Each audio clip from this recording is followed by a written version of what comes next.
Hello and welcome everyone to the BSU State Esports Arena. We're here to cover the Idaho High School Esports Championship, and we're getting started with some Valorant in just a moment. My name is Eric Desrex Patron. I'm joined by Bryce Jensen, and Bryce, I know maybe not your biggest cup of tea. I know you like your Marvel Rivals, your Overwatch. We'll get to Overwatch tomorrow, but today we gotta get some Valorant, brother. Yeah, some Valorant gameplay. I'll tell you what, it's a nice change of pace. You know, Overwatch, it's great, it's got its moments, but you know, it's a little too fast. Sometimes slowing things down allows you to appreciate the real fast things as well. And I feel like Valorant is the best place to go to. And I mean, you want good games, we're better than the grand finals. Yeah, and this is where things are going to go rather fast. We're going to have 3 rounds. It's basically a Swiss-style bracket that we'll be doing. So teams with the same win-loss will be facing off against each other. By the end of 3 rounds, we will have our 1st through 8th place decided. So every match is going to count. If you lose one game, that doesn't mean you're out right away. It means you can still get a higher placing. Yeah, it means you know what you need to do differently for next time. And I feel like these best out of 3 brackets is where we really get to see the skill of these players shine. Yeah. Because it's not a one and done deal. You can go in, you can make a few mistakes, you can play a team comp that maybe doesn't work and be like, okay, we know what these guys like to play, we know what they like to run, how are we going to change gears and how are we going to fix what we've been up to? That's where things get interesting as well. It is best of 3 throughout the entirety of the bracket. And that 3rd game is swift play, which means you only got to make it to 5. It's going to be a very fast game, but that puts a lot of stakes and a lot of weight on those first 2 games. Yeah, because you're playing 2 regular-sized games, and if you manage to win those, that's great, but going to that 3rd one, sometimes speeding up the pace a little bit, especially in a game like Valorant, where you're managing your money so often, it really makes every round count, and there's not really any gimme rounds. So this is where we got to talk about the bracket. Our teams have been seeded in. They've come from both the mountain region and the Pacific region of Idaho. So these teams now showing up today, over representing the mountain region, it's going to be Bora, Bishop Cali, Meridian Tech, and Timberline. And then representing the Pacific region from 1st to 4th would be Wood River, Compass Academy, Wilder, and Rigby. So lots of teams. We've got all 8 coming through, and of course 2 different regions to show down. Those regions have not faced each other, so now this is where things definitely get very interesting. Yeah, they've had to battle each other within their own regions. We're going to see the top of each region and see how they stack up to each other. Super Smash Bros. Recently just finished their placement, and I'll tell you what, that was a really good time to see how different teams played against one another from the different regions, and I bet you it's just going to be as entertaining with this one as well. But here's a quick look at our current bracket. You got Bora and Rigby, Meridian Technical and Compass, Wilder, Bishop Kelly, and finally Wood River Timberline. And that's one of the nice things about taking the 1st seed for your region. Bora will be facing off against the 4th seed of the Pacific region, and you know, definitely going to be one of the favorites there. Bora is the high school that has the most representation within this tournament itself, fielding for all 4 games that we will be covering on the broadcast. So looking to be some heavy hitters. Same thing with Wood River. They get to take on the 4th seed of the mountain region in Timberline. Yeah, and honestly, I do like how this is all, how these first rounds are stacked up to one another. We get to see different players from different teams who haven't played each other before, so this is all fresh. Yeah. We're seeing never before seen content before because these teams never played each other, except for maybe last year, but obviously teams get a little different between school years, people graduate and people coming in. But it's a really interesting way to put it, and it's a really good way to really start the day rolling and get these events pushing forward. And it makes for an interesting test as well for a lot of these squads. You have to think about it, right? When you're playing in the regular season, you're usually playing on remote play. Remote play, LAN, they're very different things. Sometimes playing with your enemies right there, and even playing on the main stage like a lot of the teams will be playing as we go throughout this tournament, it can shake you up a little bit. I feel like we saw that in Super Smash Bros. Rigby, team that was 1st seeded, ended up finishing 3rd by the end of it, falling to, it was, I believe, Idaho Falls? Idaho Falls, yeah, and it was very, very, very close game. One of the few games that actually went to 3 games. It was a very impressive game. Yeah, but that shows you sometimes those stage nerves can really get to you. Plus, it's just a different environment. I mean, the stage environment in and of itself is really different. We're all used to playing in our rooms, on our desks, and without anybody around. Maybe some people on a voice call. And if you're lucky, you play in an actual studio or some sort of room with all your teammates. But then again, that's just you and your teammates. You have a crowd. You have the other team. You have the crowd cheering for the other team. It's like, why are they cheering for you guys? Why aren't they cheering Cheer for for us? me! I am the important one. But it's a very different sort of thing. And speaking from personal experience, it does change a whole lot about your mental and how you go into a lot of things. And overall, it's an incredible experience that, honestly, I'm so glad that we get to experience with these guys. Some people get the crowd buff, though. You know? Yeah. Sometimes it's not the nerves. You hear the crowd cheering. I know this is taking place in the Boise State Esports Arena, home to the Broncos, who play in the arena on the regular. They have the cowbells. Sometimes hearing that, the claps, the cheers, sometimes that fuels you up. And you're definitely going to need it going into this first match. It's going to be Meridian Tech versus Compass Academy. Again, Meridian Tech is the team coming into the 3rd seed of the Mountain region. Compass Academy, 2nd seed for the Pacific region. And even though it's one of those cases where it's like, hey, 3rd versus 2nd, usually 2nd should be favored. Again, these two regions haven't faced off until now. Yeah, we don't really know exactly what these guys pack, or what kind of punch these guys pack until they play each other, because we haven't been streaming these games a whole lot, so we're not as familiar with these teams as we are some of our other collegiate sports. Yeah. However, we have gone over some of their standings, some of their key players, and overall, it's really hard to just tell by numbers how good a team is, especially in comparison to another. It's one of those things that you really have to see to believe, and that's why we're here today. Yeah, and you really have to stress the importance of playing in tournaments like this and what it really does mean for the long haul. I am one of those who's a big proponent for esports within educational spaces, whether it be collegiate or high school like we have today, because it allows you to build skills that you get adjacent to athletics. It allows you to work on your teamwork, your camaraderie, your communication. It works on your discipline. There's so many good things about esports in this space that makes it amazing to really have. And for a lot of these players, this might be the start of their esports career where they're looking to move forward, take it into collegiate, see what the journey leads there. For a lot of these players, it might be the end. This might be the final touch for their academics, where they just focus on esports one more time and move on to other pastures. Regardless, it is a big event to really take hold of and see that you can bring the most to it. It means a whole lot to a whole bunch of people, and I would 100% agree with you there.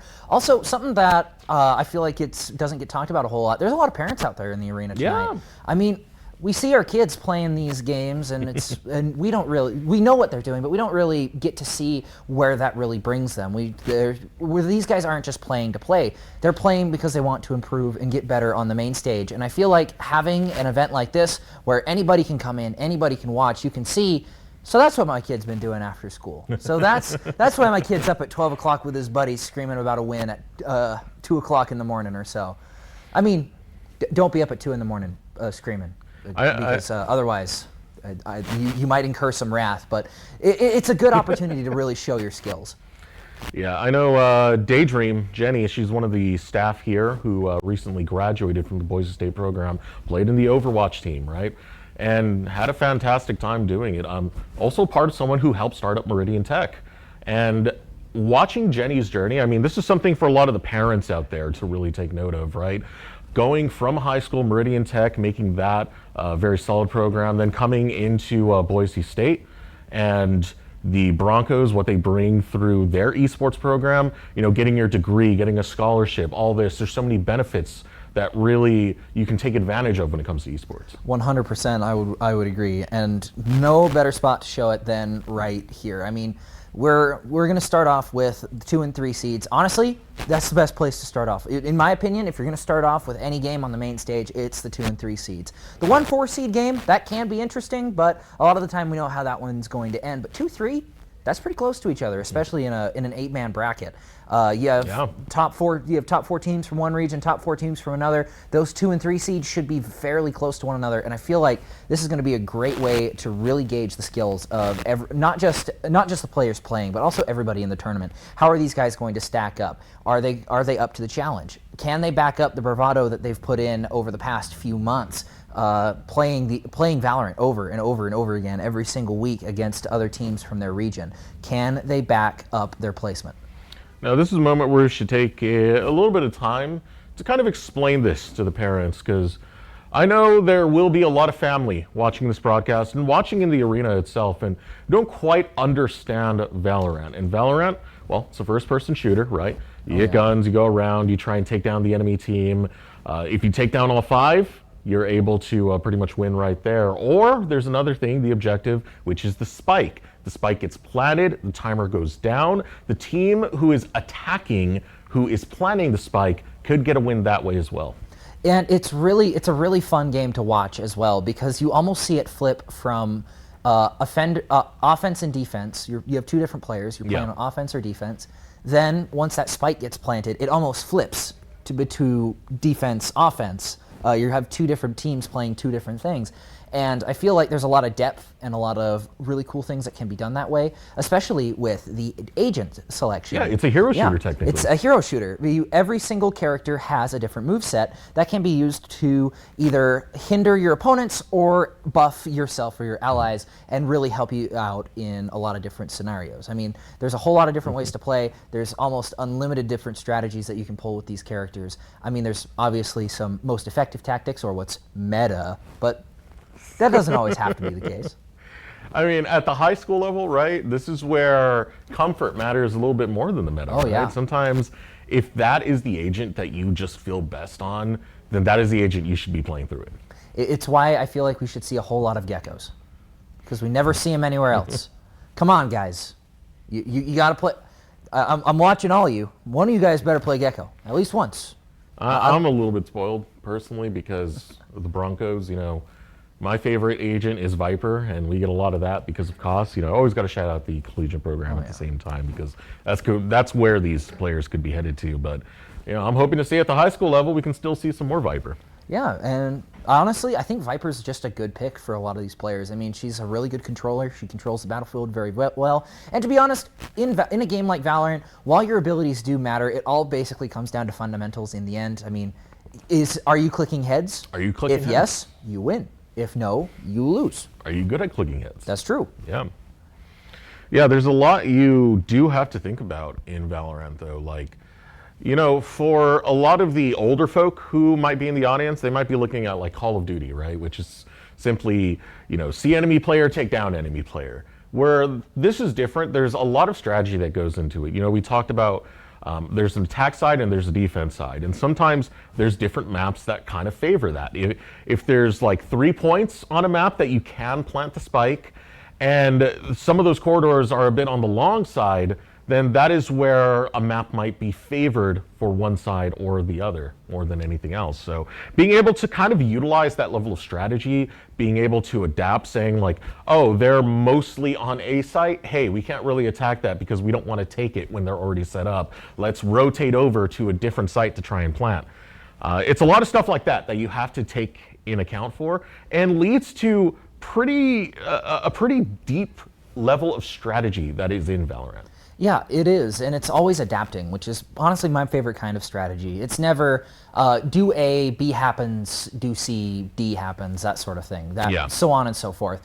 It's always one decision leads into another. Do I continue with this path, or do I change it up? What can I do to alter the outcome in my favor in an ever-changing environment? And I feel like that is a very underappreciated thing in a lot of video games like this. I think that it's something that needs to be talked about a little bit more. It's a really fun aspect of the game.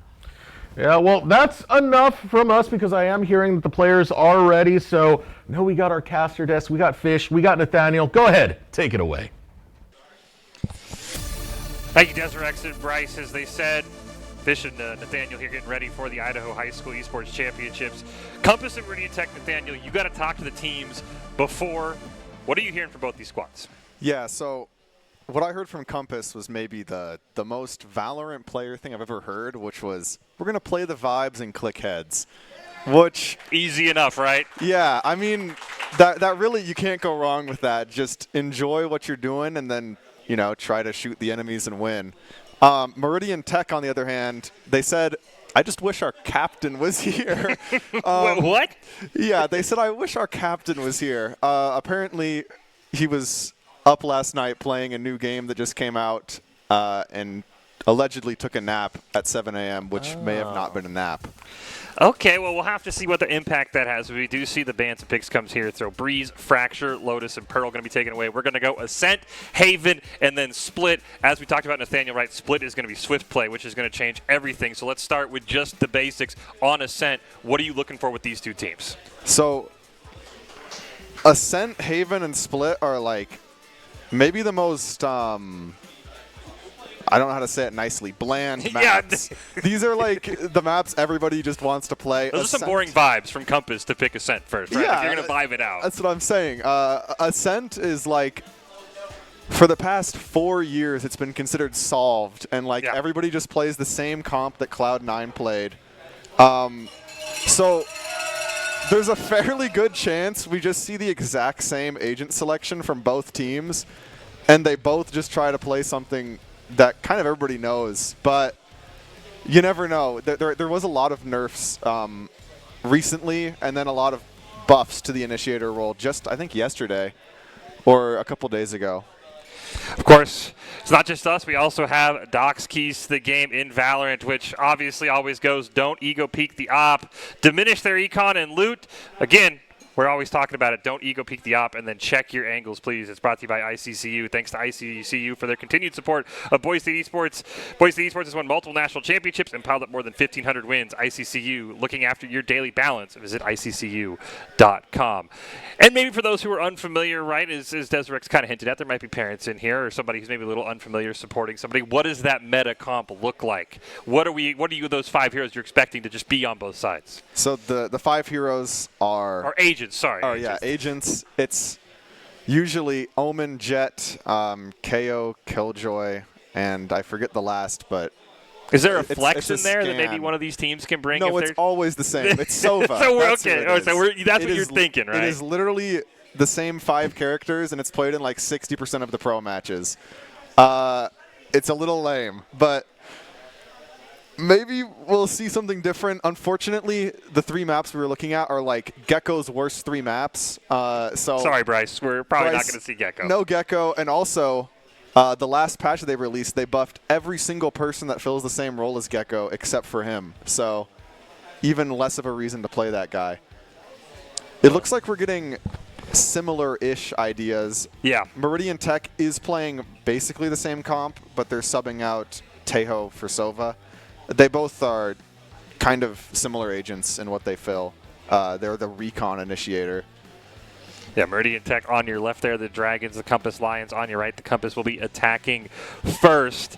And which side are you more interested in, right? We've talked about it, right? We don't always see all these teams. So which side are you kind of looking at when round 1, round 2? Are you looking at attack or defense to kind of see how you think this map's really going to play out? Well, so something interesting was Compass said they wanted to play for the post plant when I talked to them as well. They didn't pick Harbor, but they were hovering it. And Harbor is like this really weird pick that you almost never see, but all he does is thrive in the post plant and retaking. So I feel like there's definitely meaning behind what they said. They didn't just like make something up when I asked them. We appreciate that. We appreciate that. Yeah. Well, game 1 here is about to get going between Compass and Meridian Tech here. And again, very bland map choices, but maybe the gameplay will make up for it, Nathaniel. Maybe we'll get a little bit more exciting. Maybe not on the pistol round here, as everybody's going to start out on a pretty level playing field. But again, getting that first map ahead of you, as Destrix and Bryce talked about, right, when you're on LAN, it's so important. You get the vibes. You heard the crowd cheering when we were talking about these teams. You get the crowd behind you. You can kind of snowball that a little bit more than if you're just playing from your house. Yeah, exactly. And for those who maybe don't know the most about Valorant, it's first to win 13 rounds for either side. Yep. And typically, if somebody wins one round, if a team's winning one round, they win the next one. They're favored to win in pairs. So the pistol round almost always decides the next, and we are going straight into it with the Tejo drone coming out. I think he saw, yeah, he just saw 5 with that, so they know it's a hard B push from Compass. How fast can Meridian Tech rotate is going to be the question. And with Jet already in Boathouse, space has been taken, and Bucket's getting flanked right there. Plant's already going to get put down here. It's a 4v4. You see Spike goes down. A couple of them walled off from Compass there. Smoke's going to take it down. You see the door shot through as well. So they're on the site. They've just got to find these angles here, Nathaniel. Yeah, Kono walking up, taking this fight, and just trying to get space. It's a great use of the Cloud Burst right there. They trade. It's a 3v2 in favor of Meridian Tech. Oh, had to go for the reload. King Aura gets another one. Now it's all up to Proper. Going to peek the corner. Gets one. Got to reload. And has enough time, but he's got to go quick. And this is a pretty difficult crossfire to get through. Ooh. Oh, Proper almost able to clutch that round, but Wizards just able to shut that down. So close to coming from clutch. And as you mentioned here, right, this basically, you win that first round, you're going to get that econ. Now it's going to be very, very hard. Those thrifty rounds, though, that we see from time to time, those are important if you want to win a match. You've got to be able to win when you're disadvantaged. Yeah, exactly. So I do think Meridian Tech definitely has the advantage here. But last round, we saw Compass do a set play where they were attacking A main, and it looks like they're trying to set up for a similar idea. So maybe Meridian Tech is going to fall for that. This time looks like Meridian Tech going to go more towards mid. King Aura is going to get spotted out there. So the rest of the team is going to push forward. Boo Boo trying, but is going to get taken out. That's 2 already down for Compass. And it's already down to a 2v5. Compass isn't really looking to win this round, more just taking weapons away from Meridian Tech. 2 or 3 kills is considered a win typically for the team on the anti-eco here. Hold. 1 pick here for Gatu, looking for a second one. As you said, just trying to get 1 elimination here if Compass can.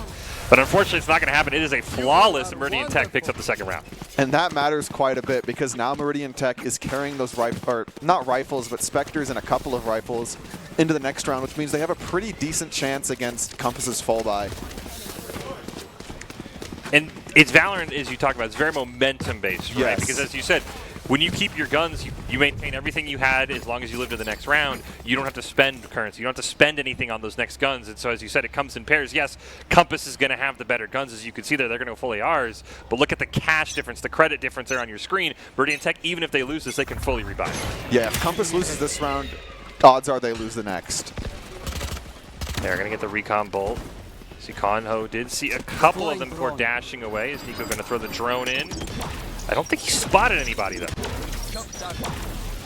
Out comes the shock dart, trying to see if he can get any sentinel util. And the blinding light comes as well. One of the first times we've seen Meridian Tech maybe try for a more of a split attack. As you can see, a couple over towards B, a couple on A. Nothing really moved either way. Great defense here by Compass. Yeah, you can definitely notice the change in tempo here. And I believe Meridian Tech is waiting for that initiator util to refresh so that they can execute the site. As you can see here, that Sova has just a few seconds before that recon dart comes back up. And I would say the same as for the Sky's blinding light. They're going to get a bit of a mid push here from 3 members of Meridian Tech. Going to try and sneak over to the B site through market. Nobody spotted Quiet yet. Cloudburst's going to go down and teleport here for Gatu, but he's not going to be able to pick one up. His bucket gets one. 30 seconds left. Bucket's unfortunately traded back. And it's now an even matchup here, 3v3 in the post plant. Never mind, Proper taking down Nico. Proper might have a nice rotation here from market as the other 2 members of Compass are going to come from spawn. But the time is ticking. And Compass needs to start maybe picking up the pace here as they execute the site. They still have 2 KO flashes, so things are looking rather good for them. There's the first. As you said, though, you can hear that spike taken down. They've got to get somebody. They're going to lose one. They're going to lose a second. And there it is. Meridian Tech picks up a great defense on the spike, and they win the attacking round. Not ready yet. And that is unfortunate if you're Compass.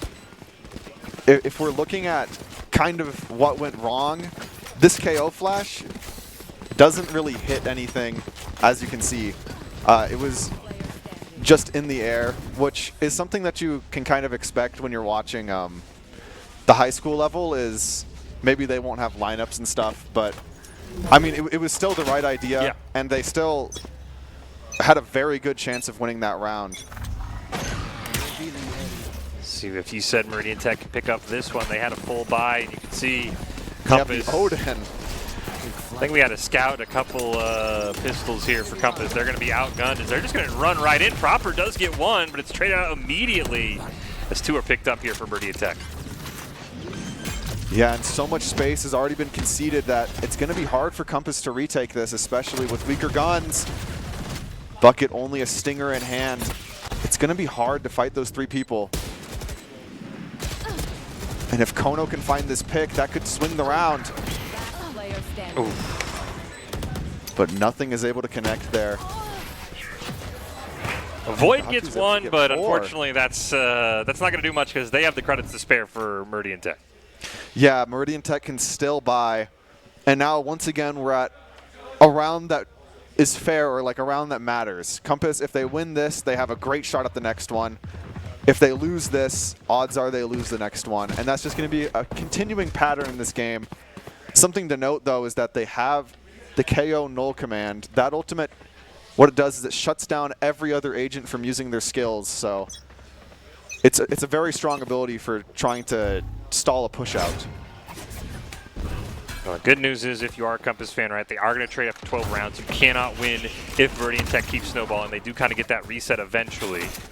So not all hope is lost yet, but Meridian Tech with a great start. You see Proper there trying to get some damage, but not quite able to find it. And looks like we're going to get a bit of a mid lurk here from Meridian Technical. They've done a great job of just staying grouped as a team. And that alarm bot tells exactly where they are to Compass. But I think it might be too little too late on the information. Nico is going to get a pick over towards A, immediately rotate over. Another one goes down as well, and then Meridian Tech going to plant this spike, and they've got a 5-on-3. And once again, the pace needs to be picked up. But Nico's in such a good spot. Boo Boo, that's a splendid kill. That gives him a great shot at the round now. Looks like Compass's jet kind of got caught lagging at A, though, so they're going to be late on this rotation over. And that paranoia is going to stall for another few seconds. That Compass really doesn't have to spare. Player standing. A great off angle from Gatu there. And now they're going to push up. Meridian Tech pushing on to this last jet here, seeing if they can finish the round out now.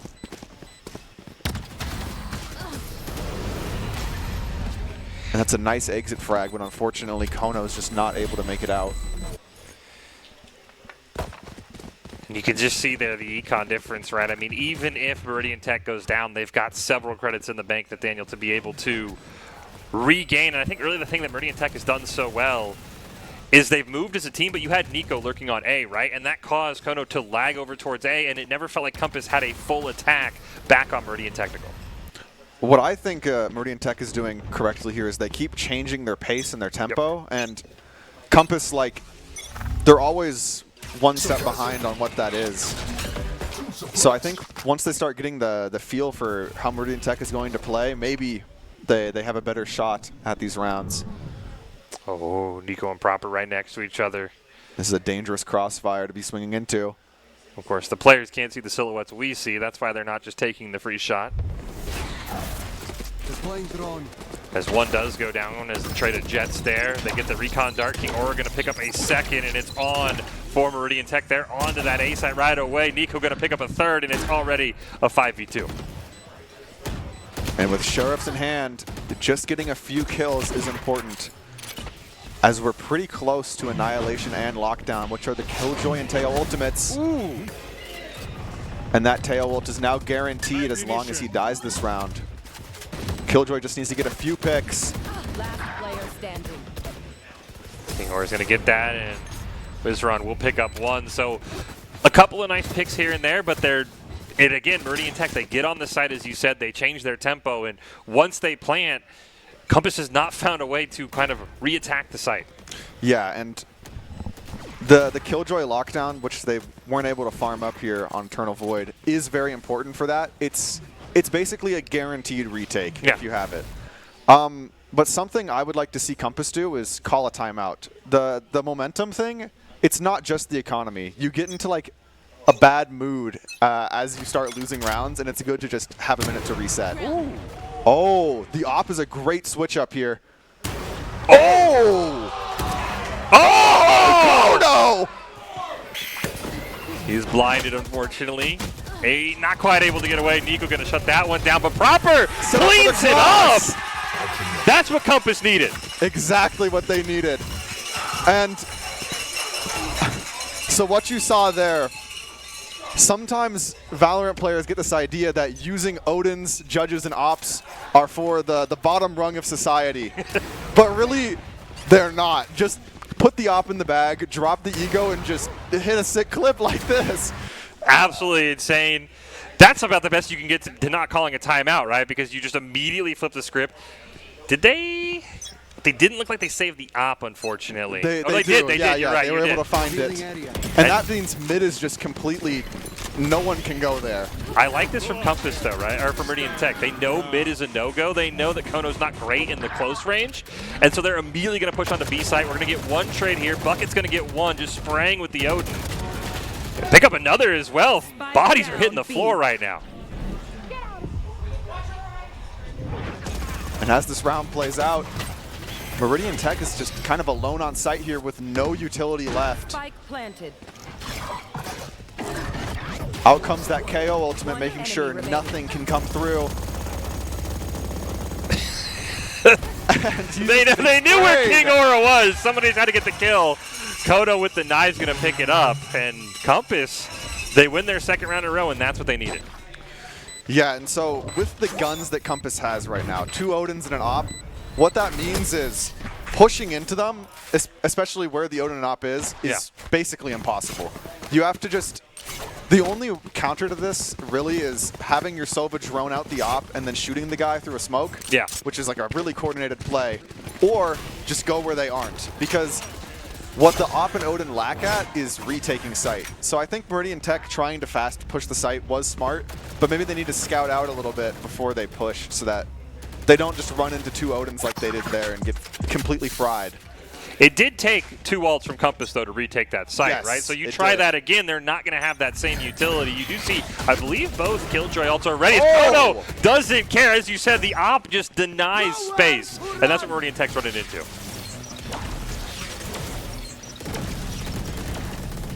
And after that, Hunter's Fury comes through. There's really not much to do. Sure, the Skydog can come out, but Kono just has this angle locked down, and until a pop flash comes through, nothing can really stop him. You do see Killjoy from Meridian Tech is all alone on B. There is a slight rotation coming from Compass. There maybe was a moment there. They're going to force the Omen teleport, actually.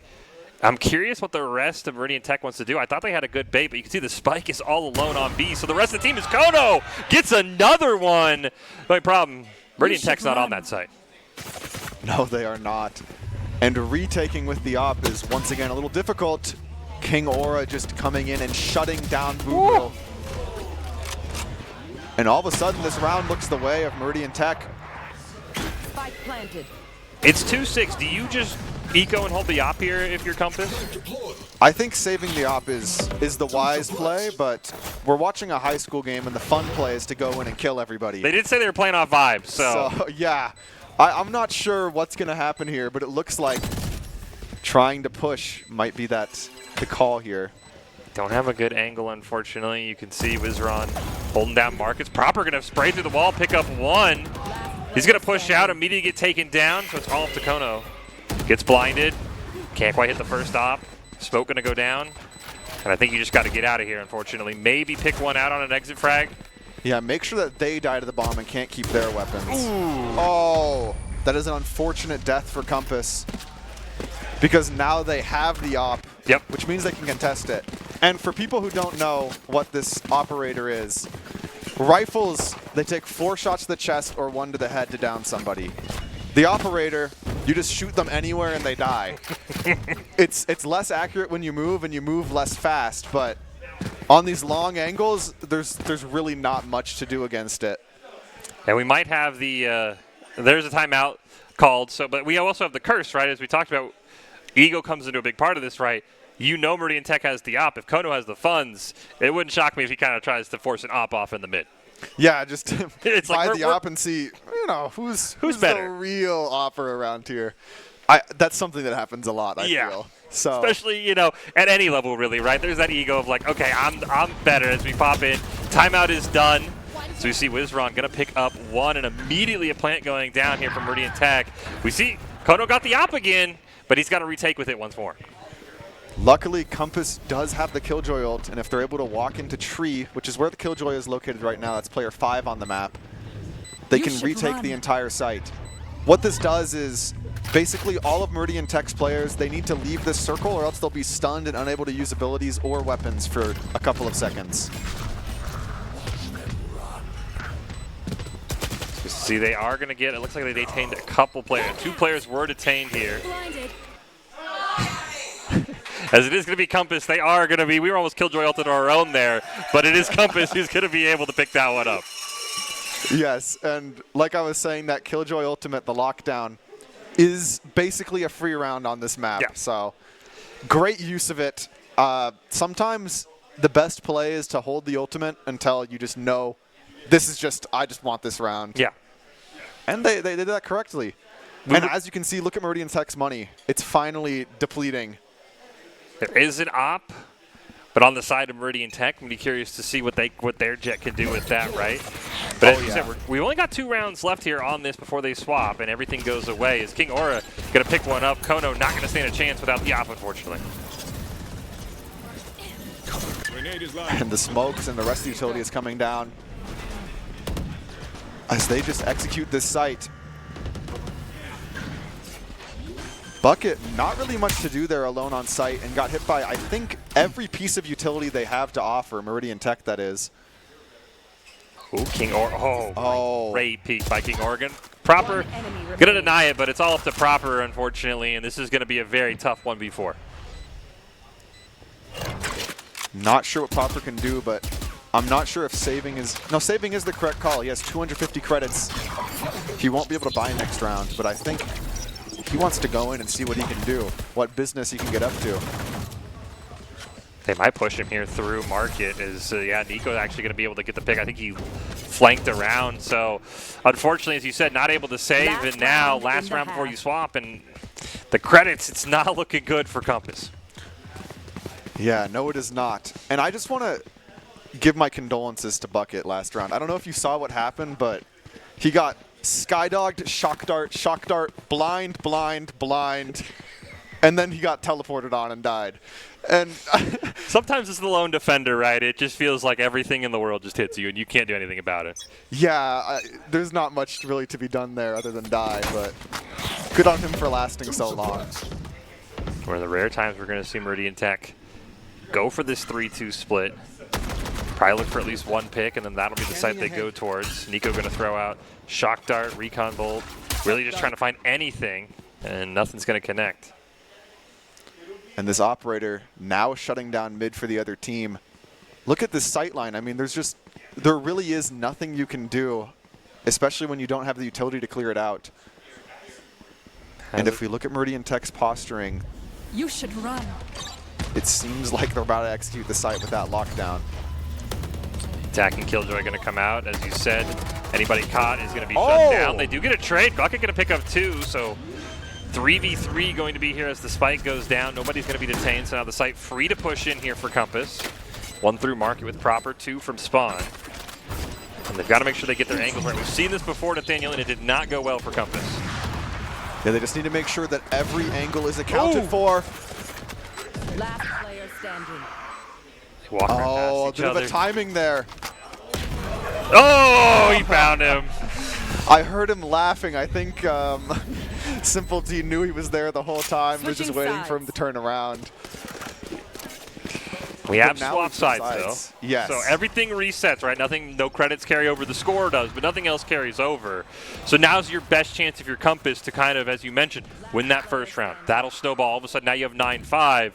It's very easy, even though this gap looks large, to make this go away quickly. Yeah, in Valorant, people actually call it the 9-3 curse because this looks like a good lead, but a lot of games have been thrown from 9-3.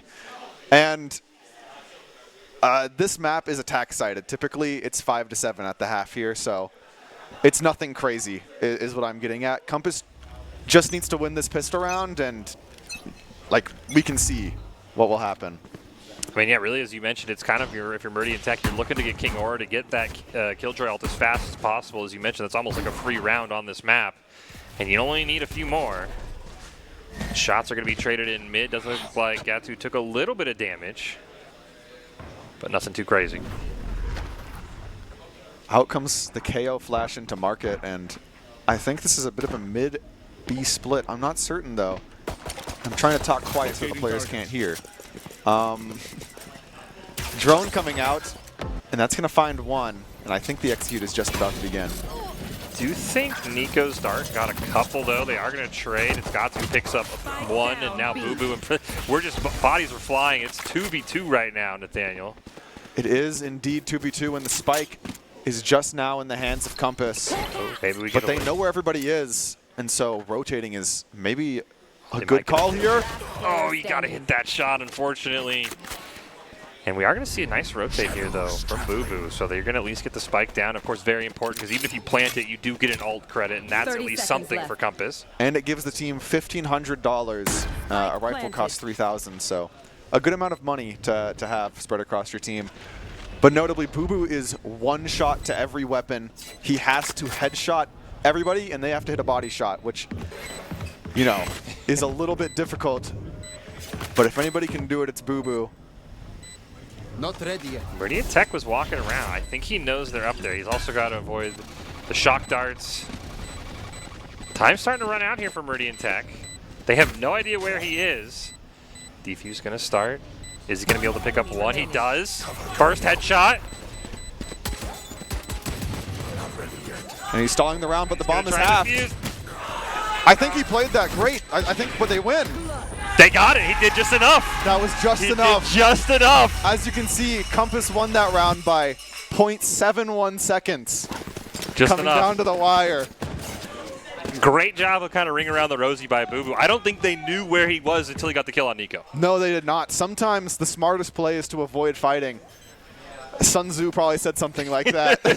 I think that's a quote from The Art of War. And now this is where you kind of expect Compass. They're going to get those SMGs. And look at that weapon from Kono there, the Outlaw. This is an op that one-shots people who are poor. And right now, Meridian Tech is poor. Well, he was good with the normal op. We'll see how he does with this one. So he is, you can see there, the one on your map in red was holding down mid. Nobody, I think, from Meridian Tech wanted to battle with that. We do have a crazy lurk here, though. From, I think that's King Aura all the way through attacker spawn. That's going to be something you got to watch out for. Oh, but Kono's aware. And now he's back to just shutting down the mid rotates. Typically, when you kill out the flanker, the correct call is to rotate. And Kono knows that and is holding for Meridian Tech to then rotate. There's a bunch of mind games going on. Right now, Compass does not want to give it up. They're going to trade kills here. Nico that shorty is dangerous. He's in the smoke right now. It looks like they want the fight. They maybe caught him, but Proper immediately picks up two. And this is what Compass needed now. They've got a 3v1, but it looks like they are going to be the smart play. They're just going to rotate here. And notably, because they're rotating, they didn't grab the weapons that their allies dropped. So now the Meridian Tech player should be able to grab a Spectre and have a decent chance at maybe getting a couple kills this round. But sometimes they don't go for that. No, it depends on how, because right now you can see he's stuck on, he still thinks they're going A. So he's going to have to make a full rotation. He is going to end up going into the L, so he's going to know, he's going to have a weapon of choice. He's just got to move quickly now because he's got a lot of distance to cover. Yeah, by the time he actually gets to the bomb, he's going to have about 20 seconds or so to defuse, and it takes 7, which means really he needs to be running in and just killing everybody in 2 shots. This is definitely not an easy round to win, but I mean, I've seen crazier things. He's playing tactical for right now. He did get a stinger. And he's smoked himself off to maybe trick them. Might just be an eco here from Gatu. Maybe get an exit frag. The correct play is for him to die to the spike here. And I think he will. Yep. Dying to the bomb gives Gatu $1,900 more than he would, but it doesn't give Compass players ult orbs, which is important because the 3 players they had alive were like the best ults on their team. So don't want to give those over. And now this is the important round. This is the round, right? The 3rd round of the half, where Meridian Tech kind of snowballed, right? Because you are outgunned if you're Compass, and it's finding a way to win this round. Then Meridian Tech has no eco. You basically, if you win this, you kind of win the next round guaranteed. Yes, and then all of a sudden we're looking at a 7-9, which that's a very winnable spot. Exactly. Well, it's going to be up to Kono with the Outlaw. Can he get a pick? We're all on B right now for Compass. Oh, King Aura with a nice shot to the smoke. Always great to just shoot the smoke and see what happens. Compass doesn't want to rotate that. You can see Kono going to go down here as well in mid. And now all of a sudden, Deploying you're kind of drone. blocked off. Oh, that drone just showed all three. And look at how fast this flank is running up after they know that they're there. King Aura's going to spray one through the box. remaining. Nico's going to get second on that Spike rotation. down B. Turtle Boy does pick up 2. Which is very good. But That's Meridian 2 Tech, rifles gone away. Meridian Tech at least stops the bleeding, and now Compass has got to kind of find a way to get back on that winning track. Yeah, but I mean, Compass has already kind of been given the proof that you can win 9 rounds in this half. Yep. They were literally shown by Meridian Tech exactly how to do it. And they're playing similar comps, so like, maybe you could steal a few ideas. The But- big thing for Compass, right, is you've got to be tracking King Aura's ult because, as you brought up, as we saw, that Killjoy ult is basically a guaranteed win, and Meridian Tech only needs 3 more rounds. So if you're Compass, you're realizing, okay, we're very close to basically auto losing a round. Yeah, you can obviously just flank the Killjoy and then break it. There's a but way to beat it, yeah, but you have to be mindful of it or else you lose.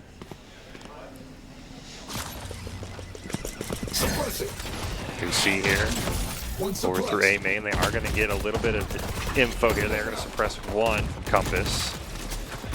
Conan was watching mid, nobody took the bait.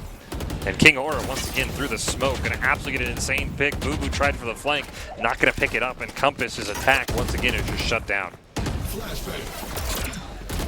That flash hitting pretty much everybody, but the shots just aren't able to connect, and it's another round going the way of Meridian Tech. Compass now on the downswing of economy. Yeah. They're going to need to pull out a thrifty round here, or maybe just full save and play for overtime, which is something you never really want to say. Well, they're hovering 2 rifles now. We'll see if Void wants to stick with that, or I if they think do. the correct call is to force.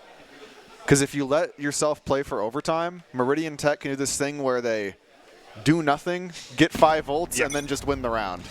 That makes it pretty easy to win around in Valorant, doesn't it? Yes. Well, King Aura, the smoke god, going to get gunned down by Boo Boo this time, and that might open things up. Oh, that paranoia. Spike down B. Oh, but the spike does get taken out. Gatsu going to push forward now. We might have a little bit of a mid battle here. Kono is going to pick up 1. He's got another in market. Oh, He picks up Kono. a second. Blocking sight. And that's so much space for Compass. If they're able to get Nico out here, they're able to take the site. So it's going to be a 2-on-2 as the spike goes down here. But the bomb kind of counts as half a player because it puts a lot of pressure on Meridian Tech here.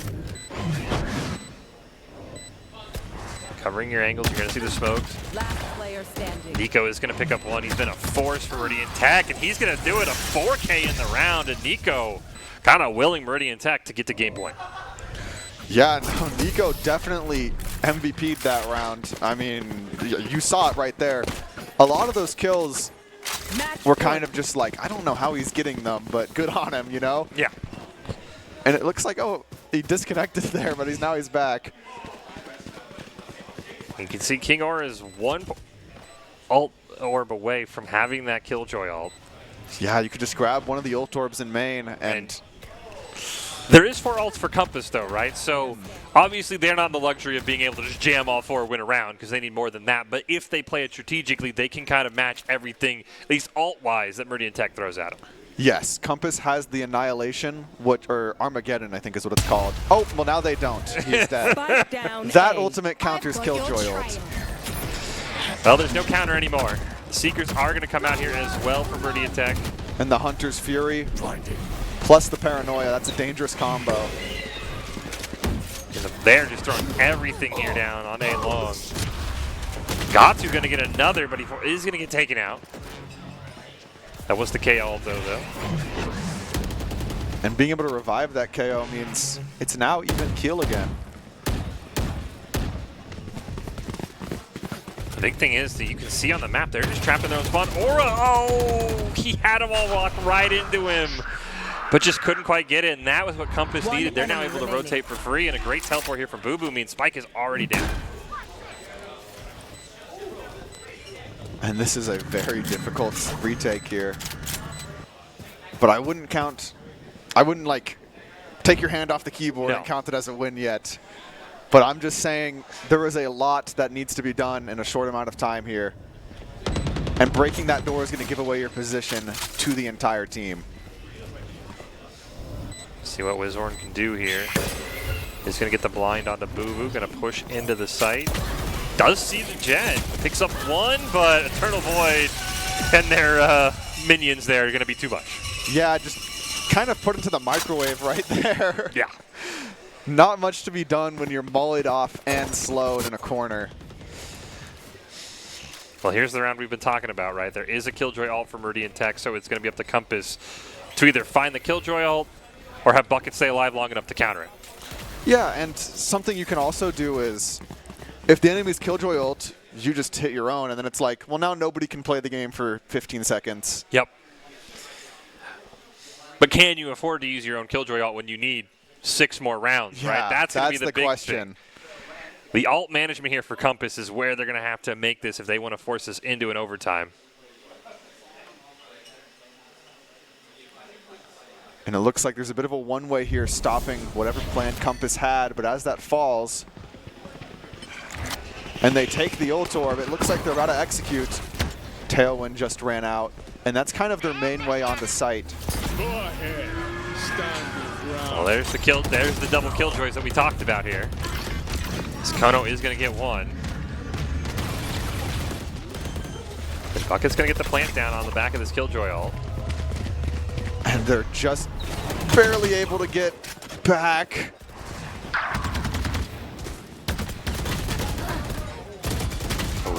They weren't even able to get the spike down. They were forced off. It's a 2v2, but Compass has got to win this round to keep this game 1 going. And they don't have anything left ult-wise in the tank here. Yeah, the Compass players are also having to go rotate on a pretty dangerous angle right here. Scout destroyed. But that Skydog gave them the timing to go through, and I'm glad they took it. Placing alarm bot. Killjoy, Eternal Void, going to try and use whatever utility they have left. Turret out. Spike planted. With the site being set up, they're going to have to go through all this Killjoy util, which will stall for a little bit. They are pushing together as well, but it feels like every time we've been in this situation on B's site, Meridian Tech has found a way to win this in the 2v2, the 3v3. And Compass isn't exactly in a tricky spot for Meridian Tech. They only really have to find one angle, and that they did. And they're going to get it, and that is going to be game number 1 in favor of Meridian Tech. Started out strong. Compass, great job attacking, but unfortunately just Nico in particular had a couple of clutch rounds from Meridian Tech that kind of pushed them over. Yeah, I think if I'm the Compass team, the one thing I learned was to use the op. Well, thanks to ICCU for their continued support of Boise State Esports. Boise Esports has won multiple national championships, piled up more than 1,500 wins. ICCU, looking after your daily balance. Visit ICCU.com. Game 1 goes the way of Meridian Tech. Again, a best-of-3 Nathaniel, so still a chance here for Compass to regain. What did you see from that series? Let's start with Compass, who needs to find a way to force us to a Game 3. What did you like about what they did despite the loss you think they can keep doing? I think they should buy the op as early as possible. Maybe even just pick Chamber, because his ultimate is an op. There you go. Because it seemed like Meridian Tech didn't really know how to deal with it too well. Something else that could be nice is running like characters that stop fast pushes. So that's like a raise, a KO, a deadlock. Someone who can just give us 7 seconds or so to rotate over and make sure that the round just isn't completely lost. Like immediately, or the site isn't lost, I guess. Yeah, no, and for Meridian Tech, I think that's an excellent point that you kind of brought up, right? They really excelled, especially attacking on 5-man push, we're on B right away. 5-man push on A. So for Meridian Tech, finish out this series, right? Do you want them to stick to that, or do you think they can now maybe play some mind games, split up a little bit more, and maybe force Compass to overcommit to one side? I think you only really want to split up a little bit more when it stops working, right? Yeah. Because the 5-man push is like the easiest thing ever to do. It's like that's why everybody goes for that play, because it's just like, we just 5-man push in and see what happens.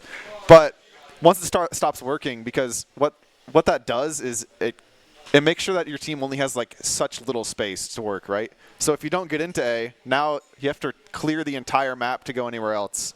So if we start to see Compass like creep up through main, like C main or B main on Haven and take control of space early, then it's going to be more of a game of maybe we've got to step back and play mind games. And for Haven, right, I mean, as we talked about when this series started, not the most exciting map choices, but for Haven, based off what you saw, do you have a lean? Is there a team between Compass and Meridian Tech that you think, based on what we saw on Ascent, maybe plays better on Haven?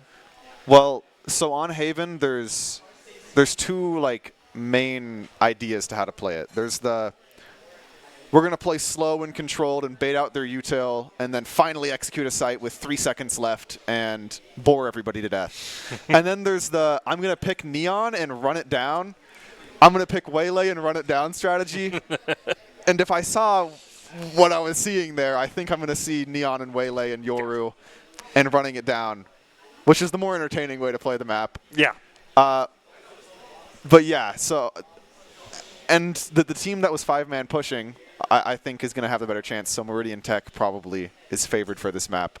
It was also their pick, I believe. Yeah, Compass did pick Ascent. So, yeah, I believe this is going to be Haven for Meridian Tech, right? It's second in the Pacific for Compass, third in the Mountain for Meridian Tech, but the Dragons of Meridian Tech, they pick up the first game there, 13-6. And, yeah, I think you kind of nailed it there, Nathaniel. I don't think either of these teams wanted to play that slow, methodical. The spike was basically tried to be put down as fast as possible. Like, they did not want it in their hands. So, yeah, I think that Neon, how fast can you get on site, is going to be very, very key. And I think, as you said, the operator – but besides Kono, right, who else do you think for Compass really stood out to you that can maybe make some plays? Right, Kono made the highlight reel, but you can't 1v5 every single round.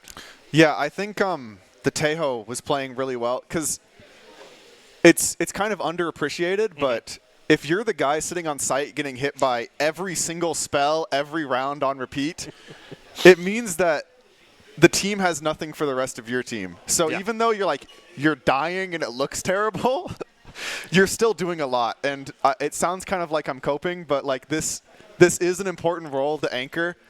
And all he has to do is just live like 3 seconds longer, which I think is very possible. Yeah. And we saw that on a few rounds where like they failed to kill him, and then his team was able to support him, and then Meridian Tech has nothing to do with Compass, and then Compass won those defense rounds. So I think that was something that I like to see. Just the players kind of knew what their role was on the team, even if they weren't able to fully execute on them, because I don't know, it's hard to play into the 5-man rushing.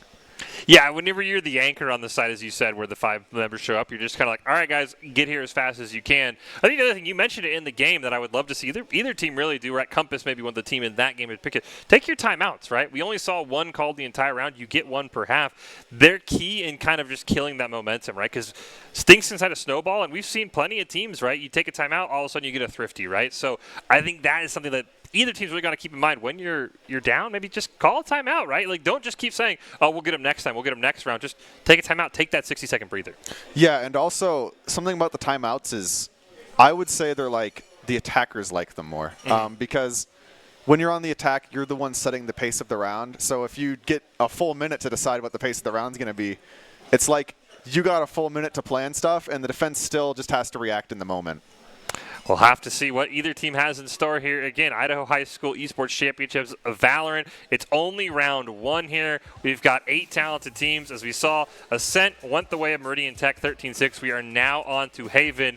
And if you are just joining us, if we get to split, it will be Swift play, which will change the entire dynamic of the series. Nathaniel, you're only playing to 5. We'll get to that when we do get to a game 3. So if you're Meridian Tech and you feel you're better in that sort of standard Valorant, you want to make sure you do not let Haven get out of control, because Split is not going to be even comparable to what we see. And also, Split is like shotgun central. Like, if you're trying to 5-man push on split and some guy buys a judge, it's just over for you. Like, you can't do anything because every corner is so tight, and there's like a million different corners the guy can be playing, and you're guaranteed to just die at least once or twice while pushing. So, yeah, the 5-man push doesn't work on split as much. And Kono was excellent in the mid on Ascent, right? I mean, obviously not with the shotgun, but they do have those players on Compass who can, as you said, hold that mid. So Haven, very important for both these teams. Again, Meridian Tech, they're trying to finish out that series. It is a Swiss-style bracket, so even if Compass loses or if they come back and win, if you lose, you're not done, right? You still have that way to maybe place better than when you came into the seeding, right? So that's the other thing. You got to remember, you can't just get down just if you get 2-0 if you're Compass or if you're Meridian Tech and you get reverse swept, right? There's still more games to be played. There's still that final standings that can be determined by the rest of the day. So you can't let this first series of the day get you 2 down. Yeah, and also something to note is they're playing their first game on the stage. Yeah, they have to set the stage for everybody. Yes, and that's like playing on the stage is a little nerve-wracking for your first time. And I don't know if you noticed, but the Compass players, once they got that first round and they heard like their parents and friends and family cheering, then they got the next 2 rounds. Yeah. And it wasn't just the economy. It was also like you become less nervous once you realize that you're just playing the game and there's people who are enjoying it too. Yeah, we're trying to be partial here up on the desk, but I think we can both say the crowd, at least in that first game, was definitely Compass favored, right? So if you're Compass and you start winning those rounds, as you mentioned, the crowd's going to get louder, right? Imagine if Compass is on match point all of a sudden. This crowd is going to be deafening, and that's sort of something else Meridian Tech has to battle with, right? Is you have to realize if you start trailing, now you're playing almost like a 5v, I mean, I'll say 5v30 based off what I see in the crowd. Like, it's not just 5v5 because the crowd is going to get pumped every time you make a mistake. Yeah, and like in Valorant, the mental matters like way more than you would think. Yeah. So, yeah, that's very much something that you need to be checking out. Like the win condition might be the crowd, which is, you know, that's something to think about. I mean, we saw the mental right when Kono picked up the 3K on the up. I mean, Compass just ran off 3 in a row because they were on that level. So again, I think as you said, get the op to Kono's hands as fast as possible. If you're Bucket, I believe he was the anchor, try and survive just a little bit longer. The way to win is there, right? It's just get another pick in mid. Survive just a few more seconds if you're the anchor on the site, and Compass easily could make this a little bit closer because even though it looked like it was 9-3, every round, we very rarely had a stomp of a round. Yes, exactly. And, like, 13-6 is – if I'm, like, 9-3 in Valorant and then we end 13-6, I go, that was a respectable loss. Like, I'm fine with that. Yes. So, yeah, that's – it's good looks. And as we can see here in the bracket, Bishop Kelly won against Wilder. Yeah, they did defeat Wilder, which, again, you and I were talking about with the pre-show, right? Bishop Kelly, definitely that name that I think everybody kind of had circled, right, is they're probably one of the favorites coming in, right? So them picking up what looks to be a very, very quick win. I mean, we've only got one game here done between Meridian Tech and Compass, so very, very interesting. Luckily for the winner of this game, you don't have to play Bishop Kelly, right? That'll be the winner of Wood River and Timberline, so you kind of get to avoid that juggernaut for one more round. Yeah, and Bishop Kelly has definitely won a lot of times, and they've been here a lot. They're a familiar face to probably everybody. Yeah. So, again, we are here at the Idaho High School Esports Championships of the Boise State Arena. Valorant looking ready for Game 2 between Compass and Meridian Tech. Meridian Tech won Game 1, 13-6. As you said, that's a respectable win. You got to make, don't get too high on yourself. Compass gave you all you could really in that second round, right? They split the attacking side 3-3. So, very curious to see what these teams have. Again, Compass lost on their map choice, though. How much does that matter, right, when your map is the one that doesn't go your way? I would say, like, based off of what I was hearing from them, they don't really, like, care too bad. Like, it's not like if it was, like, that happened with Boise State, I would be, like, a little concerned because they put a lot of thought into the maps and stuff. I think Compass was just like, hey, we're feeling it. we're whatever. Set Haven split, like, just whatever. Just put the maps in the bag, bro. Exactly. We don't care. As you said, they told you, click heads and playoff vibes. And yeah. It's gotten them this far, right? And I think there's easily a way to see how they can come back in this series. So we're just waiting for Game 2 to get ready to go here, Nathaniel. And should be a lot of fun. And, again, when you're up on stage, it's a lot of extra pressure. It is a lot of extra pressure. I do think something that maybe we can see more from Compass, there was a few rounds where, like, they had some set plays, right? Like, they had this one where They threw an Omen Paranoia through B main, then they threw a KO flash for the people who dodged the Paranoia, and then they had their Jet dash out. And that was the round that everybody pushed A-Site from Meridian Tech, so like they didn't get anything from that play. Yeah. And they didn't try it again, even though Meridian Tech doesn't know that that play exists in their playbook because they didn't see it.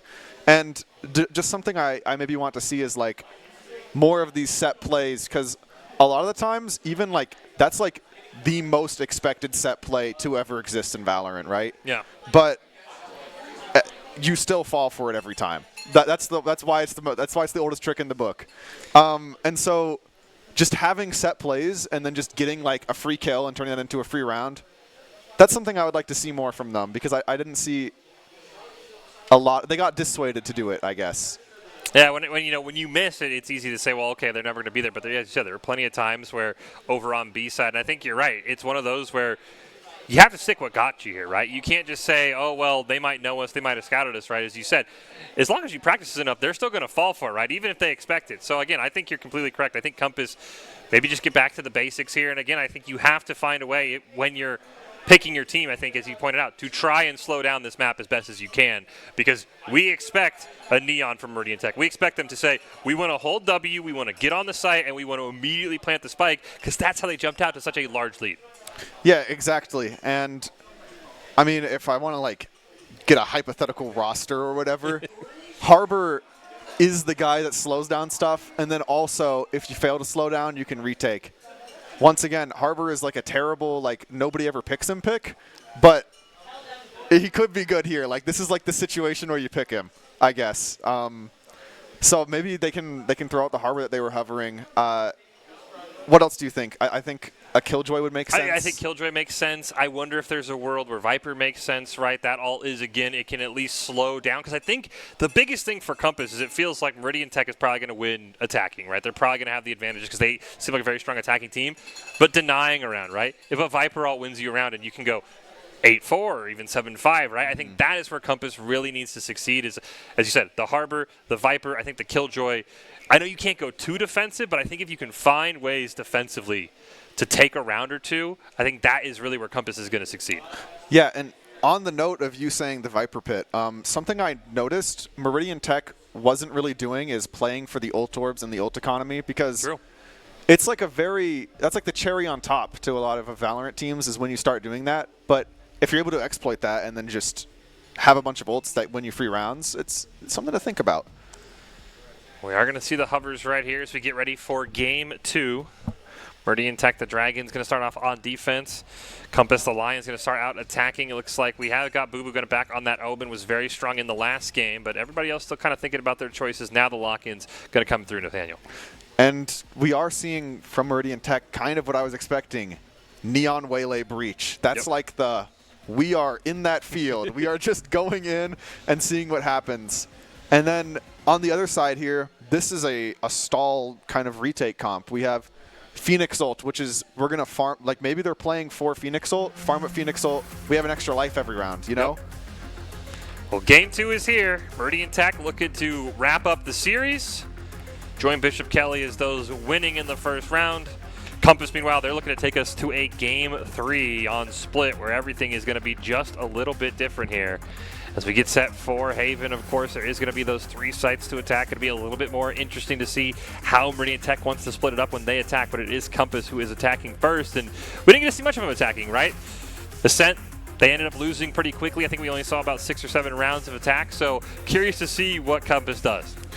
Yeah, it is definitely going to be interesting what they do, because their main way onto the site here is a Jet, except usually when you are playing Jet, do you want your Jet to like have a flash so that you can get out of her smoke? But the only flash they have is Phoenix. So it's going to be a little bit awkward, but I trust that they know what they're doing when they picked this team.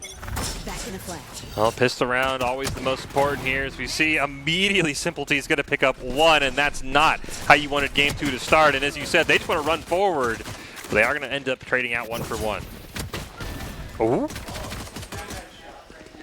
One more, Nico. Do you have it? Nico on a bit of a tricky angle here, but notably no support. Oh, getting another one is crazy there. 1 enemy remaining. And Wizorn's able to trade it out. putting Bucket here solo with just a sheriff in his hands and a bit of a dream. He has that tripwire watching his back, so all he has to do is walk in and click heads. There's the first. He knows Breach is somewhere on this site. Got to, though. But Gatu was able to teleport past the tripwire and get him. I think what you had just mentioned right before we started this game, right, it's so important. I don't know if a single all orb got taken that entire round, right? And that is, it didn't. Especially as you mentioned with proper on the Phoenix, find ways to get to that, right? Of course they didn't. I don't know if they expected Nico and Simple D to just run up and gang on him, right? But run over to C, grab the ult orb, then make your rotation, right? Those add up if you're not able to charge your ult nearly as fast. Yeah, because if I'm playing Phoenix and I go C main and grab the free ult orb for the attackers every round and then die, I get an extra life every 3 rounds. Yep. That's very, very impactful. Wizorn, it just looks like Meridian Tech is going to challenge them here on A long and say, you are not going to push through. Does take a little bit of a damage back, and he gets the kill onto Conord. And once again, Nico is just playing so aggressive, walking up with that judge.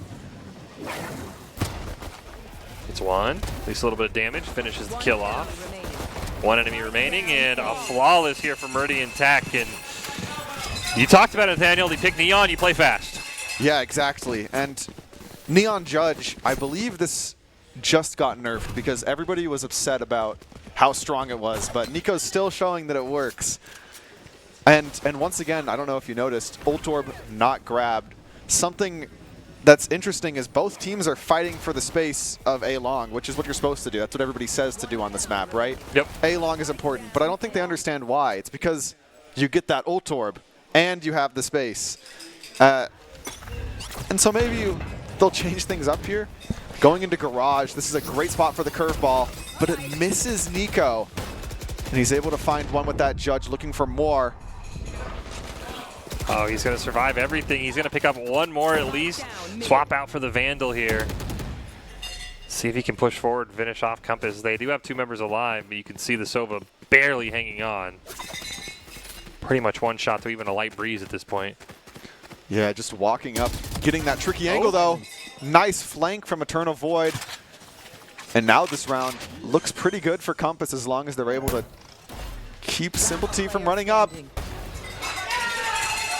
Click heads, it's just that easy. Yeah, it is. I mean, when you're playing like that, it is. And again though, we talked about it, right? C ult orb just left there, right? I think we spent a lot of time talking about how Compass needs to slow down Meridian Tech defensively. I think offensively, I want to see Compass slow the pace down. Smoke out C, grab the ult orb. Smoke out A long, grab the ult orb. Then let's plan where we want our attack to go. Yeah, and something also is Meridian Tech is sprinting it down every round, right? Yeah. They're just running at you. Just stand still, look at head level, click heads. It's their strategy that they were talking about, and if you know the enemies are just going to run into you, sometimes literally just put 2 guys playing a high-low and just shoot them. It does look like, got to assume this is a timeout here from Compass, right? You can see them trying to rally the troops, right? And we talked about this. These are important, right? They're attacking. Not only do they kind of get to set the vibe, but they also just kind of have to mentally reset after those first 2 rounds. Basically, Nico on the Neon was like, I'm going to basically pretend like I'm an attacker, right? Because that's how deep he was in their spawn. Yes. And he's just going to pick you off before you round those corners. That's the other thing, right? You can't just assume the defenders are going to play back, right? You have to check every single corner. Even if it would be a place an attacker wouldn't be, it feels like Nico has been there. Yeah, something like the way Nico is playing reminds me a lot of how Skies plays on Boise State on this map. Yep. He runs up, takes the A-long space for the first 2 rounds, then he sits Garage with the judge. And that's exactly what we saw there. So the next part of the recipe is to sit Garage for 2 more rounds and then start running up A main again. 3-0 already in favor of Meridian Tech, so Compass is going to be very tough this round. And you can see, once again, Simple T and Nico, they've done this now almost every single round, and Nico's already got the ult. Yeah, he already has the overdrive here, but he's only able to find 1. Simple T does back him up. He takes down Proper, so they end up getting 2. Now it's Simple T all alone and nearly attacker spawn, but unfortunately, Compass just can't get any space right now. Last player standing. And Meridian Tech is able to just beat Compass without them even leaving their spawn. Yeah. Which is a bit of a difficult thing to be seeing here. I just think Compass needs to play for one spot of the map and then just kind of watch for the other guy. I understand that the fast lane kind of disrupted that, because that's what they were doing. They were trying to play a crossfire. But there's a way. There's a way to do this. This will be the first time since the pistol round that we're really on even footing, though, right? And this might give Compass maybe a bit more of an edge. Like last round, right? We've talked about it. You kind of win in pairs. So this is a great chance here for Compass to turn things around, play a little bit slow. But Nico has no business playing slow. Nico is already way up here. Look, he's drawing the attention of 4 players for Simplety to then fight them. Convergent Pats thought about, but not coming out as he just clicks another head. There's that ult that you talked about. And yeah, just Meridian Tech. They're just going to simply put more bodies than Compass can shoot at one time. Yes, and it's not just Meridian Tech mindlessly running up and killing them. Yep. I don't know if you caught that, but Nico ran up, made so much noise, shot his gun, and then he heard 3 Compass players shoot at him, and he was like, time to swing, Simplety. Because he knew everybody was looking at him, and then Simplety just killed some guy who was looking, you know, just in the side of the head. So it's not that they're just running it down. They're playing very coordinated, which is something that's hard to play around if you're Compass here. You kind of just have to have experienced this before. This might be the best attempt here, right, though? Try and get away from where we've seen Nico and company push, which is just going to go straight down C long. They're going to be able to at least get onto the site, but a quick rotation here through Garage. Basically, all 10 bodies going to be here very quickly. Boo Boo going to get the plant down right about now as Kono picks up the first, but Gatu in the back picks up one. Out comes that Aftershock, stunning pretty much everybody. But I don't know if it's enough. And there's that Phoenix ult, making sure we secure the round with this extra life. There it is. Great job from Proper, showing us exactly why the Phoenix ult is so strong. Even though he didn't like get killed and use it, it still gave him the confidence to run at 2 people and just win the round for them. And they did exactly what they really needed to do, right? We've seen Nico every single round, except for the one where they sat in Garage, but it's push up A long, B at A. The best counter to that right now is, okay, we're just going to push C long. We're going to smoke out the site. At least if we get all 5 bodies there, Nico can't flank us. Exactly. Just don't run towards the nuclear bomb. Just go the other way. It looks like we might be trying that here again. We do see Kono is going to have the knives ready. If Simplety peeks this, this could be a huge pick for either side, and it's Simplety who gets it. Crazy flick from Simplety there. Placing swarm grenade. Swarm grenade out. Now you can kind of see Compass a little bit lost. Gatu going to pick up one. They're trapped right now. Indeed they are, but they don't even know it yet. Curveball does tell him a little bit of information, but King Orin now going to push up on the other side, and there's not a lot of space here left. Now they're just slowly getting pinched here. Tripwire gets taken out, which means it's free game here, and Meridian Tech does it again. They just simply overwhelm the remaining bodies of Compass. Yeah, and that right there is the one downside of 5 stacking, because they weren't able to get into C, as we could see. Yeah. And then they have no space. They're just 5 people just waiting to get shot from every angle. Yeah, it really felt like they were relying on Kono to win that battle with knives in mid, and that was going to maybe open things up to a rotation. And then once Kono got taken out, they kind of just didn't really know what to do. Yeah, and to be fair, Simplety hit a crazy shot. You couldn't really see because it wasn't his perspective, but he was looking down and then flicked up to the guy jumping and one-tapped him. Well, Nico, once again, A long, a familiar spot for them. Oh, This time, wait. Compass is ready. They're going to pick up 3 right away. That is very, very good by them. And now they're just able to grab all of those rifles that were just hand-delivered to them, Uber Eats style, and they just get to go onto A site for free. Looked like we got the Cypher ult there. In a 5v2, it's an interesting call. Spike planted. Yeah, just making sure there's no tricky angles to be concerned about. I understand it, as you talked about it, for the mental, right? If you lose a 2v5, you're not going to be in a great spot. So I like it for Compass there. Two members of Meridian Tech, they're both going to push from the same spot. Gatsu going to pick up one. Kono and Eternal Void, though, finish the round, and Compass picks up their second of the half. Yeah, I get what you were saying about the Cypher ult being weird. It's definitely not what I would have done, but there's plenty of examples of where, like, even pro players are in a 1v4 and they just solo breach ult the last guy because they're just like, I really want to win this round. Yeah, I mean, it's that, and it's putting it on cooldown, right? Because now maybe you get a Cypher ult maybe later in the half, potentially, right? There's still 4 rounds left. Assuming you get to kill every round, that's a Cypher ult by the end of the game. So. And that can maybe make the difference in that final round. So yeah, I don't hate it. It looks weird, but I don't hate it. Again, it's one of those things you just want to make sure you finish off the round, as you said. And speaking of being finished off, you could see immediately Meridian Tech, they're all 5 grouped up, and Kono with a huge pick onto Nico, but Wizhorn is there as well, so it's down to a 4v4 very fast. But with Nico out of the way, I bet you Compass is feeling pretty good, because that's like the Thanos of their team, you know? Truly, it has been. He snaps and half the team disappears. You're not wrong. So maybe they're feeling a little bit better knowing that they're against just the normal Avengers here. Take flight. Still hanging out over here in A Garden. You can see very, very cautious here from Compass with how aggressive Meridian Tech has been on the defense.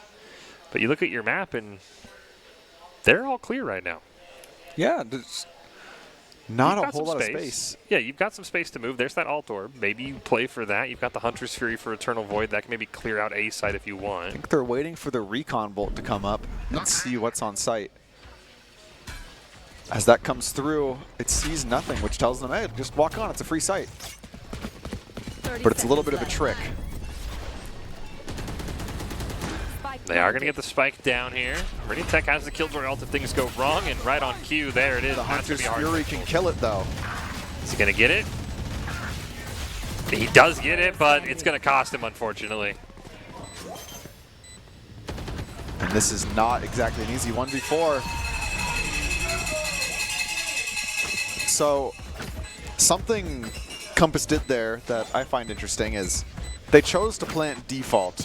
They had full control of the site and they planted the safest spot. Typically in Valorant, when you have full control of the site, you want to plant in the most open spot because then you can play from the most angles. But what happened was they were all forced to play like the same spot, and then they got hit by one piece of reach util and then all died. Yep. Which is just something to think about as you set up what the post plant is going to look like. Especially on Haven, this is a map that where you plant the bomb matters a lot. Yeah, I mean, you talked about it, right, where defense sometimes you feel like you have to react, but for attack, you have to have that two-step plan. It's not just, okay, we plant C or we plant B and we're happy, right? You have to think about the 40 seconds you have to defend the spike. And that's maybe what Compass needs to work on here is immediately we see they've had success with this before. They all want to get on C. They smoke out Garage, and they're onto the site. But everybody's still alive for now.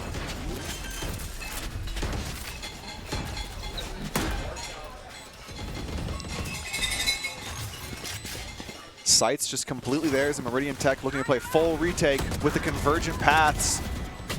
Nico picks up 2, picks up 3, and now it's just down to Proper. Simply going to finish it off. The duo of Nico and Simplety have really made sure Meridian Tech is going to take a huge lead early in this game. Yeah, once again, something that Compass needs to think about is those extra 40 seconds, because if you get a site for free, odds are the enemy team isn't giving that for no reason. Yeah. It's not a mistake. They have 3 ults that make your retake like unplayable almost. So sometimes you don't like planting in a 5v5 can get messy, especially in a team comp like this where they can play so fast and explode onto the site. And that's just something that maybe they want to think about, like look for a few kills, plant the bomb, like tap the bomb to bait out swings. 2 more rounds here left before they swap. And we've seen this story before.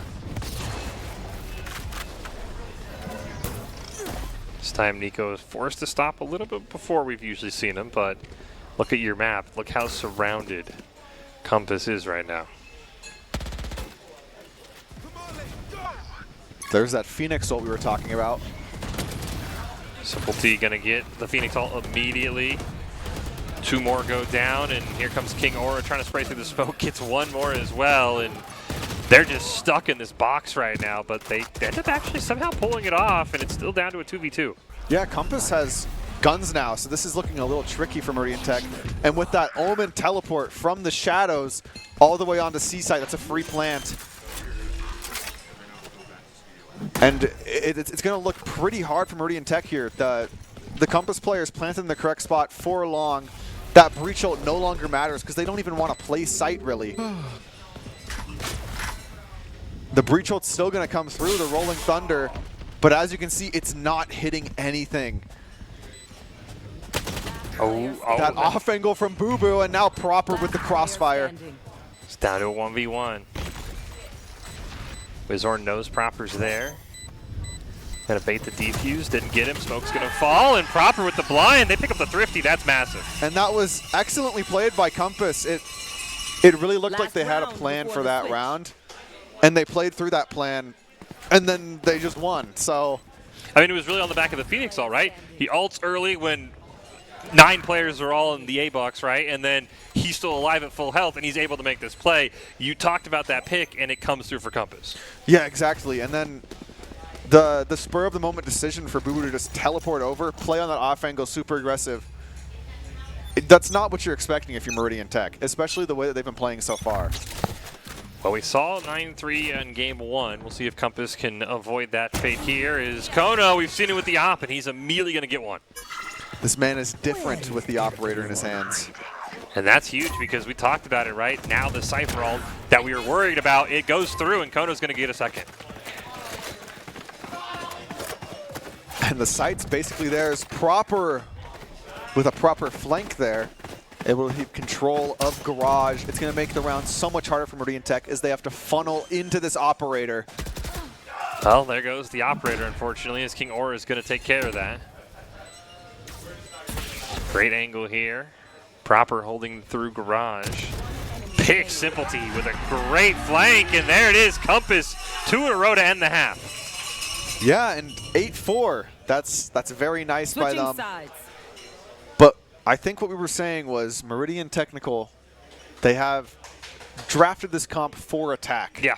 So now it's putting a little bit of worry in my heart, and I don't know what will soothe it. Yeah, as you said, it's one of those that we are looking for here. Of course, today's stream brought to you by the local dairy farmers and the dairy protein they produce. Thanks to them, Idaho Esports has access to next-level fueling options that keep our players playing at their peak. Unbottled dairy protein that powers your performance. Visit unbottled.com for more info.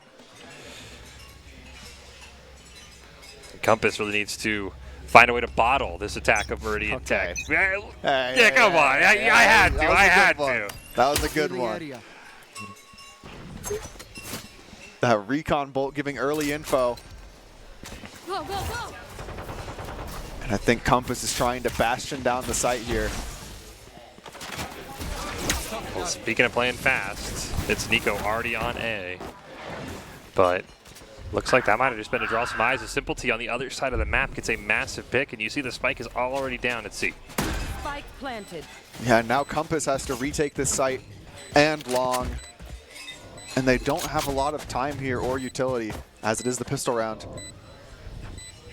They're going to maybe get a flank here. Watch number 7 on your map. Kono is in Garage right now. You can just barely see them. They are going to take a couple shots, and that is going to give away that position, unfortunately. Boyd gets 1. Kono gets a second. Nico with the shorty is going to pick up 1, and now it's all down to Simplety.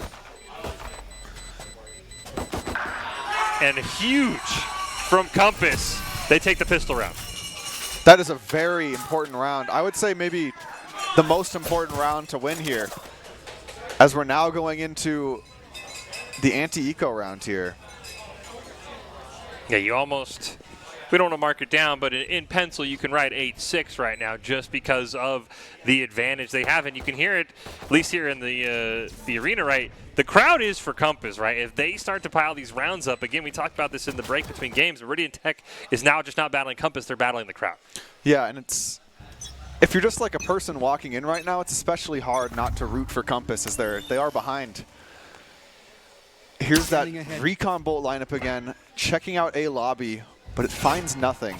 Boo Boo's jump scout misses as well. That's crucial. Ooh, gonna get caught with the knives out, unfortunately. So Nico is gonna pick up one. Kono comes right back though. Gonna click through the smoke too. That is massive. Kono! Spike down B. It's all up to Simplety. I mean, they have the spike right here as well. This is gonna be very hard. Maybe saw him.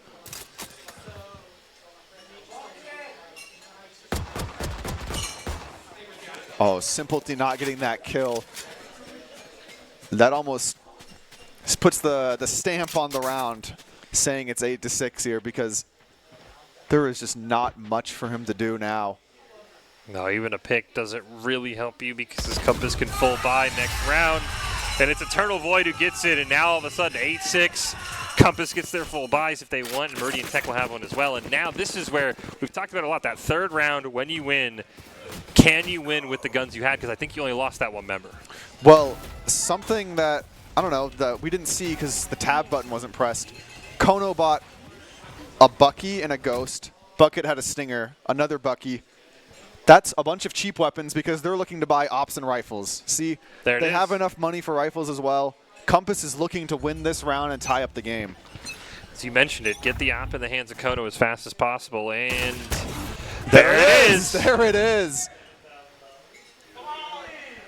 We talk about it, Doc's Keys. Don't ego peek the op. You don't have to do it. You don't have to do it! Zorn. Kono, just you can't swing this man on the op. I think Nico's still there as well, yeah. Not going to be able to hit it as the Neon dashes through. Can they maybe take care of the Cypher on C? Simply baits the plan. He just had no idea. He had no idea he was there, and Bucket checking the camera. That's the anchor right there. That's what you want to see. We talked about it. Nico is going to get the kill. The op is gone. And all of a sudden, after that fast start, we're down to a 2-on-2. But nobody knows where anybody is the thing. It's a bit of a tricky situation where all players have to clear everything, and King Aura has just been spotted. The only advantage that Compass has is they know where the spike is, but it's already picked up. King Aura takes out Bucket. That's a crazy swing. It's off to Eternal Void.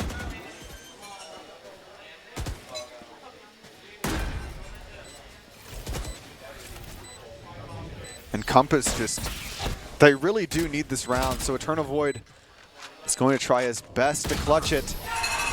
Nico had the angle, unfortunately. Unfortunately, he did. Nico was just a little bit faster there on the click. But I mean, I saw Eternal's Void crosshair directly on his head. He was milliseconds away from having a chance at that round.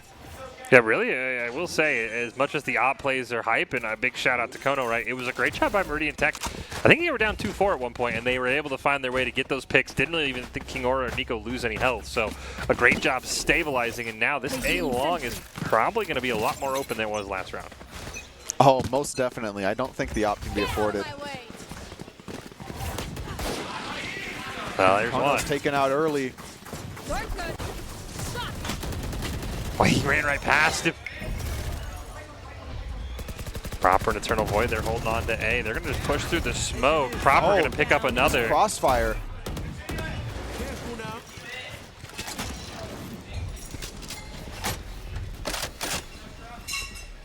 Compass just able to hold down that site. And now it's looking a little dicey for Meridian Tech. They're both fairly low on health, I believe. And they also used all of their utility. So this really is just a click head situation.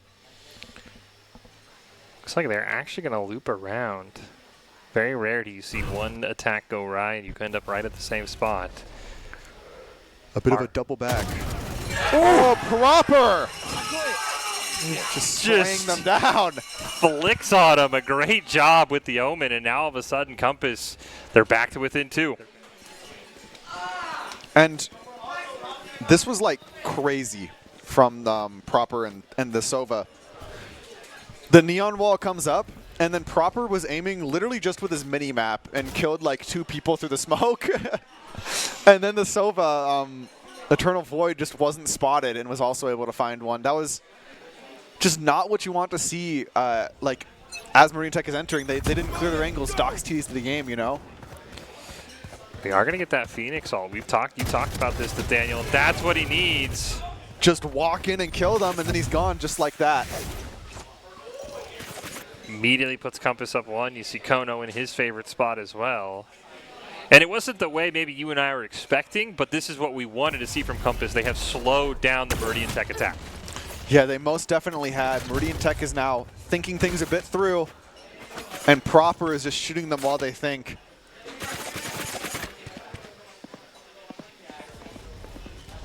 Looks like Garage has just been entered, and Bucket's chilling here. Oh, he gets one. Oh, One enemy remaining. the trade just keep going the way of Compass. It's up to Simple T. Takes a bit of damage. And that's going to be Void with the wall bang, and Compass now 1 round away. You can hear it, Nathaniel, from tying up this game. Yeah, and tying up the game would be massive here. Meridian Tech, they're not playing into their strength. They're not playing fast, you know, and I have a feeling that the Killjoy lockdown is going to dissuade them once again away from playing fast. They're going to want to play slow, wait for that Killjoy ult, and that might send them down the wrong path, but not this round. This is the Deagle round. This is the... You're hoping for just something. Let's just see what happens type of round. They might use the Neon ult here. I was going to say, if there's one thing they can do, it's we saw it on defense, right? Nico, get in there as quick as possible. As Kono, yeah, you're not going to win that battle. And I think that pretty much declares, yeah, we're holding everything for next round. Yeah, no, Meridian Tech would not, probably, it's just not wise to use the ultimates here. This round is a little dead in the water, but if they're able to get just 1 pick, that puts a rifle in their hands and is something that can flip the round. So the Compass players, I don't like them being this close to the angles. That's a good way to give a gun and then give the round. Out comes that Sova drone. That tells them where he is, though. But they It don't doesn't know matter. where It's Proper Eternal is. Void. Oh, maybe they pick Eternal Void here. They do. Wizorn able to get 1, but Kono with the op answers right back. The op's not going to be great here in close range, but he's got backup. But 9-9, huge comeback here for Compass. And you can hear the crowd absolutely just present in the moment here. Eternal Void hit such a just like ballsy play. He's sitting here, he throws the drone out, which tells the entire enemy team where he's standing, and he just kills them. It's like, wow. Call an ambulance, but not for me. No, exactly. We are going to get a timeout. I was about to bring this up, right? I think if you're Meridian Tech, you've got to take a timeout. That 4-round lead that you had after the first half, it's completely evaporated. Compass has done exactly what you and I were talking about in the intermission between games. They have found ways to slow down Meridian Tech's attack. We haven't seen that clean 5-man push that we saw in Game 1. Yeah, I'm no longer seeing Flawless pop up on my screen. I'm more seeing like Neon runs in, gets shot in the leg, and then doesn't know what to do, dies. It's beautiful. This is what I wanted to see from Compass. They've finally adapted. We'll see. They've tied it up. Now they've got to get in the lead. That's the most important thing, right? There's 1 game left on Split if Compass is able to win this, and it's going to be completely different because it is going to be swift play, right? But you can't worry about that right now if you're Compass. You've got to find a way. Take the lead in this series as you see. Timeout is going to go away, and we'll see what both these squads have. Yes, and that was, in fact, Meridian Tech's timeout. I believe each team has 2 timeouts. I believe so. Kono still on that op, and look at the money. If Meridian Tech loses this round, it's going to look really dicey. So don't be surprised if they use 3 ults at the same time here to just try and get this round. Wow, my eyes are down. Yeah, you were talking about flawlesses. This is where Meridian Tech needs one because any gun that goes down, it's just going to be that much harder to buy back.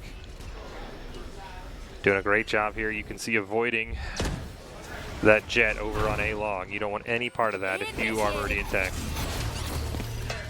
There's that Killjoy ultimate, and maybe a Hunter's Fury is going to be popped to counter it. He might be a little late on when he popped it.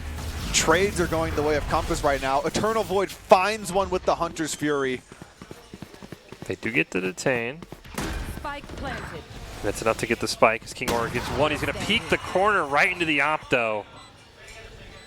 Now it's all up to Nico. And he immediately gets taken out, and it's Compass who will have the 10-9 lead. And that Killjoy lockdown there, they placed it down, but they weren't able to like keep everybody in that, right?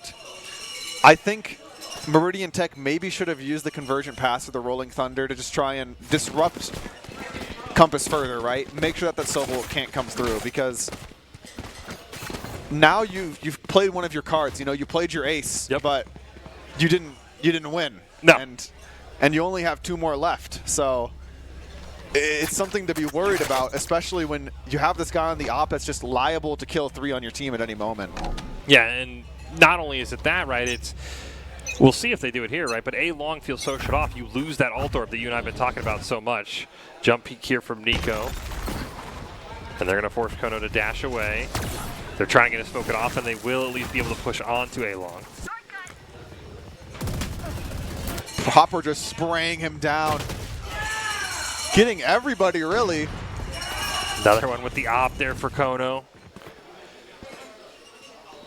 Oh, this is going to be dangerous. King Aura. Dangerous jump scout. Gets kind of helped out, but it's Wizorn who does pick up one. He is going to get a second. He is very low health, though. He's going to have to kill them all, but Compass. An insane winning streak right here in the second half. Indeed it is, and every time they win the round, the crowd just gets louder and louder. And Meridian Technical, they're not going to be able to get any more ults. These 2 are all that they have, probably for the rest of the game, unless they use them right now, because we're running low on rounds to farm them up. And the way it's looking, you need to get that operator out of the hands of Kono, because if you don't kill him now, he's just going to be able to buy another operator. Yeah. And then he can buy another one, and it does nothing. He basically has very close to permanent operators for the rest of this round. They're going to try it again. They are going to concuss him this time. And Nico wants to smoke. They are going to take care of the Phoenix ult, though. There's that Rolling Thunder. They are able to get on site. Gatsu going to get one onto Proper now. As they pick up 2 finally, and now as we talked about in the last map, though, the op gets a lot worse here. That you do still have Heaven, which maybe is a little bit of a benefit. But the smoke player is still up, able to smoke it off. Ooh, interesting teleport from Gatu, and Kono is able to punish it immediately. They do know he's up there. And it's all the more dangerous for Kono to swing now. But the time is running low. Cypher ult from Compass. Nico is going to take down Bucket, though, unfortunately. And it's all of the Kono with the op in a dream. And I don't think they're going to have enough time. There just really isn't much to be done here. Oh, they might catch him in the back. Oh, King Aura able to take him down and put that operator in the hands of Symphony. I remember Gatsu had a couple of pop-offs with it for Meridian Tech, and you'll take a free op anytime you can. And so something we're noticing now is the counter strat, right? That breach aftershock is coming through, disrupting the operator, and then they just walk in for free. The thing about that, though, Kono can just walk forward a little bit. Yeah. Like, he's going to realize this pretty soon, and then Meridian Tech's going to run in, and it's kind of dangerous. Well, we get another timeout. We didn't see many in game 1, but we were making full use of it. Compass going to be the ones to call the timeout this time, and it makes sense, right? Your winning streak finally comes to an end. Just kind of take that mental breather, right? Absolutely fine with this as we're down to, I believe, 11-10 right now, favor of Compass. Yeah, I think what Compass is talking about right now is how do we deal with that breach stun disrupting our operator? Because that's the only real thing that they have against them. Meridian Tech only has that breach stun as a counter to the op. Past that, it's a bunch of flashes, and we've seen Kono dodge every flash. So, it's a bit difficult here for them. We see the Judge being bought. Same idea for Meridian Tech, where they're going to be running up with a Judge, just on a different site. And you can see there, Kono has the op back. It looks like it's Nico, interestingly enough, who at least for now has the op in their hands. For an aggressive player, always an interesting choice. We'll see if it switches hands here at the end. And they're both on C long right now, by the way. And Kono's going to win that battle. Instantly. One more. Spike down. Oh, you And can now all he has to do is not swing in the round as one. Knives come out.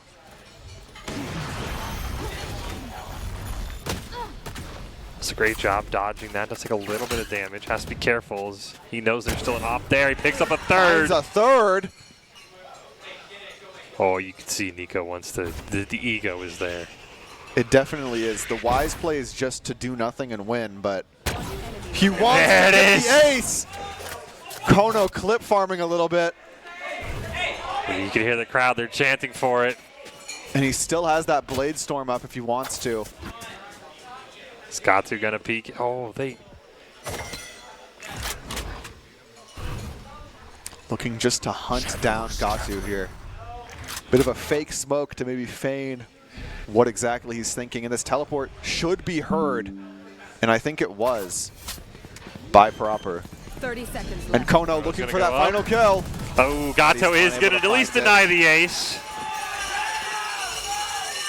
Moral victory, I guess. I think even though it's 4, that might be the play of the game. Oh, there's no doubt in my mind unless we see an ace, right? Okay, you want to call it? I think I'm calling it. I think this is play of the game. Okay, well that was your unbottled This- play of the game. Brought to you, of course, by local dairy farm families. Perform, refuel, recover, repeat. Visit unbottled.com to learn more. Sorry, production. Hopefully you can find that replay. Look, I don't want to cast a curse. I don't want to somehow have an ace pop up right It here. happens every time. Then we just look silly.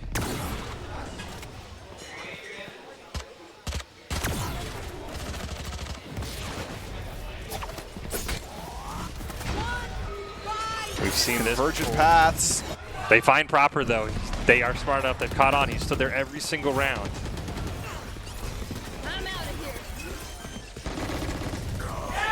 here. Boo Boo gonna get one back. The spike will go down, though.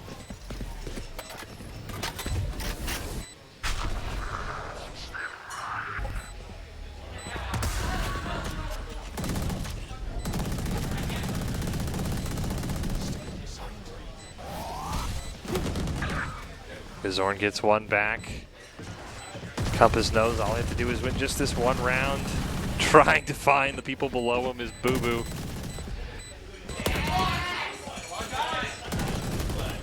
Nico gets one. Does everyone in this game have an Omen right now? I think everybody has an Odin, yeah. Like, I feel like there's just Odins all is all I hear. And it will unfortunately be Kono retreating, and this will be one more round. They have to survive. A very, like, Valorant culture thing is if someone buys an Odin, you get upset at him and then buy an Odin yourself, and then everybody has Odins, but nobody knows how to use the gun, so everybody just plays bad. What do you mean? We have 100 bullets in the chamber, and I just hold down the trigger. It seems very easy. Yeah, I don't know. It's just, it makes for a really silly situation because the only gun that like can't beat an operator is the Odin. It can't one-shot to the head, so you can never diff the op. Well, do we go to overtime, or does Compass go to a game 3? That's what's at stake right here. As it's Kono not able to hit anything on A long. Jump peek there from Nico. And Able to you're find not that going to peek shot. that one. That's a great opening pick from Kono. He hears the Ultor being grabbed, but audio can only take you so far. As if you don't know, you don't see the silhouettes as the player. Man, wouldn't that be nice? Oh boy, would it. They want to stick on A, it looks like. Rotation through sewer. You have Kono still there, and that Nice might shot be the from worst Kono. idea. Oh!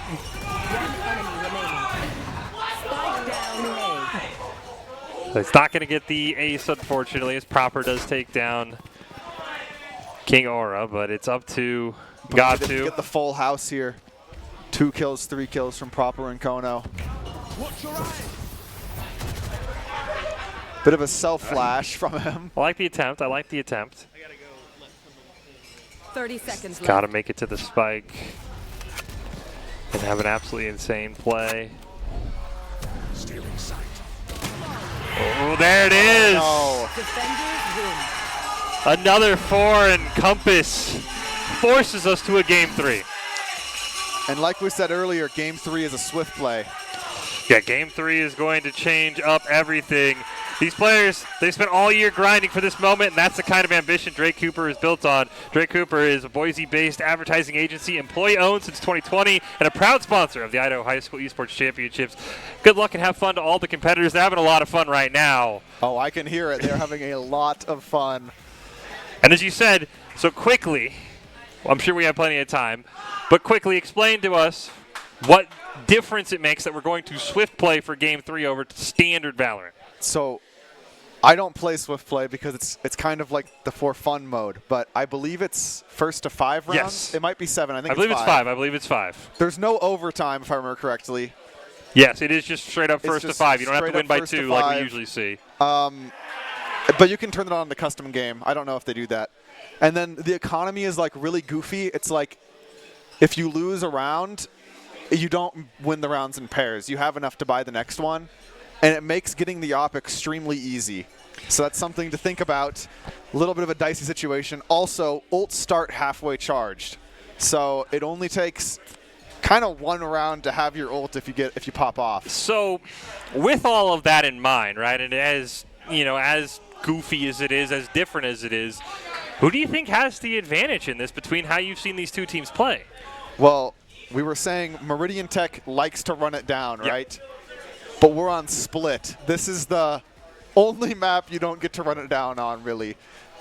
It's very, very, very, very, very defender-sided. We do see, though, right, this looks like it's a little updated, right? This was Meridian Tech's pick, actually. Oh, indeed it did. was. It flipped from how we first saw it. So Meridian Tech picked Ascent, and Compass was actually, or Haven was Compass's pick. So this was Meridian Tech's pick, which is interesting, as you said, that doesn't really play into the strategy we've seen them execute today. Yeah, well, Meridian Tech, their options were Pearl and Split, right? Yeah. Pearl is Op Central. That is the op Maybe map. they knew. Maybe they had a little bit of scouting Yeah. beforehand that the op is not what you want to face. Split is we can't fast push, but also the op is completely terrible on Split. So Do you think Kono still forces it, though, right? You got to be feeling yourself mean, after that last game. there's a couple of angles you can play the op. It's just a little you're forcing it is all. Well, if there's anyone I want forcing it, yeah, we did just get confirmation it is going to be swift play. It would be Kono on the op, right? They completely turned around Haven. I don't mean it's not a single person game, but I think if you're going to pick somebody who kind of almost willed Compass back into that, it was Kono on the op. Had the insane 4K, gets a 4K to end it as well. You've got to find a way if you're Meridian Tech in a faster game mode to deal with him. Yeah, and something that we were noticing, it wasn't just like the Kono train. Yeah. Like his entire team was playing for him. Like they Yeah. were like, I'll just swing this angle and die so that Kono can get 2. And it's like, well, I mean, it's working, so I mean, may as well they let him have the continue. chance at the ace, too, right? We saw Cypher's like, hey, they're here. All right, I'm going to pretend like I'm walking to garage just to cover the angle, right? So, no, this should be a lot of fun here, right? Idaho High School Esports Championships. And it's only the first round, and we're already on to swift play between Compass and Meridian Tech. Should be an absolute blast. Yeah, I could not have asked for a better opening game. We almost got overtime. Overtime's really the only way, for us at Yes, least, right? I don't know we for need the players, overtime. but overtime. But a huge comeback by Compass, right? Down 4 rounds. They end up winning by 2, so they go crazy on that attacking side on Haven, the map they picked, right? So that's the other thing, right? I don't know how you draft for swift play, though, right? Like, usually when you're drafting these maps, you have a little bit of a plan, or maybe not, as you pointed out, that we got the most boring map. But swift play, I really wonder if that factored into their minds at all when they picked Split when Meridian Tech did that. Well, from what I know, Swift Play like kind of has the overtime ult charge thing going on at the start. So if I was drafting for it, I would just pick a bunch of ults that usually cost 9 because now they cost 3 or whatever. And then you just have a bunch of strong ults that can win you rounds for free. I don't know if that's like the smartest way to do it, but Yeah, we need you to be the expert on the swift play meta, like right now, because we might see a lot of these today. it does seem like something you can think about is just play for ults instead of regular rounds because Swift Play really is like one of the more goofy game modes. And again, it is straight up first to 5, right? You don't have to worry about winning by 2. So as you said, if you just go, all right, we pick enough alts that we can have 5 strong alt rounds, or maybe 4, I guess, after the pistol round, that might be a legitimate strategy. Yeah, I think it could be because you know you have breach ult for the first round, KJ ult for the second. Yep. Waylay ult for the third. There you go. The Do you big think three. you just take Phoenix just so you're going to have like... Yeah, then you just have Phoenix ulting twice. Exactly. I mean, 6v5, we saw I think, proper multiple times that Phoenix ult saved Compass. So I think it'd be very interesting to see if we maybe see just completely different agents, as you said. Maybe draft for those ults and don't just draft for maybe your standard gameplay, because I feel like Meridian Tech, we saw them on defense, they played fast on Haven. On offense, they never found that footing we saw on Ascent. Their offense always just felt kind of sputtered. Yeah, and you were saying the 6v5 idea, right, with the Phoenix? Yeah. Split is like the only Sage map. Like, it's the only map where you play Sage. Now it's a 7v5. Sage has the slow orbs as well. That stops fast pushes. Sage could be an okay pick here. Well, we'll see what these two teams have in store. It'll be Compass defending first, Meridian Tech attacking again. Game 3 here, Swift play first to 5 rounds on Split. Winner moves on. Loser moves on as well, but if you want a chance at that championship, you got to keep winning. Exactly. And Meridian Tech here, I would say this is like a normal comp. Like, this is like what you expect on Split, pretty much. It's still a run it down idea, but the other one is kind of just like, this is what my ranked teammates are picking, and I like that. Well, we got Proper on the Phoenix, right? So they're going to have multiple rounds of hopefully him having an ult or two. And again, the other thing, we talked about it, we'll say it, the crowd is pro Compass right now. Yes. If you're Meridian Tech, you've got about, they kind of struggled once the crowd went popping off. Yeah, and I think the playing off vibes, like, it really is true. Like, Yeah. they're not picking the meta picks. They're just picking clearly what they like to play, and it's working. And then everybody's hyping them up, and that's working. I mean, you talked to them before the series started, right? They said clickheads play on vibes, and it's gotten them this far. Yeah, it seems like a good strategy. I had my doubts, but when I heard the no captain strategy, I was like, oh, maybe, you know. If I had to pick one, maybe I just lean for vibes. But here we go. It is Game 3 between Compass and Meridian Tech.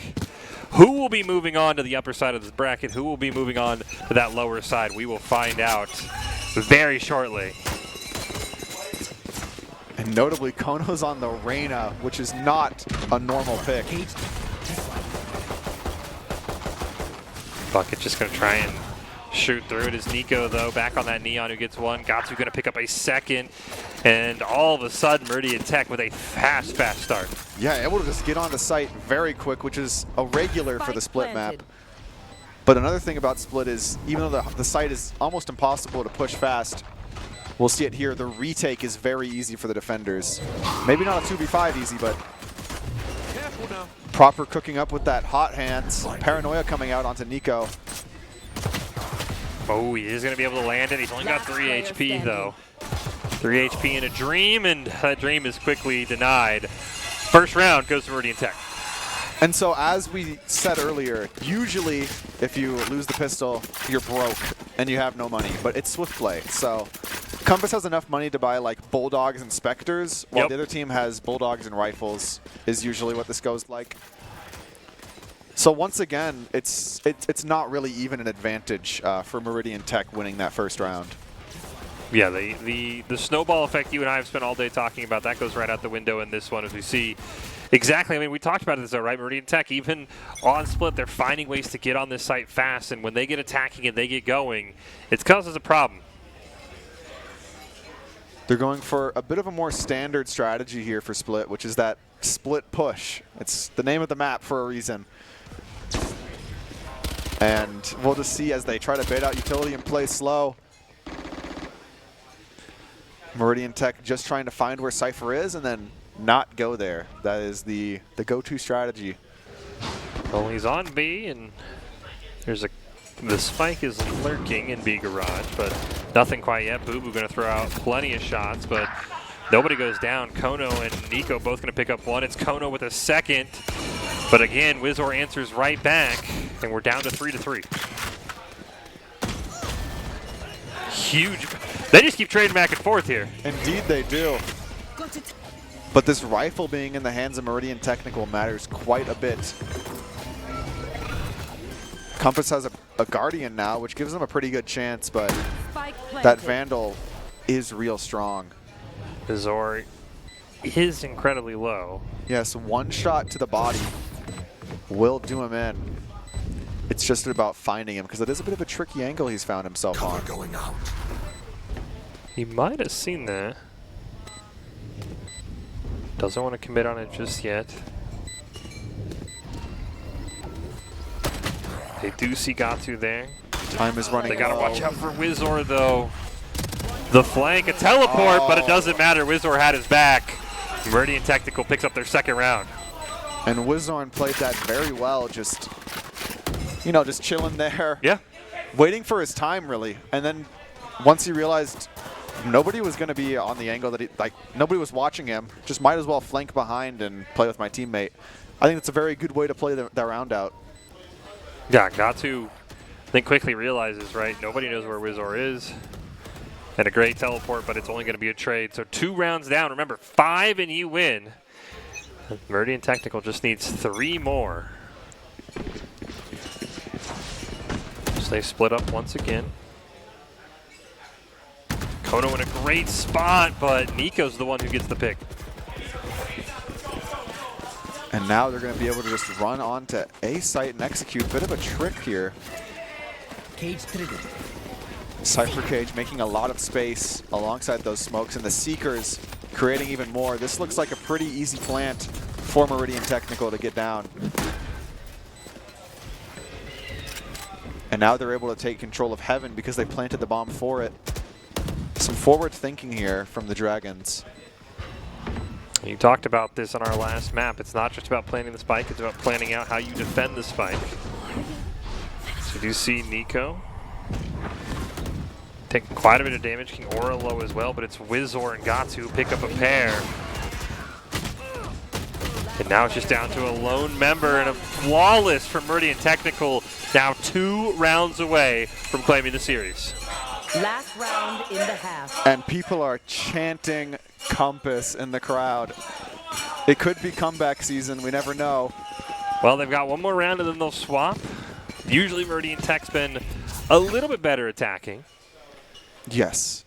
So might be a benefit there. Is unfortunately only 3 Odins in the game this time. I was really hoping we were going to get all 10 based off how last map played at times.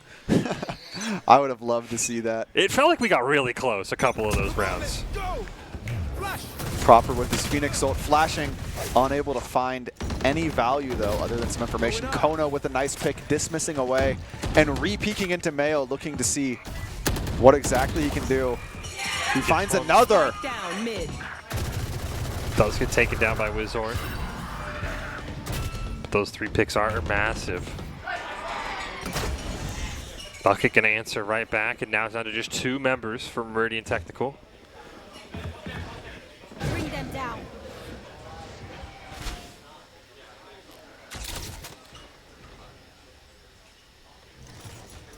East side heavily defended. You're gonna have to try and make this rotation.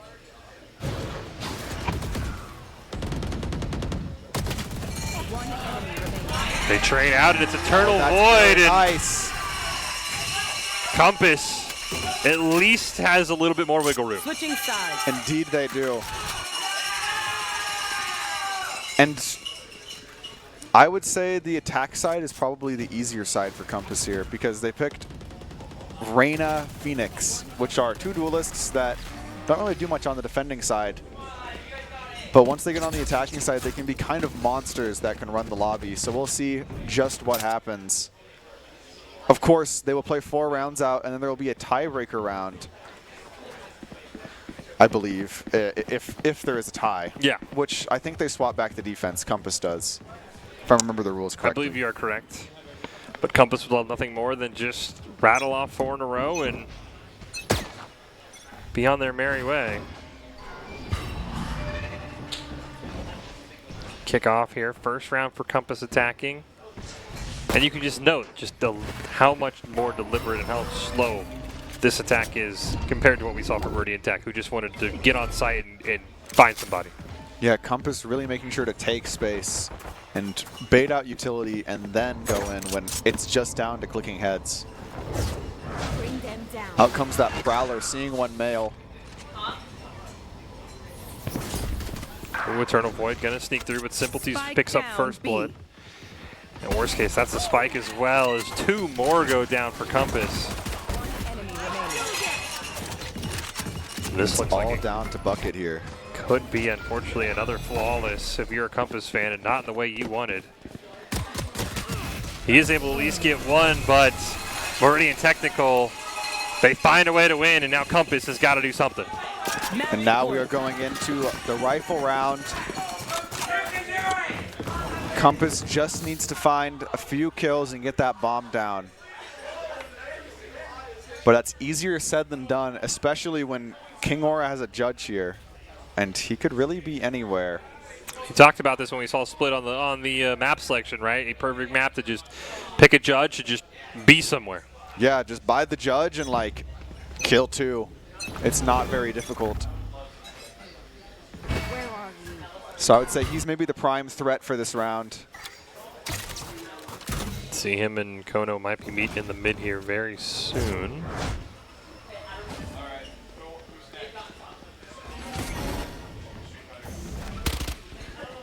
Kono might have saw him. It's a little bit of damage, but has to be careful. Reinforcements are on their way. And he knows the judge is there now. Kono has been informed by the sound. And the time is just ticking away as space keeps being given by Compass, I feel. Out comes a smoke. Wizorn is smoked off. Nobody's close according to that Prowler. Oh, Nico's in a great spot here. Wizorn maybe. Compass just gets the sight. Oh, They are going to lose one, though. and that's the spike. The round can't be won without that spike being retrieved, and there's 3 defenders on top of it. Compass now has to run up into a judge and kill everybody and then plant the bomb in 30 seconds. They're going to try. Boo Boo's going to be the first one. He finds King Aura. That's one judge down. Gatsu's going to answer right back. And as you mentioned, time is running out. 15 seconds. And Nico's right behind him. One more for good measure with the pistol. And Meridian Technical and Nico, they win 5-1 on game 3, and they take the series. And that will put them up into the winner's bracket. With Compass going into the loser's bracket. Yep. Still able to play some more rounds out and have fun. But you can still place, right? You're not done. Still place Yeah. up to 4th, I believe, or is it a Swiss? It's Swiss, Oh, so you can place up to 3rd if your Compass and things go your way. But Meridian Technical, I mean, holds on. And it was Nico, we talked about him almost every single game, found ways to make plays, especially on that final clip there, to be able to maybe push them in to that next round. A big thank you to Esports Supply for sponsoring today's broadcast. Esports Supply partners with schools and institutions to design and outfit world-class esports facilities. If you're looking to build or upgrade your program space, Esports Supply is the team to call. Big shout out to Meridian Tech. They're the team that moves on into this next round, Nathaniel. And before we go to break, what are your thoughts on this series? I mean, I thought it was a very fun series to watch. I Yep. think the adaptations made by Compass were it's what you like to see in a 3-game series, Yeah. right? They get just like kind of run over, and then the next game they get to play and they realize, oh, we can just not get run over. We can play around that and Yeah. draft around it. And I think if it wasn't a swift play, maybe they would have had a better chance at. The swift play does change the It dynamics. changes, Yes. it changes everything, and all of the adaptations that they made were all of a sudden kind of thrown out the window. Yeah, and I mean, we did see that, right? I believe every team that picked their map, they won, right? That's something that's going to come in more and more as this tournament goes on, as these esports high school championships go on, right? Is you have to find ways not to just win on the maps you pick. It's about winning on the maps that your opponents picked. Yes, that is very much true. Well, again, we are not close to being done. A big shout out to Meridian Tech. They move on into that winner's side. Compass, they'll keep playing, as we talked about, could maybe finish as high as 3rd. But we're going to take a quick break. We come back. We've got more from the Idaho High School Esports Championships in Valorant. It's all coming up right after this. Since you guys have been in here, some things have changed. We've updated this place to be in its final form. New cabinets, new counters, all sorts of new stuff in here. This has turned into a place that wouldn't look out of place at an SEC or Big Ten football facility, and Dairy West has allowed us to have it here. We've taken a holistic approach to our player nutrition, and we're really thankful that Dairy West has made sure that our fueling station is the best in college esports and really at industry standard for any college athletic department. My friends know me as Derek, but I'm also Master Sergeant Raxter.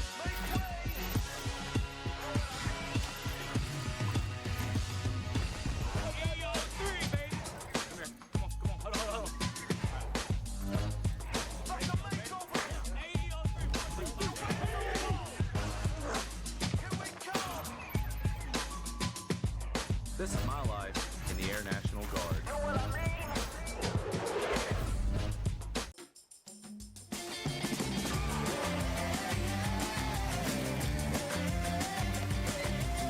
Ladies and gentlemen, attention please. About to start the show. Better take your seats.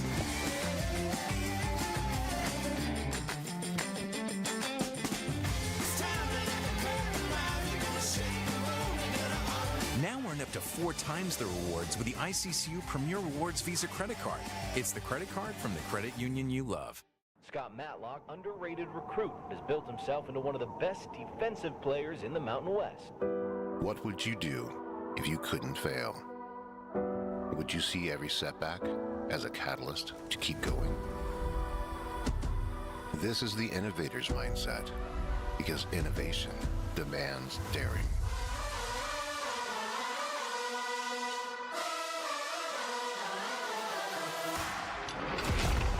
It's finding thousands of ways that don't work, and the one that changes everything. It's when your unrelenting spirit sees the world's needs and says, I will create something better. So, what will you do?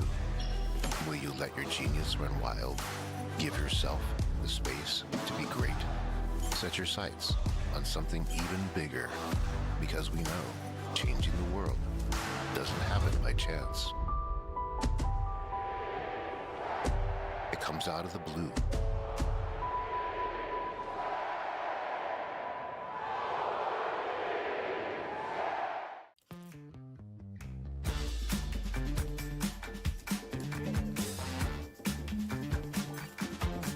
Hallelujah, hey, Jubilee.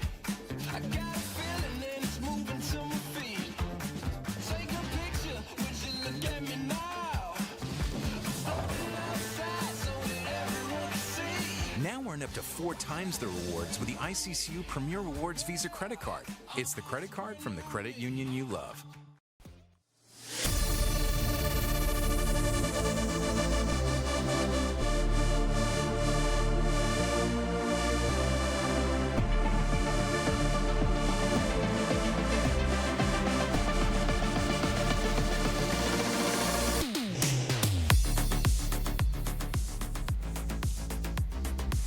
Hello everyone and welcome back to the Boise State Esports Arena. We're joined with a special guest to tell us a bit about the Idaho Education Savings Program. My name is Eric Beltran, but you are Don Hall, and how are you liking things out here, seeing all the festivities going on? It is such an amazing facility you have here, and the games are just great to watch. It's so much fun. So, why don't you tell us a little bit more about Ideal? What is Ideal?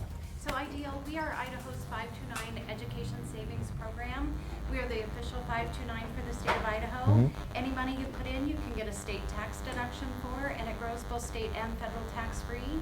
It can be used nationwide for education, including K through 12, higher education, trade school, apprenticeships, and it can be used for more than just tuition. It can be used for room and board and other things. So basically what we do is we help people's dreams come true. So it's a really secure safety net to really throw out It's there. a great way, and the earlier you get started, the more you have time to save.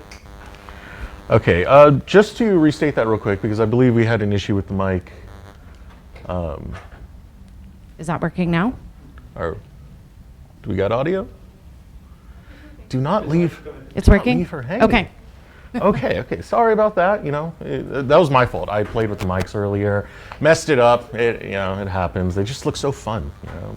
Absolutely. It's easy to do. Sorry about that. So let's start off over again. What is Ideal, if you don't mind repeating yourself? Thank you. Ideal, we're Idaho's official 529 Education Savings Program. You get a tax deduction for any money you put in, and it grows both state and federal tax free. Can be used nationwide for trade schools, apprenticeship, K through 12, higher education, and for room and board and books, not just tuition. All right, awesome. And who is eligible for such programs? Anyone can open an account. They just have to be 18 years of age, and they can save for anyone. They can save for themselves, grandchildren, whatever the case may be. Well, say anyone can open an account, but how do you open an account? You go to our website, which is idsaves.org. It's very simple. It takes $25 in about 10 minutes.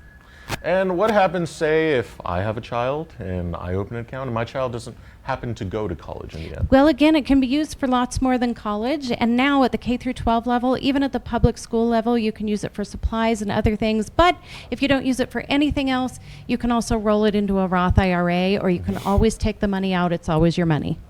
That's awesome. I've heard good things about it. One of our casters who works here, Audrey, she's mentioned her account and how she's pretty much leaving college without any college debt. So seems like a fantastic program. That's exactly what we want to hear. It's so much easier to save on the front end than to pay student loans on the back end. So start saving now. Well, I want to thank you so much for telling us about the Idaho Education Savings Program. Ideal, that is. Can you give us that link one more time? Thank you. Yes, idsaves.org. Thanks so much. All right, that was Don Hall. We're going to throw it over to another break, and we'll be right back. Again, thank you for joining us. Thank you. Scott Matlock, underrated recruit, has built himself into one of the best defensive players in the Mountain West. What would you do if you couldn't fail? Would you see every setback as a catalyst to keep going? This is the innovator's mindset, because innovation demands daring.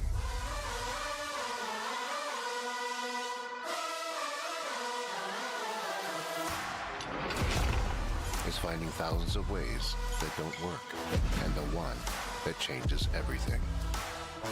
It's when your unrelenting spirit sees the world's needs and says, I will create something better. So, what will you do? Will you let your genius run wild? Give yourself the space to be great? Set your sights on something even bigger, because we know changing the world doesn't happen by chance. It comes out of the blue.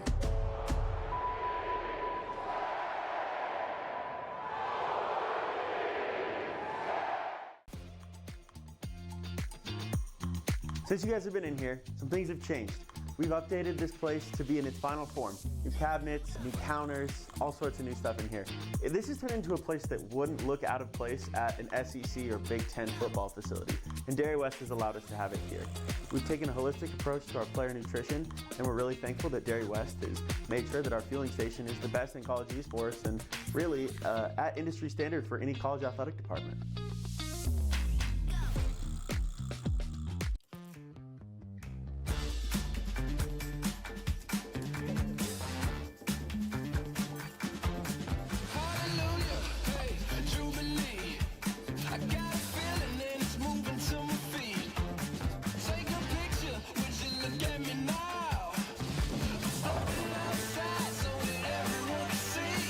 Earn up to 4 times the rewards with the ICCU Premier Rewards Visa credit card. It's the credit card from the credit union you love.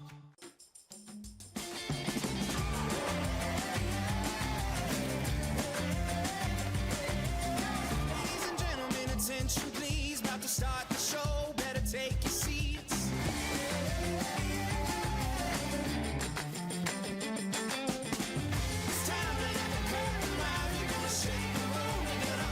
Now earn up to 4 times the rewards with the ICCU Premier Rewards Visa credit card. It's the credit card from the credit union you love. My friends know me as Derek, but I'm also Master Sergeant Raxter.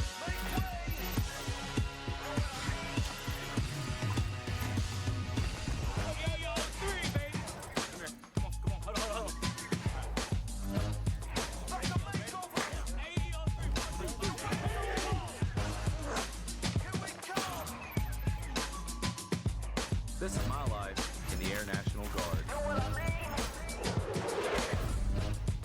Scott.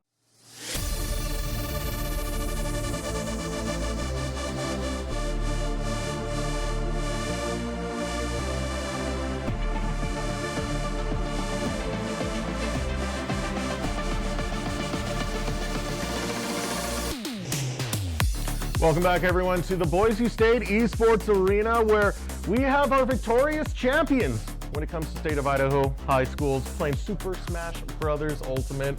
Welcome to the couch in the interview, and of course, the great vibes that you guys got to have at the very moment right now, being champions, being able to come out, slug it out with some of the other teams who are you guys were facing against. 8 teams in total. First questions first, I got to ask, how's it like being in a LAN environment when you're playing in person with all these other teams here? You have an audience watching, cheering you guys on. What's the feeling like? It's really fun, and one of the main things is like a lot of these high schoolers don't go to tournaments, so that when they're all like grouped together, I'm like, oh, there's a lot of cool people here, and we all get to hang out and just play games basically. It's really fun.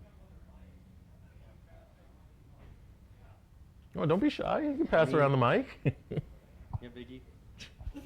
I mean, I just think it's really cool. Like sometimes my family will come down and watch me, but also just seeing everyone else watching me and sometimes getting cheered for, that's pretty cool. And just, everyone in general liking games, whatever, just a way to connect. I get booed at, but yeah, other than that, that's pretty good. So in the finals, Twin Falls, right before that, had beat Rigby, which was one of the 1 seeds coming out of their region, then proceeded to take a game off you guys. Now, I want to know, what was the feeling like knowing backs are kind of against the wall there?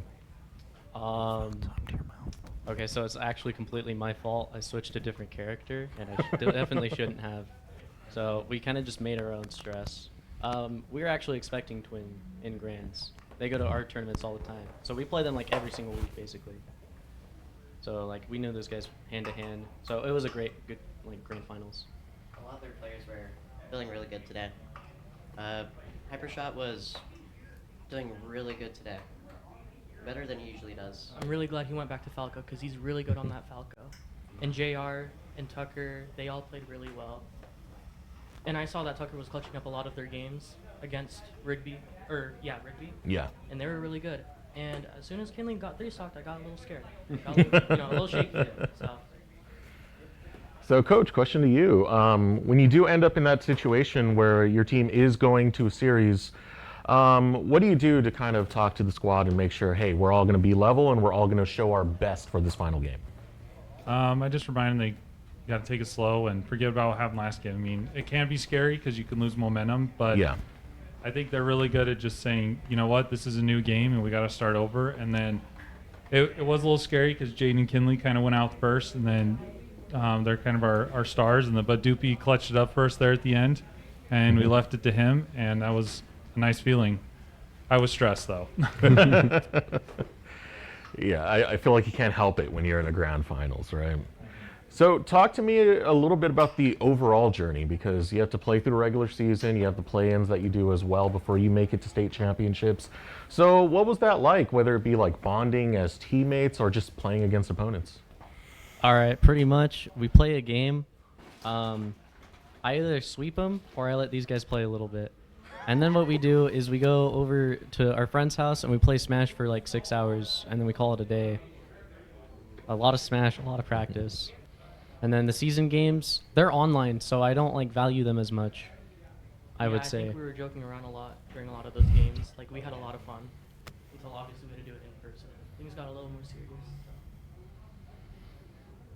All right, so what does it mean at the end of this road now that you've pretty much beat every other school in the state of Idaho? Now you're champions. So what does this mean to you, reflecting back on your journey and now looking at the trophies that you guys have just claimed? For me personally, I don't really care about the trophies. I still have a long way to go.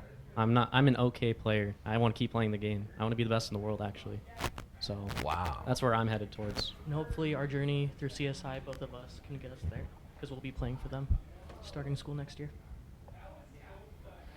All right, so is that the future kind of for all of you, or are you looking towards like the next level of play, whether it be collegiate or even pro play for that matter?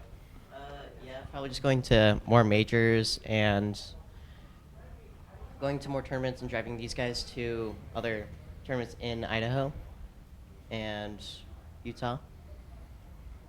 Our main tournaments that we go to. Kind of just like expanding our horizons. I also want to get a little better in Idaho. There's a lot of Boise players that aren't in the high school, but they're still really good, and I can learn a lot from them. What about you guys? I think I just gotta, start playing the game more, really, to get better. Because I don't really go to a lot of tournaments, but I'm starting to think I should. Because, yeah, a lot of good players out there, and a bunch of challenges. I have to say the same thing what Jaden says, just to get better.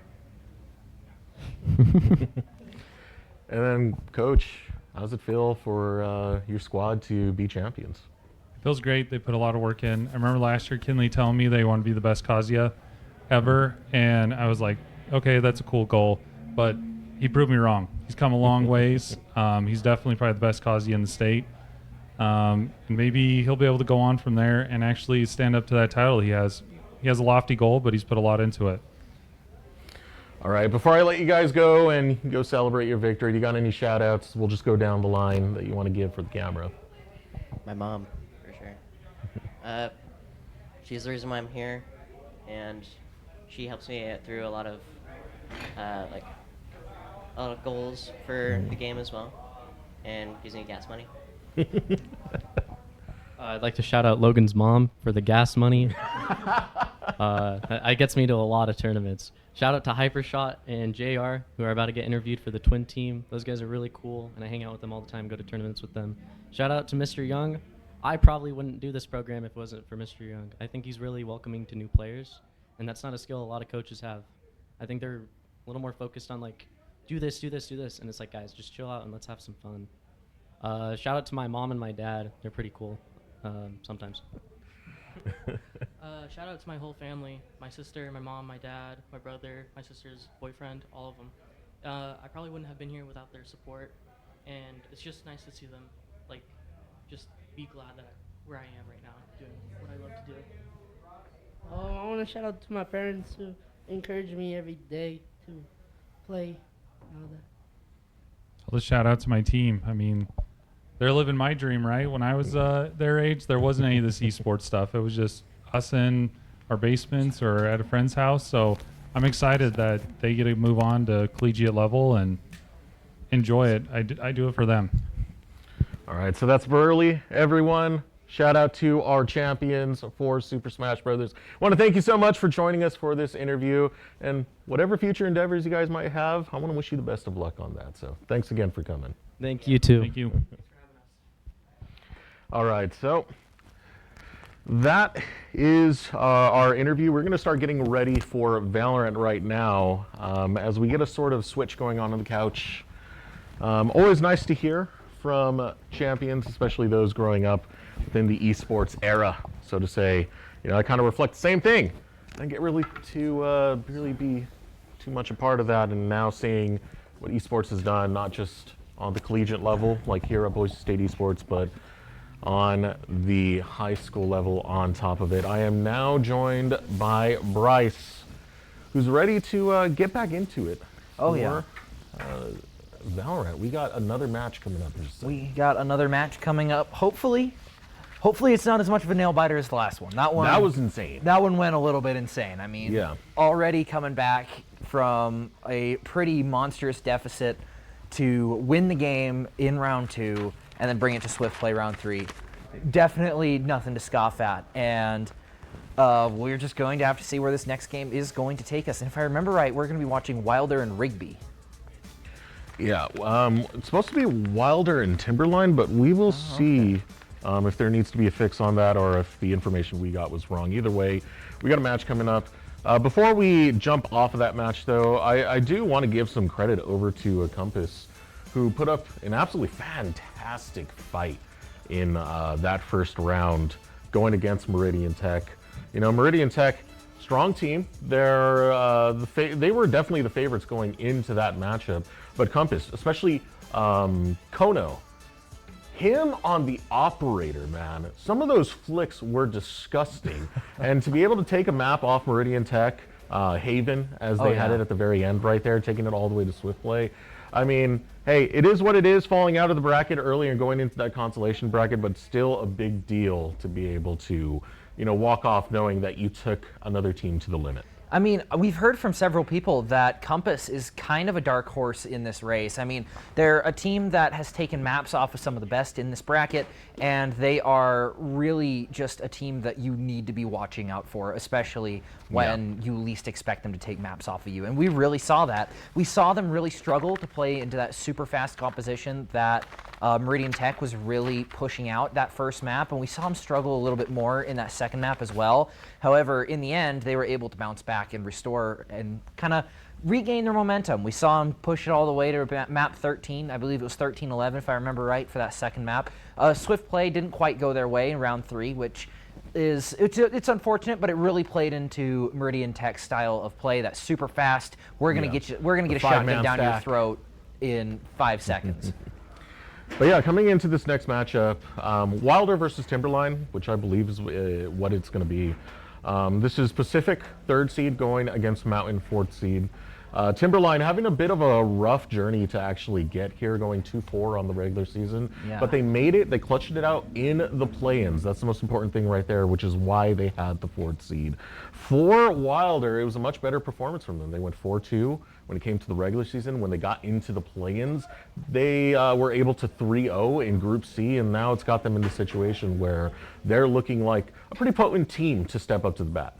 Yeah, they played, I believe they were the ones who played Bishop Kelly in round 1, and that one went very firmly in the way of Bishop Kelly, who is kind of the shoe-in to win the whole thing. Right now, they are kind of a juggernaut. However, they put up a good fight against them, and it was a good showing for the rest of their play. And honestly, I think that now that they are playing against another team, we might see a different side of them that might play it out a little bit better. Are they going to try to play a little bit quicker now that they're not playing into someone who is, or I guess the #1 seeded team in the entire event, the shoe-in to win it all?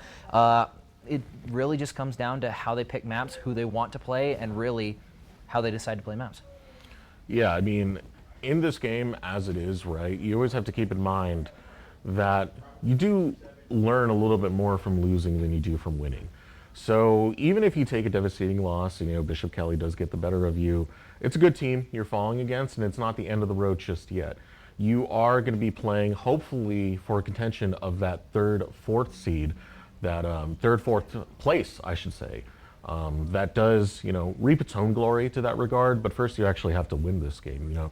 If you do lose out here, you fall into that 5th, 6th area, where you'll be fighting for that. It's better to just get the glory outright and try and take it to the highest limit that you possibly can. Yeah, and especially playing against a team like Bishop Kelly, they're going to point out the weaknesses in your strategy super, super fast. Yeah. And we saw that almost every single round, whether it was engaging a little bit too fast, misuse of funds, misuse of abilities. We saw them punish it incredibly fast.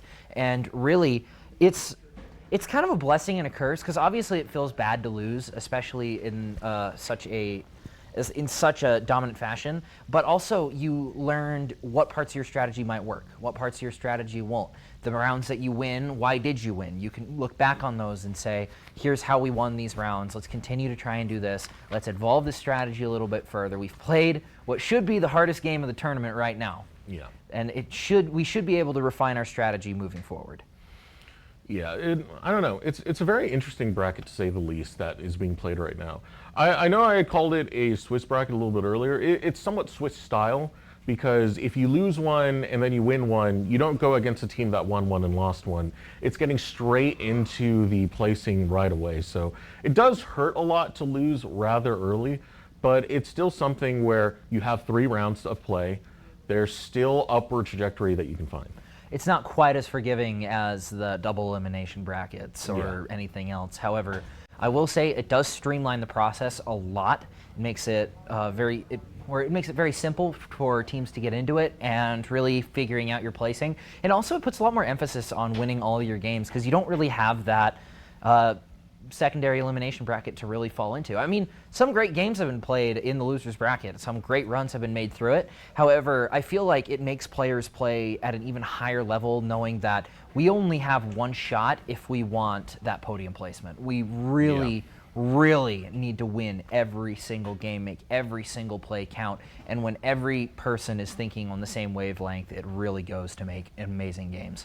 And I do got to correct myself right now. They are playing If they win this, they head into the 5th, 6th placement match. Oh, okay. So that is still something you're really, really fighting for. I like the fact that you brought up how unforgiving that can really be right there, because just losing one game already puts you kind of in that lower half of the tier. So it is a kind of rough situation, but it's one you got to make the best of. Still win those back-to-back games.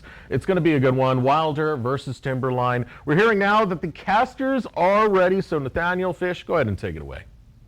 Thank you, Desiree Bryce. We are here to play Rigby and Timberline, I believe, Nathaniel, and it should be a lot of fun, as they were talking about on the analyst desk. It's Wilder and Rigby. We've gotten it now. But overall, what do you think for both these teams, as they were talking about on the analyst test, right? They didn't start the way they wanted, but they need to make sure they keep playing, because you can still end up placing very, very well. Yeah, I mean, if I'm being honest, these are two teams I don't really know too much about, but they've come along like physical distance out. Like, they've come a long way out. So getting, I believe it's 5th or 6th is what they're playing for here.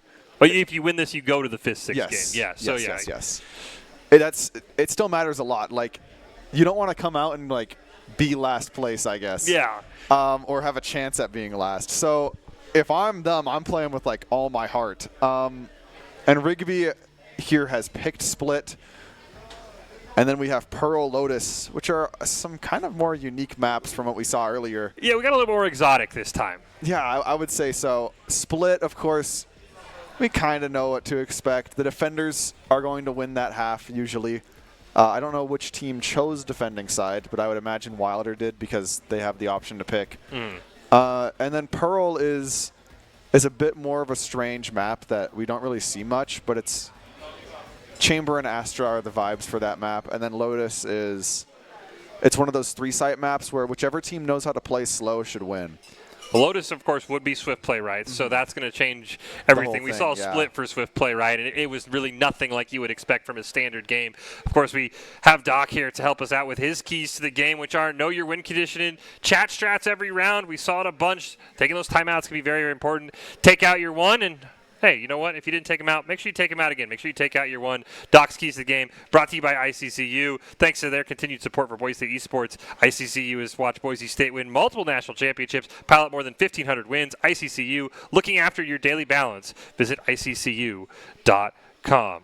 So again, if you watched the last game of Split in that previous series, that's not what we're going to see on this game 1. Yeah, no, Split is supposed to be like the defenders are winning, not the enemy's 5-man push, and then they just win because they have more utility than they're supposed to have and more weapons than they're supposed to have.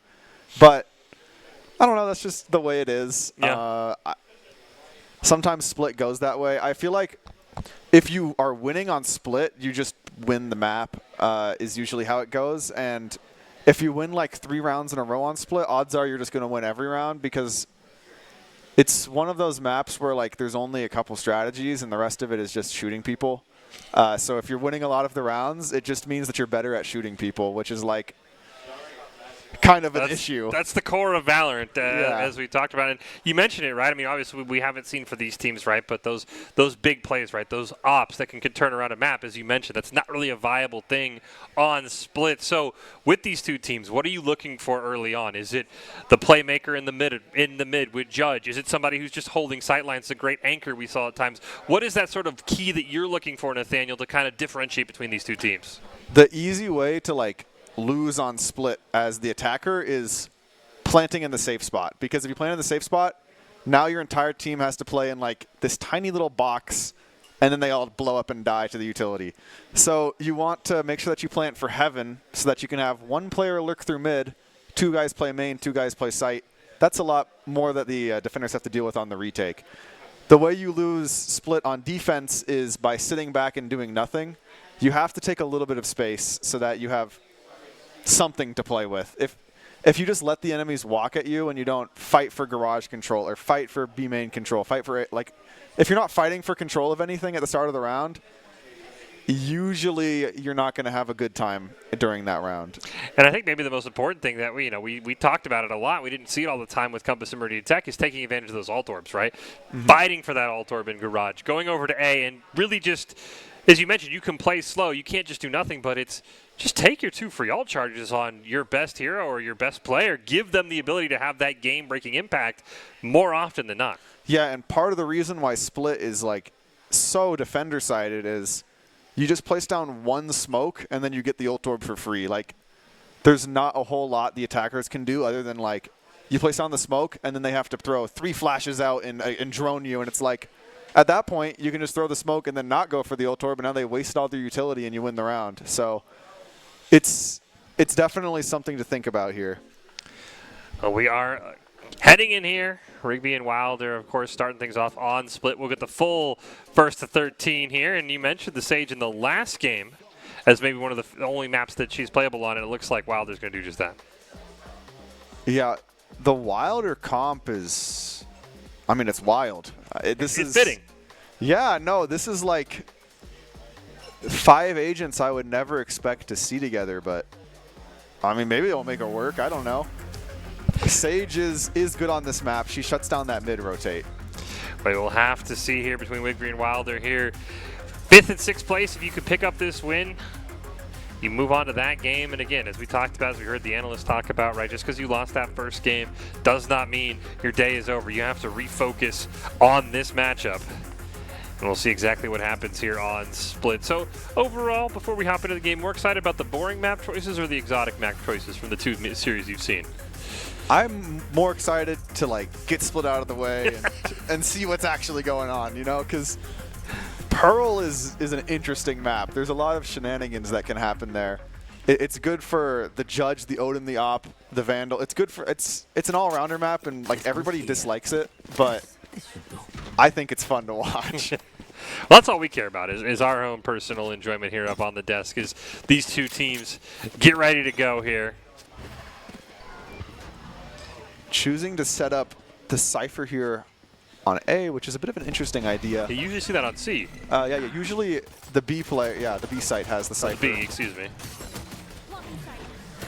We are going to see Demon Killer. They're going to immediately trade off as B was the choice. Demon Killer gets a 2nd. It's them and Mayo both picking up several kills. Demon with their 3rd of the round so far, and Mayo going to get the 3rd of their own. And it's all down to Mayo and Dragon here. Who is going to... Dragon. They both land a headshot, but just one does more damage here. Bit of a gun diff for Dragon Tamer as he's able to defuse the bomb.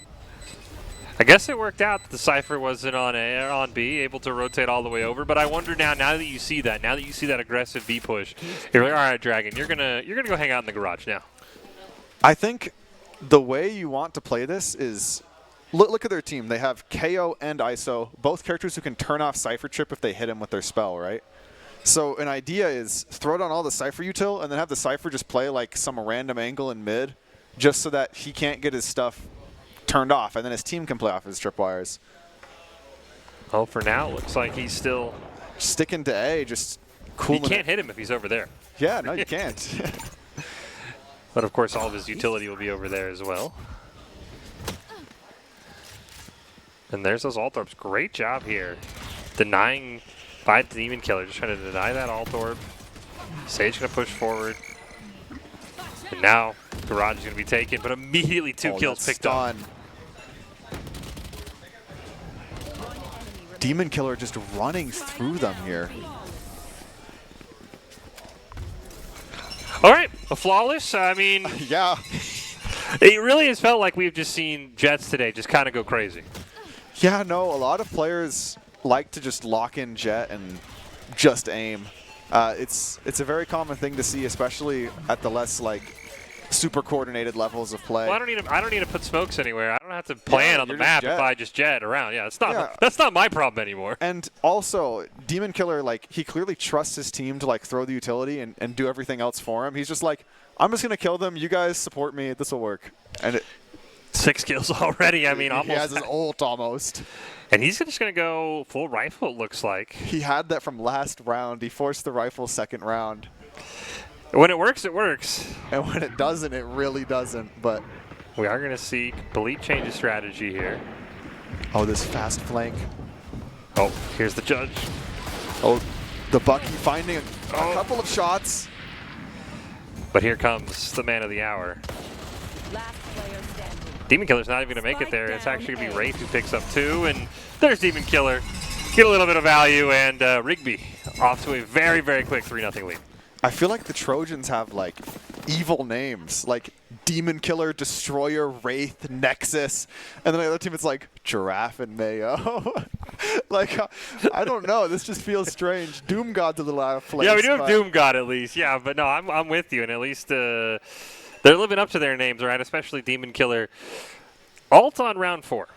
Ult on round 4, which is the Jet ult is like just a rifle for free, basically. Yeah. Usually they don't buy when they have the ult. He's like, do I hold it? Do I need to? Do I just toss this to somebody? And now it does seem like Wilder, maybe they've learned their lesson a little bit. They've scattered them out right. They're playing a lot slower here in round 4. And it's working. That it is. Just don't 5-man run into Demon Killer. Might be a bit of a rotation here through ropes. Are they going to have the flank? You can see Nexus. I don't know if he caught them. But there's Demon Killer. There he is. He's a problem. Not a problem for Doom God. Just but now you get that rifle. Shot. Yes. Dragon Tamer is going to be able to pick that one up. Spike planted. The spike is going to go down here. First time Wilder's been able to get the spike down, and Lil Sway gets another one. Huge pick from Dragon Tamer. That is a very important kill, and he knows where both are on the site because he's heard utility come from both players, so Dragon Tamer just has to wait for the slow orb, walk through and shoot them, I suppose. He's going to go up to heaven. See if he has an angle, but Giraffe just ready, locked in on heaven there, able to just take him out. Wilder already with the Gecko ult. And, I mean, Gecko ult is a lot stronger than Jet ult, I would say. Yeah. For those who don't know, Gecko ult is a drone that stuns the enemy if you hit them with it, so. Very easy to hit a stun target. Yes. And I really do like, we've talked about this a lot. I mean, we talked about, using your timeouts, and yes, Wilder didn't call a timeout, but they figured out in between rounds what we're doing isn't working, correct? We do, by the way, see Demon Killer has found a way to upgrade from the rifle. Oh, indeed. Is it an operator in his hands that I see? Yes, it is. Oh, no. This may spell disaster here. But if there's one man who can counter this op here, it's Doom God with his flash. He just has to know that the op is there. Lurking in mid for now, though. No shots fired. Oh, and there's a little hole in the smoke just for Demon Killer to find someone. And he narrowly misses that shot. He's just going to whip the knives immediately as well. One, looking for a second. Destroyer's there to back him up as well. And the great Ice Orb just kind of slowing things down. Splendid slow orb there. And now the Brimstone Hellfire comes down. One enemy remaining. Spike down A. It's all up to Giraffe. 2 members chasing. And that's an interesting Sage Wall. Guaranteeing that Giraffe doesn't get flanked 30 here. seconds left. Now, are they go for the quick plan, or are they going to predict they're up in heaven? They do read it, but unfortunately not able to hit the shots. And Nexus picks up the win for Rigby. Yeah, I definitely think Giraffe had the correct read there. Yeah. Because let's say they do plant the bomb, then there's nothing you can really do after because it's a 1v2 and you are stuck in this one spot. And the timeout is a great call here, I think. Yeah, no, I really like this timeout. I think they've already started to adapt. I think this just, as we've talked about, right, it gives you 60 seconds to sort of replan exactly what you want to do. And yeah, I think the only way you're planting there if you're Sage is if you really want to rush that ult for some reason, right? But you're kind of giving the round, as you pointed out. He read it correctly. There are just 2 people up in heaven, and it's unfortunately you're never going to kill both of them. Yeah, no, it's just sometimes the round is just a hard one, and it's like you either shoot them both and are just like that, or, you know, you just lose. It happens, yeah. I mean, you're not in a favorable position. No one on the team's going to be upset if you don't hit the 1v2 clutch. But from what you've seen so far, Rigby popped off early, right? They very quickly caught on that Wilder's just going to try and 5-push sites. Wilder started to slow down a little bit. That mid play got kind of crazy. We saw the Sage utility slowing down the Jet. What have you seen, though, from these two teams so far? What do you want to see maybe from Wilder to kind of get back in this out of this early hole? Well, knowing that there's an op in the game, I guess the op's not in the game anymore, but Demon Killer keeps pushing up. We have a few things to deal with that, right? You can throw a slow orb. You can have someone jump scout to see if he's there, throw a slow orb behind him, flash him. Now you have an isolated kill. They just need... Wilder's team has just like so much utility, and they keep ending the round with the utility, so I think just make sure you use it all. We'll see what they've got here in store for us. Round number 6 here of game 1 between these two squads. And this time, this is where we expect the Cypher to be. Look at that one way, able to just find 2 kills, pretty much uncontested. That's the strength of Cypher on this map. And it's something you always got to look out for, and I think Wilder is feeling a bit deterred from there. As the Neural Theft comes through, it's going to snitch that they are all market. Neon Concuss comes through, and Rigby's pushing up, but Doom God is able to find a kill. We do have Demon Killer, who lurked all the way into Garage, so if they end up pushing them out of mid, they have a lurk there. Wraith going to pick up 1. Cage goes down, Dragon Tamer picks up the last, and then now there's just all of the final member, and there's Demon Killer on the lurk. Yeah, and that's just like a case of you ran into the Cypher setup, weren't expecting it because he's been on the other site, and there's not a whole lot to be done there other than just, I guess, know. And now they know. So it's not going to happen again. It's one of those tricky plays that just wins you a free round. It's the power of Cypher, right? And then on top of that, you just pop the ult. We've talked about this, right? Just get that thing recharging already. I mean, Dragon Tamer's got the 6 kills. We don't know how fast. Maybe you get 1 more charge of that. And that's not a round winner ult, but it definitely puts you in a very favorable position. Yeah, that ult can turn the tide of a round or make an even one in your favor. We have Drizzy here with the Bandit. Recently got buffed, I believe. We are going to see a couple players mid.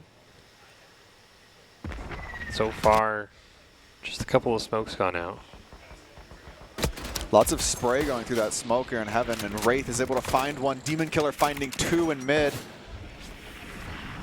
And Wilder once again finding themselves in a very tricky spot. Weapon disadvantage, player disadvantage. And unable to find any trades here. Giraffe, great kill, but it's just not enough. No, it does get that ult already for this round, so you get that revive, right? We've talked about this a lot in the previous game, right? It's just, if you can find ways to create number advantages, that can help win a round.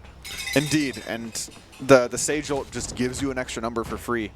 Something to note here is the score says 6-1, and when you look at that, it's like, oh my gosh, like Rigby's going to win this. But in reality, there's no reason why Wilder can't just win 5 rounds. They have the same economy, right? Yep.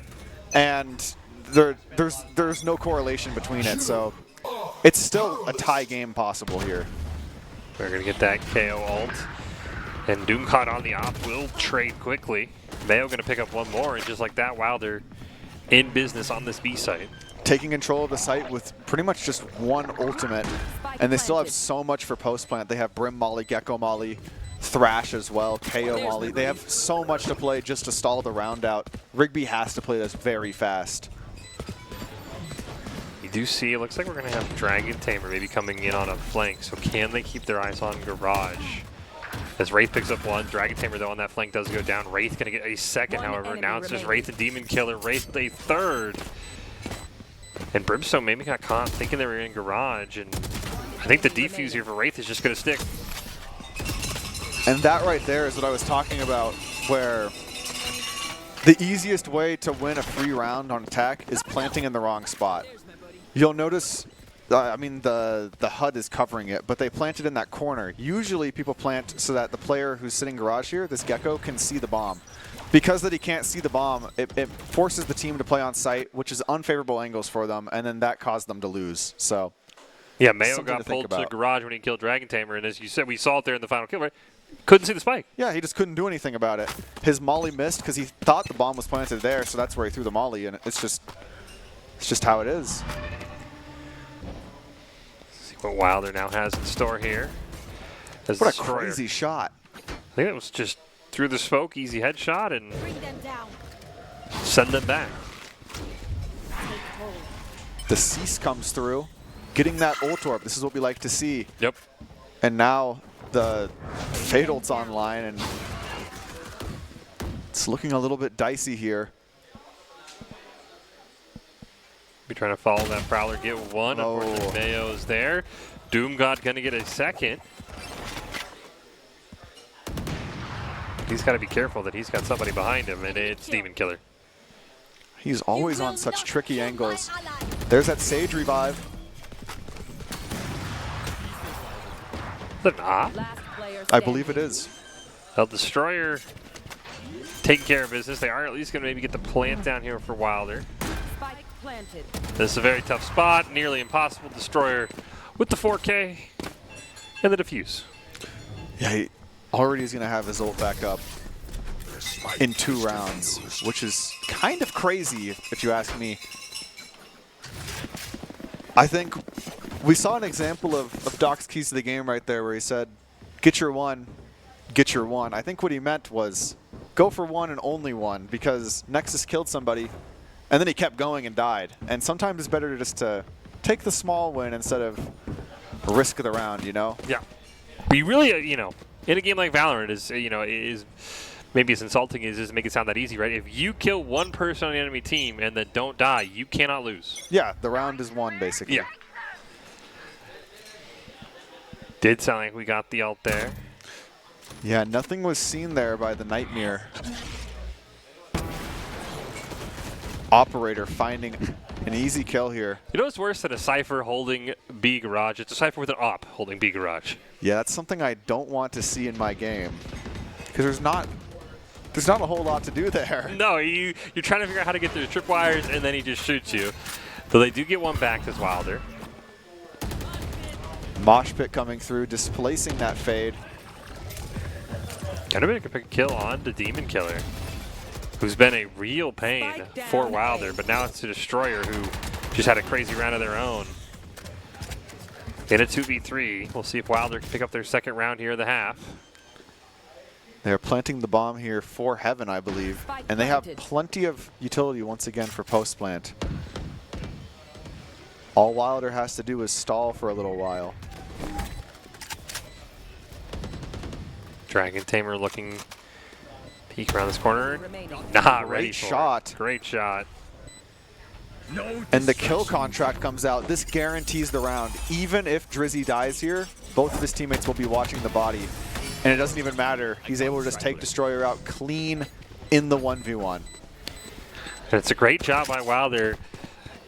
Even with just the 2-round wins, they're clearly showing that they're figuring out what Rigby is trying to do defensively, and I think it's a great job of adapting from those early rounds to now realizing slow it down, plant it in a better spot, and pulling it off just like they did. And I also really like the usage of the kill contract here, because it's one of those ultimates where if there's one guy left, just rip it on him. It's a guaranteed win.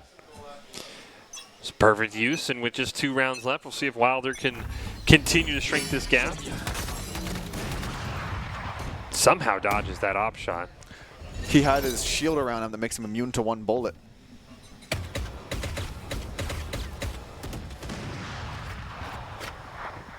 Nothing here for Demon Killer again as you hear the op ringing out.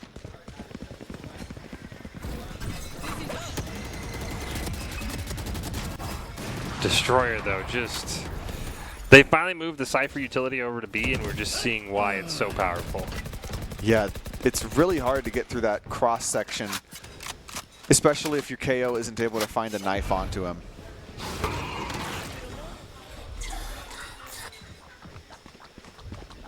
Do have the spike, though, and have enough time if they want to move, but for right now it feels like these 2 members of Wilder are stuck in the garage. Doom God, though, with his own op, gonna pick up a kill. And as the round slows down, 1 enemy remaining. Demon Killer's flank is going to be more valuable. That's another round just the way of Rigby. Last round before the switch. It seems very difficult for Wilder to to really get onto site here, which is a split classic. Like, this map is very defender-sided, so not too much of a surprise, but you never really do see 10-2 on split. It's a bit of an uncommon thing. Usually you're able to get more rounds. But I think this round matters quite a bit for Wilder. The difference between 10-2 and 9-3 is like kind of crazy in how recoverable the game is. I mean, there's a reason we talked about earlier in the day, right? The 9-3 curse. It exists for a reason. It looks like Wilder going to go back to what we saw at the very start. Unfortunately, Nexus with the op up in heaven able to get one before they go Drizzy, though, just diffing that operator. And now Wilder here, once again, they find themselves in a lovely post-plant position. Oh. They do get one. As you said, doing a great job planning for this one. Yeah, and they're also just playing together here. Oh, the problem is Demon Killer is on a roll here. Wraith gonna get. You need to get that Brimstone ult off, and he's not able to. It was a good attempt by Wilder, but it really feels like Wraith and Demon Killer are just... They've been making plays anywhere Rigby needs them to make plays, and that is a big reason why, after the first half, it is 10-2 favor of Rigby. Yeah, there's been a lot of like miracle plays from these two players, Wraith and Demon Killer, just kind of taking rounds that I would consider to be completely lost and just magically turning them into wins. So, big commendments to them. I feel like they've been kind of pulling a lot of weight here and doing a lot for the team.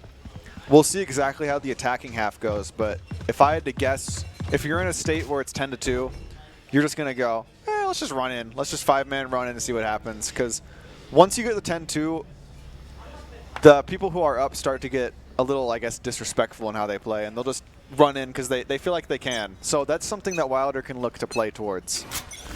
Maybe play around that aggression. We'll see just how aggressive Rigby wants to be, and Demon Killer immediately going to push forward, pick up one.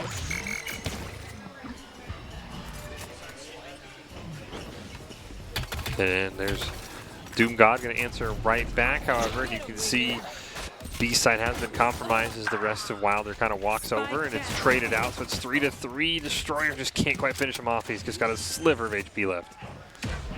Destroyer is going to go into that corner. Sage Shield getting a lot of value here. But that crossfire is just a little bit too much. It's up to Doom God. 1 versus 2 situation, and the reload. Wraith hears it and immediately pounces on the Doom God, just taking him out. Putting us to an 11-2 situation here with Rigby leading.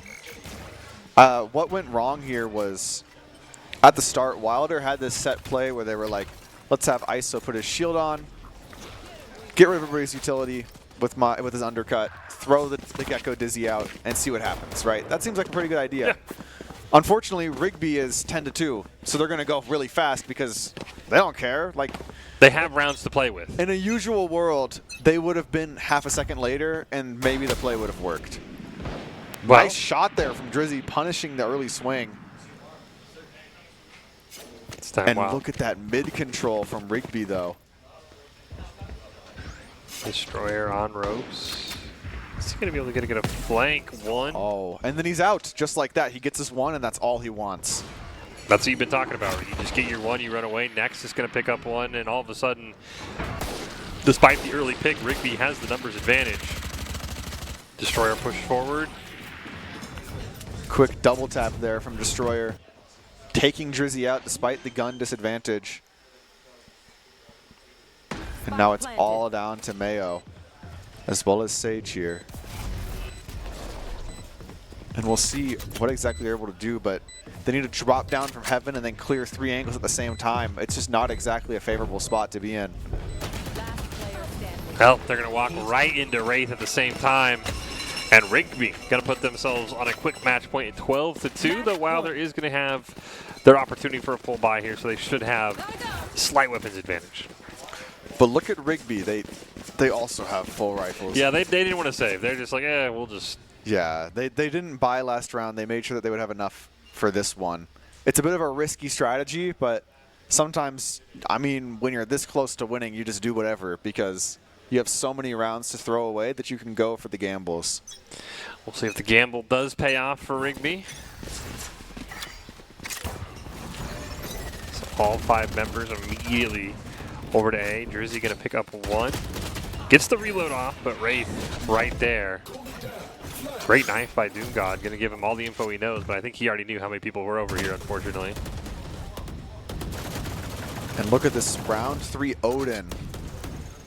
Not a buy you see often, but it definitely is a strong gun, especially when people have light shields.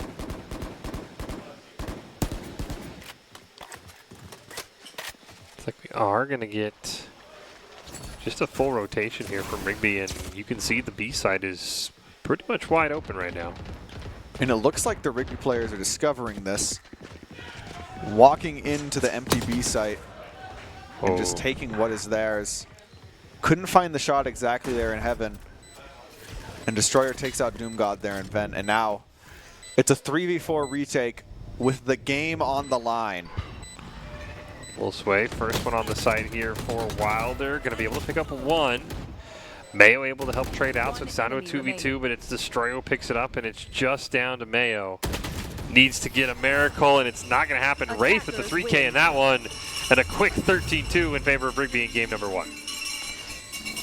And that was Rigby's pick, correct? The split? Yes, I do believe so. Great job by them. And what if you could pursue college or your dream career while serving your country and getting amazing benefits? The Idaho Air National Guard, just 1 weekend a month, 8 months out of the year. You'll get tuition assistance, a signing bonus, health care, 0 down home loans, high-tech job training, all while keeping your civilian life, job, and goals right here in Idaho. Whether you're studying, working, or building your future, the Guard enhances it while giving you the leadership skills and lifelong connections. So sometimes in Valorant, there are teams who only know how to play 4 maps, right? Because they're expecting a 3-game series, and they just know, let's just not even care about this map, just play for the 2 that we want to, and just, I don't know, see what happens. And perhaps, you know, that's what we're looking at here. Maybe Wilder is one of those teams that only practices 4 maps. They don't care what their opponent picks. They're just going to win in the end. They're just going to play for the final round for the match point of the series.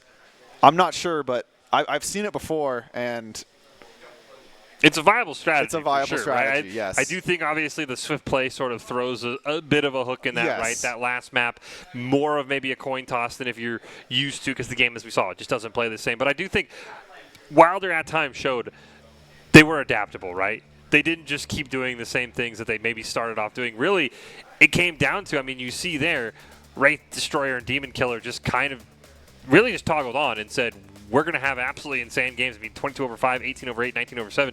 It's hard to beat when somebody does that. Yeah, and also a lot of these these rounds they weren't like flawlesses, you know? No. Like they were getting close, and I think the difference was just in who practiced the map, because when it came down to those fair 50-50 fights, I would say it's about 50-50 like we expect. But when it came down to like the actual plan for the round, it was clear that Rigby just had less of a plan for what was going to happen, and Wilder like knew what each member of the team was supposed to be doing at that point. So maybe as we go into Pearl and eventually Lotus, this is just what Wilder wants. Like these are just the maps they like to play. Well, yeah, we will see. We get our first new map of the day after we just saw a full game of Split after seeing it on Swift Play earlier. And yeah, I think, again, it really does feel like you mentioned it right that one time with Wilder. They had that plant on B, and it's like you planted it in a way where the guy holding Garage can't see the spike. So you might be onto something, right, where Wilder's like, look, we're going to try our best on Split. We're going to really take Split to learn what you want to do, Rigby. Then we're going to apply it to our map, and we play for that 3-game series. Yeah, exactly. It could be a case of they know that they're going to lose the map that they don't want to play. Yeah. So might as well just not even show any strategies and just learn what the other team wants to do, right? I think we've got a good idea what Demon Killer, how Wraith and them want to play. They want to be aggressive, especially defending. They want to push up into you. I think you're right. I think that might be a great play. We'll have to see. Of course, you do run the risk that you can't make any mistakes here on Pearl, right? If Rigby maybe finds out a strategy and this game gets a little closer, you did kind of throw that map away. But as you said, it is a valid strategy to say, we're not going to show you anything. We're going to learn every single thing you showed us, and we're going to have it for the maps we want to play. Exactly. And what we've been seeing is they like to just run in one guy, kind of alone with the utility, and he just goes and kills, right? Yeah. There's a character for this. There's Vice. You can just put a Vise wall, the guy runs in, now he's actually alone, just with the utility, and then you just kill him, 3v1 on the site. Or you pick Tejo, or not Tejo, what's his name? Vito. He's the newer character, nullifies all the utility, kind of throws a thorn or a wrench into the whole mix of the push. Something to think about is just those two champions. Yeah, we saw this with Compass, right? We talked about it, right? You find ways to slow down the game because that's exactly what Rigby wants to do. They want to play fast. They want Demon Killer in your face. Wright didn't use the Neon for as much speed as maybe we saw from Meridian Tech earlier, right? But it's still that mobility. You pointed out, right? There was one where I think, Mayo got caught reloading. Boom, instantly going to sprint at you, right? So you find ways to slow down here on Pearl, and I think for Wilder, you've got a great chance to get us to another 3-game series. Yeah, and also a note on the Neon. I think the reason why he may have been a bit slower is I think 2 days ago they made Neon have like a weird mechanic with how she jumps, and now she's slower when you jump. So it's something that everybody still is getting used to. And we're seeing a very similar comp here. Wilder, maybe these are just the agents they like to play, because especially at the high school level, the correct call isn't pick what's meta, it's pick what you're good at. Yeah. Yeah, that's something I think a lot of times to keep in mind, right? You can watch, we talked about it, right? You can watch C9 play Ascent and Haven multiple times. You can pick their agents. You're not going to be able to execute like them, right? If you play on something you're comfortable on, you know the angles on, you know the utility of, maybe that's the better play. So we will have to see here. Again, it's up to Wilder to force us to a Game 3. Rigby, they came out early, and if they can do it again, they'll be well on their way to that 5th, 6th place matchup. Yeah, exactly. And Pearl is one of the more kind of crazy maps in my opinion. There's a lot of spots where you can get wall banged. There's a lot of spots where you can be in a ratty corner that no one expects. There's a bunch of op angles. Like this map is a lot more like a Counter-Strike map than a Valorant map. And it really means that maybe the strategy matters a little bit less and you can just aim. But we'll see exactly how it is that Wilder approaches this, because this is their pick. Yeah, Wilder, again, maybe planning for this moment. We'll see what Drizzy and company can do. Again, you were talking about those angles. Had one, but unfortunately just not quite able to nail that shot.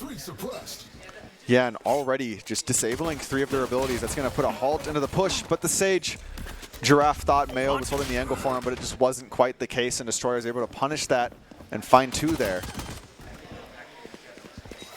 Drizzy able to get one back. Been a bright spot here for Wilder in a couple of the rounds they won last game. Demon Killer fully trapped off. Is Sway going to pick up another one? Walking up.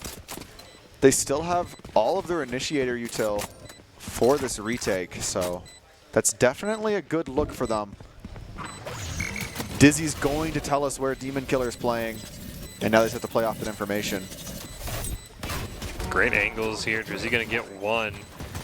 Try for the defuse, but it's Nexus who's able to take down Drizzy, and they're just maybe going to run out of time. And I think that's exactly going to be the case. Just barely out of time. Would have been about a 1/10 of a second or so with the bomb still exploding, but interestingly, Doom God chooses to live here, which maybe isn't the best decision. Because now, even if he full saves, he won't really have enough money to buy for the next round. So sometimes dying to the bomb is the correct call, but maybe he thinks, I'm just like that with the Sheriff on this map. I'm going to just get 4 and, you know, honestly, it's a valid thought. I mean, we saw it from Demon Killer on the last map, right? Just who needs a pistol, who needs a gun if you can get your jet ult by round 4? Interestingly, though, he's holding an angle that typically the enemies will use snipers on. So something he's got to be careful of, and there's that sniper coming in to one-shot him with the Marshal. Wilder down 1, and great job by Little Sway to at least pick up 1. Oh. Try for a second through the smoke, but it's Destroyer who ends up picking up the kill. Wraith finding another one in mid-streets. And now it's just down to these 2. And Rigby knows where they're playing, so they're just going to play off of that Neon, who has full control of the map, run over and just take the free rotate. Don't even try to force the play here. Now look at what Wilder has to go through. They have to either go through spawn and fight someone, go through mid and fight someone, other part of mid and fight someone. They have to fight someone in every spot, and they probably won't expect it. Wraith, ooh. Finding both there with a quick slide to find the second. Thought maybe for a second Mayo would get the kill, but and now you talked about this, the gamble by Doom God is really going to hurt. Yeah, it definitely is, because now your Jet, who is probably the best aimer, you put him on Duelist, now doesn't have a rifle, or he's going to make somebody else on your team buy him a rifle.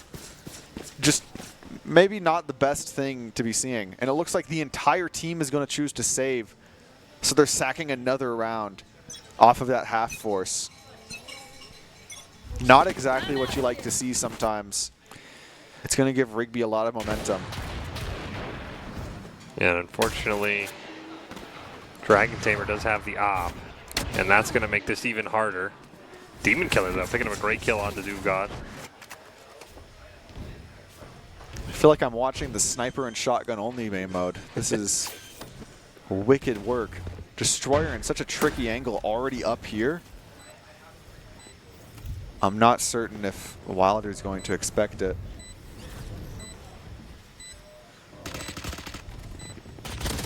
And it looks like no as they clear into sight, trading even. Do you think Destroyer caught a glimpse of Giraffe? Giraffe. Interesting. I don't think Giraffe realized that they had a Spectre there in their hands that they picked up off of a dead body, because they went to grab another one, which maybe gave away their position. But now we're going into the fair round, or it should be fair, but there's an op on one side, and Doom God doesn't have shields. There's still a disadvantage. Well, at least, you know, you even out the ops to start. I mean, you don't even need shields on the op, right? Everybody's one-shot to you anyways. Exactly. Why does it matter? They're not going to hit you. Yeah, you're just going to one-shot them. Curious to keep an eye on Dragon Tamer and Doom God, see if we get a little op off somewhere. I hear that they're coming A call out, so seems like everybody on the team is very aware of what's going on. You should run. Bit of a missed KO flash there, and the Killjoy lockdown is going to secure all of A's site here. But they're going too early. The cart is before the horse, and the Giraffe is going to find the kill. Wraith will get it back. So they do all make it out, but as you said, now this site fully in the hands of Rigby. But they have taken a lot of damage here.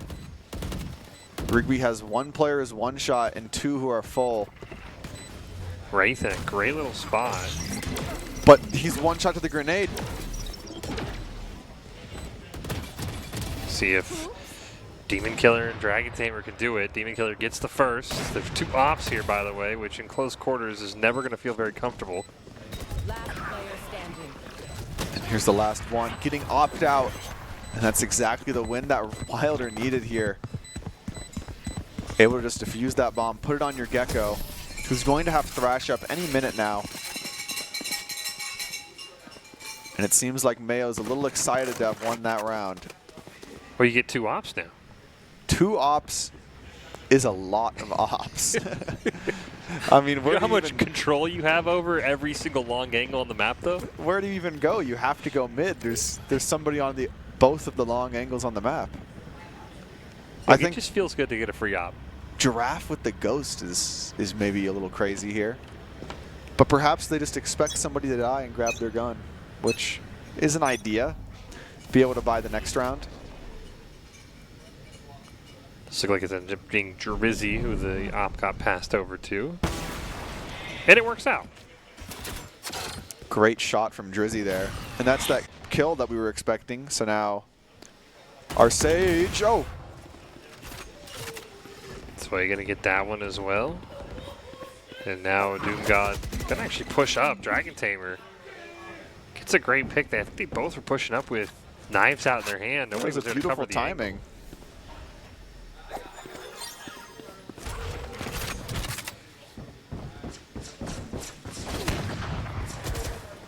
Not quite able to land it. Now going to get pushed into and still able to pick up the kill, but Dragon Tamer going to put an end to Doom God's reign.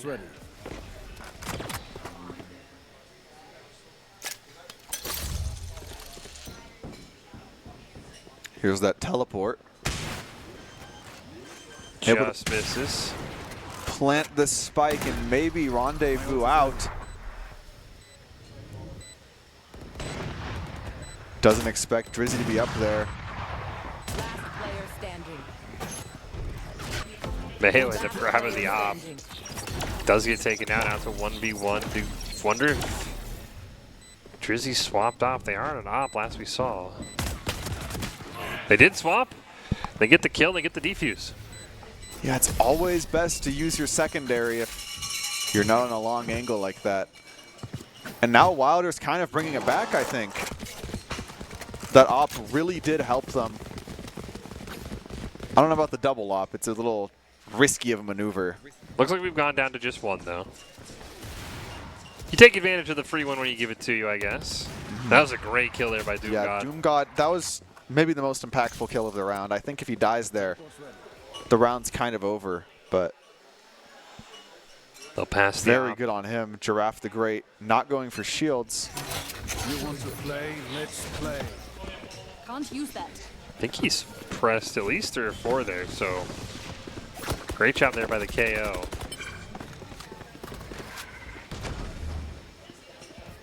This is a bit of a risky angle here from the Sage. Expecting Mayo to play off of him. Ooh, Demon But it Killer. just can't be found. Demon Killer finds that out of position player and just instantly picks up the kill and the weapon. Destroyer gets 1. Demon Killer there for the assist. There's the op from Doom God, but he's going to be stuck in close range, and now it's down to a 3v1.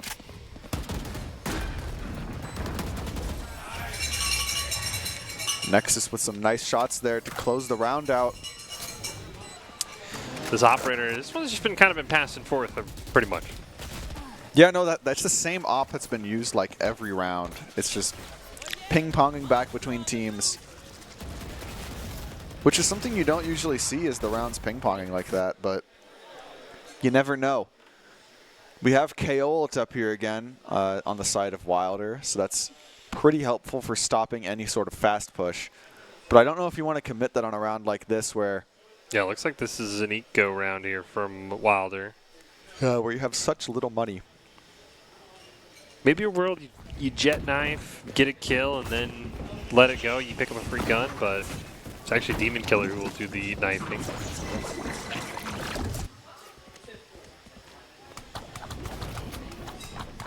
Looking here at this mid-aggression from Wilder, but they don't find anything. Little Sway just very precariously around the corner. And we might get a bit of a change of plan here. Look at that Omen's position, number 7. Ooh. A lot of impact can be had here if he does it right. With the knife out, Destroyer finds 1. Gets a second. And he's out. Cover going out. Those are very impactful kills. Now they get the site for free, and he's cut off their rotate. Might even get a rotation here. There's a third. Destroyer on for the ace right now. And this wouldn't be a crazy round to go for it because the other players just do not have weapons. Hardest part might just simply be finding. Yeah, I'm not sure why the Wilder players are over here. Maybe just trying to deny that ace, or not too certain. It looks like they want no business in this A plant. As they save the Marshall and Classic. And that'll be Rigby picking up their 5th round of our game number 2 here. Oh, Giraffe got one. Got one at the very, very end. Dragon Tamer maybe got a little too overzealous. And now we are going into the next round here where I feel like we've been seeing a pretty similar thing where they just, Rigby makes some noise, slows down, then takes the site. Yep. It's a very slow, like, I don't know, methodical gameplay here. or they're just trying to get utility baited out. Yeah, this is doing a great job of like the Valorant Classic. Like, we're going to go to one site, we're going to get all your utility out, and then we're going to catch you in rotation. Yeah. And it works really well if you don't fight for mid here like Wilder hasn't been doing. But after they fought for mid there, they just got a free kill and healed up the KO. Back to full. Nexus is going to get one. But it's Doom got on that off again.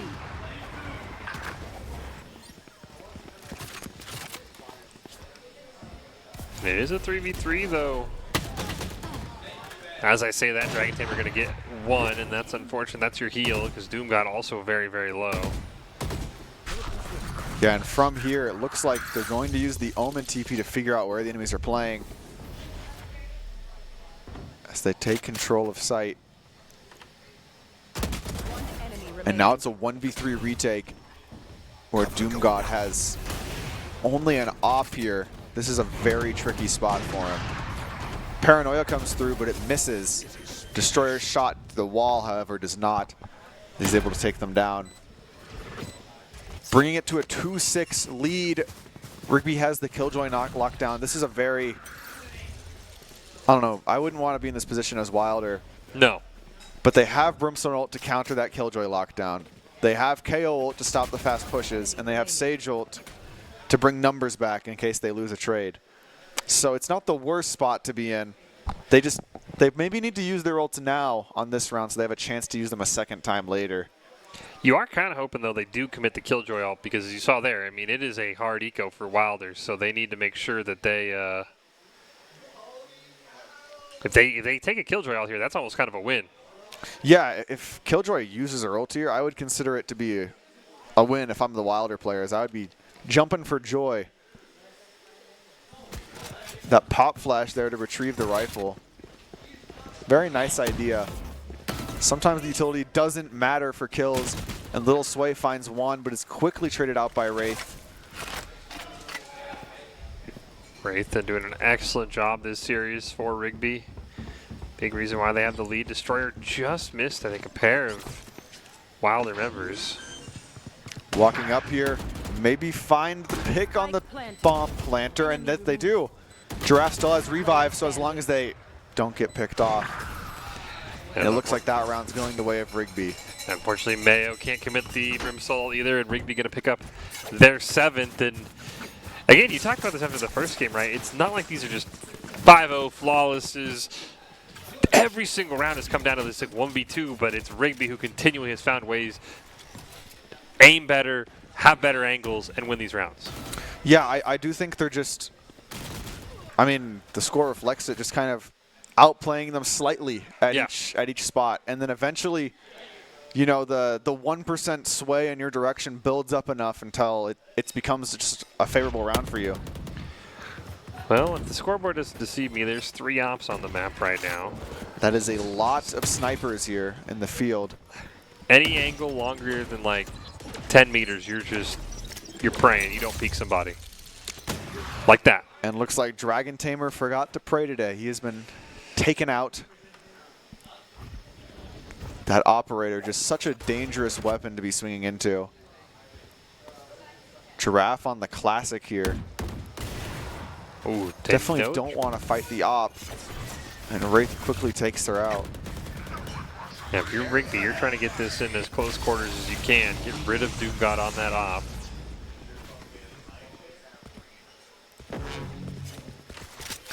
Taking a pair of all. We got the Brimstone and the KO ult here for Wilder, but maybe they did a bit of a too good of a job at deterring them, because now they're just left with no utility really for the retake. Ooh, this is going to be very, very scary if you're Wilder. Oh yeah, no. They keep getting into connector with these tricky angles, and it's hard for Wilder to deal with. This is the problem with playing no drone initiator. Does look like Demon Killer ended up backing off. Gonna let them rotate over here.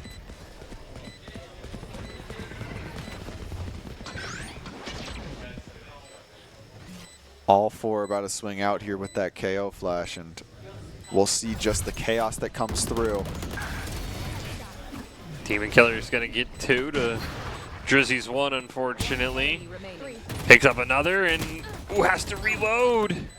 Unable to find the last there, but the round is all but sealed up. Doesn't even matter if you hit your shots here. The bomb will just explode. And that's a win for the attackers here. Rigby leading 8-2. Yeah, you mentioned it. It's just one of those where a lot of times when there's been a rotation that needs to be made, Rigby has been just about 2 steps ahead. Yeah, something that Wilder is doing a lot is rotating through their spawn, and this is how you punish that, is you just go into their spawn, right? Especially on this map. Yeah. Sometimes you want to just, oh, the enemies are showing presence A, instead of all rotating through spawn into A site from B, let's push up into B main and keep that space so that we know where the enemies aren't. We'll see what Lil Sway can do here on B long. Gets 1 hit, and they're going to walk away. And that mosh pit's going to stop the push for a little bit, but it doesn't matter. They wanted to stop the push anyways. That Killjoy lockdown coming out. Drizzy is able to get 1. Sway kind of, unfortunately, was stuck there, not making it out of that Killjoy. And here, look, they pushed up through A main. They now have space. Bit of a flank, but it might be a little too late. We'll see.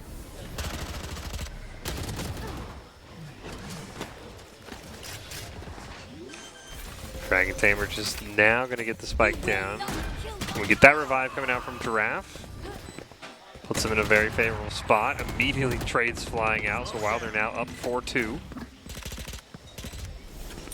1 enemy remaining. And Drizzy's flank, he got a second there on Demon Killer and pulled the attention of Nexus.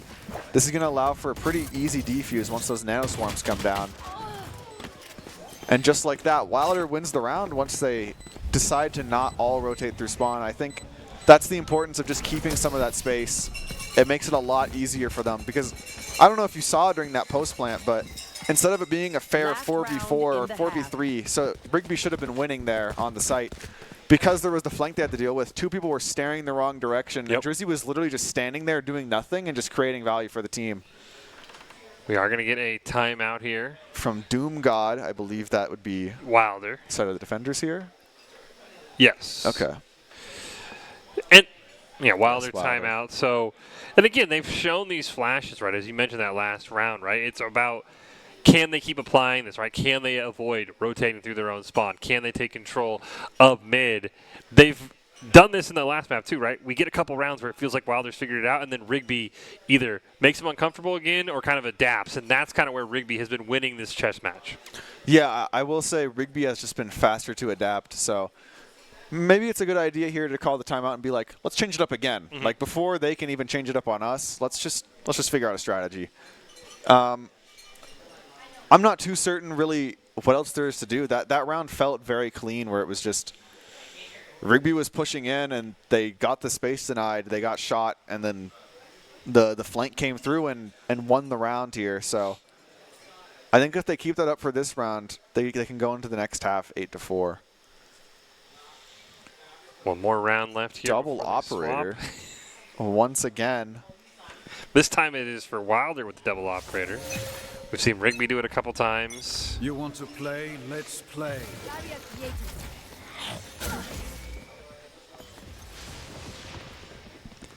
Giraffe with the same setup as usual, placing down.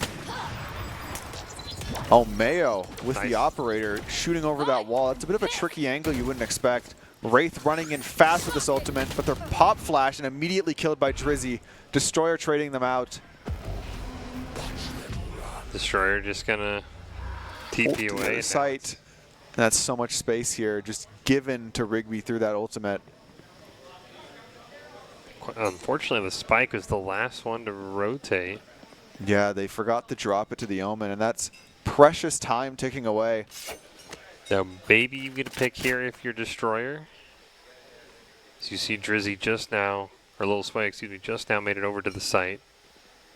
They have numbers right now. Destroyer gets one. Demon Killer going to pick up another, and Dragon Tamer will make it there for the final one, so it'll be 9-3 as we swap sides. Now with Wilder on the attack, we'll see exactly what they have cooked up. Maybe this is what they were ready for. It was the attack side we wanted to see from them. And I'm not too certain what it is, but if I know anything about Pearl, it's that it's easy to keep control of mid on attack, and pushing onto site as 5 is unwise typically. So we'll see, I don't know what they go for, but I mean, it's a similar situation to Split where you don't want to plant for main or the safe spot. You want to plant for the mid lurk later. Well, mid control was something they struggled with on defense, so that'll be the first key for Wilder. Using that mid, using that spacing you've talked about to their advantage. KO knife coming through, but it doesn't see a fast push here, which is giving the thumbs up to Wilder to maybe walk up, but Destroyer's ready for that mid lurk. Doom God taken out swiftly, and now there's no one watching their back. Wilder has to play fast here, but they can't. There's a Killjoy. Well, Little Sway is immediately going to try and get on the site. They do take care of the Killjoy. Giraffe going to pick up one on the Dragon Tamer as well, but watch that number 5 on your screen, the blue number 5 Neon lurking all the way around. And there is Wraith, gets one, can't quite get a second, but does enough to let Destroyer company onto the site. Drizzy picks up one, and it's all up. The last member of the Jet for Rigby, Demon Killer. Precious time ticking by as well. Gets one. Has to go for the defuse. And an easy found. I'm very happy with how Wilder played that. The opening pick was like, that's like the worst thing you can see, right? Yeah. Like you just lost mid on Pearl, and it's a pretty easy angle to hold and not get caught out and die on because the defenders have to push so many things.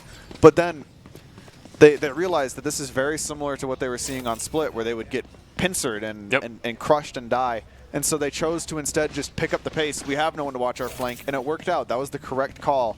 So I'm glad Wilder is making these adaptations in their game as they're playing, even from map to map.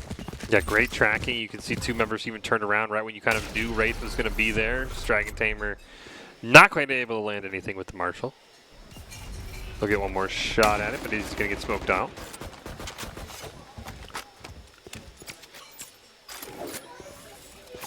It looks like Rigby has forced here. And there's that Neon again, by the way, you can see. So they're on a clock. They just might not know it this time. This Giraffe does get one. Doom God going to pick up a second. And Neon might not just not make it here in time, and they won't. And as the players fall, Wilder even has lineups here for the bomb with that Brimstone molly. That's a flawless victory for Wilder. And something that you may have not noticed here for those viewing is Wilder didn't spend any money. They saved, and Rigby actually forced. So now when Rigby's supposed to have rifles and Wilder's supposed to have bad guns, now it's the exact opposite. Wilder has good guns, Rigby has bad guns. They took the gamble to try and play for the third round instead, and that's paying dividends here as Wilder may be able to chain together 4 wins and bring the 9-3 closer together to a 7-9. It's looking good for them so far, and we talked about this, right? Maybe this is a case where they said, we just want to play Pearl. We'll see what we can do on Sit, see what we can learn, and it's worked out so well. Demon Killer is going to get flashed. Oh, what a shot! Great shot onto Drizzy. That is going to hurt a lot. Dragon Tamer going to get one onto Doom God as well, and now all of a sudden those rifles are just kind of sitting on the floor. Yeah, no, you definitely want to maybe throw them off the map or just make sure that the defenders don't find them. And they're expecting a flank, but it's a bit of a change of tempo here. That flank doesn't exist. I think they might get scared off. Wraith just trying to fire through that smoke. Maybe get something out of nothing. It looks like Wilder's making the call to rotate, but this is a bit of a shoddy call as those rifles are free for the pickings for Rigby. The one advantage Wilder had was the weapon advantage. But I don't think Rigby's going to go and try to grab them, as it would take a while. Nexus here jump scouting, trying to see who's showing up, and with that Wilder smoke, he's going to hear the plant come through and stop it. 30 seconds Wraith left. just still firing as many shots as they can. Little Sway gonna get that plant down. Spike planted. Nice heal up here from the Sage. This melee is gonna take out Dragon Tamer. Nexus though with this bucket gets one, gets a second. Defusing the bomb, but that Molly's gonna stop it for just a little bit longer. Mayo needs to ace this round, but unfortunately the Bucky's just a little bit too good here. And just a great rotate.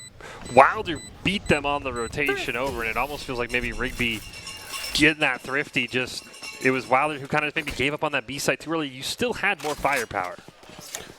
Yeah, Wilder definitely had more weaponry and should have been able to win that round, but these Rigby players are very good with the Bucky, as we can see. Yeah. Just recently, they reworked the Bucky so that if you're crouching, it's more accurate. So if you've been seeing them kind of tap the crouch key and then shooting, that's why it makes you do a little bit more damage at the cost of looking a little weird. So I don't know. You'll take that trade. Yeah, I think you'll take that trade. Especially when it gets you a round win, just like Rigby got. Stop that Wilder winning streak. And Doomgod, nice though, shot. Unfortunately, that kill immediately turned away as Wraith picks up 2. Doomgod says, all right, fine. Picks up their own second kill of the round. And with that updraft tailwind combo, he's just straight in there, getting one more kill. And now it's even here, 2v2. And I would say 2v2 with an entire map is probably better to be the attackers. Yep. Smoke's coming down. Sway, just no care for his life here, going in and killing them. And he's able to find both with a clean round there. Very close, but I would say the ending there was rather well played by both teams. Yeah, it was a great job by Doomgod, kind of, you know, putting Wilder in a situation that they needed, picking up 3 kills of his own that time, and Wilder's sticking around. We can see why they picked this map. It's a lot closer than we saw in Split. Yeah, this most definitely does feel like it's their pick. And, I mean, just looking at this round, they have a lot of ultimates, so if they want to ensure that Rigby's economy gets messed up pretty bad, if they hear that they have a couple of good guns, maybe it's an idea to throw out Thrash, throw out that Brimble, the KO ult, and that's exactly what they're doing. They know this Killjoy plays solo, so turn off her abilities and then just walk in. Dragon Tamer not quite able to land anything there. Drizzy picks up the first, little Sway, gets the plant down. They find that Killjoy as well, exactly what they needed. Wilder's onto the site very quickly. And they only had to use one of their ultimates. Now it's all about just living. You can see this bomb from a lot of angles. Doomgod with that sneaky late pick there. Last player standing. And it's all down to Demon Killer with the Sheriff. And the enemy team knows exactly where he is. All of Wilder know he's playing this position. And he's, of course, taken down by better weaponry. Just not much to be done. I don't know if you've explained the difference between the weapons exactly, but it's fairly intuitive in case you're new to the game. Basically, the pistols are short range, less accurate, less damage. Rifles, a bit more range and they shoot faster. Snipers, most range, and they shoot slower. Just something to keep in mind as you're watching. The weapons do matter quite a lot. Of course, rifles pretty much what everybody goes for. We've seen the op be a star today, but in the end, you really want to have those rifles. It is just the most consistent. It's the golden mean, yeah. Yeah, it's the most consistent damage. Doesn't look as cool, but it gets the job done. Here comes a pop flash, but they swing just before they're blinded. And I think that bomb is going to get denied as well. Lil Sway able to trade off his wingman there. Nexus doing a great job. Couldn't quite get the Killjoy down, though. Oh, yes, they do. Oh, they did. And now Wilder has to back off from the bomb into the flank. And it's all down here to Doomgod, who just isn't capable of winning such a tough round like that. It's a lot to ask of someone. Like 5 HP maybe on that Killjoy. That just changes the whole round.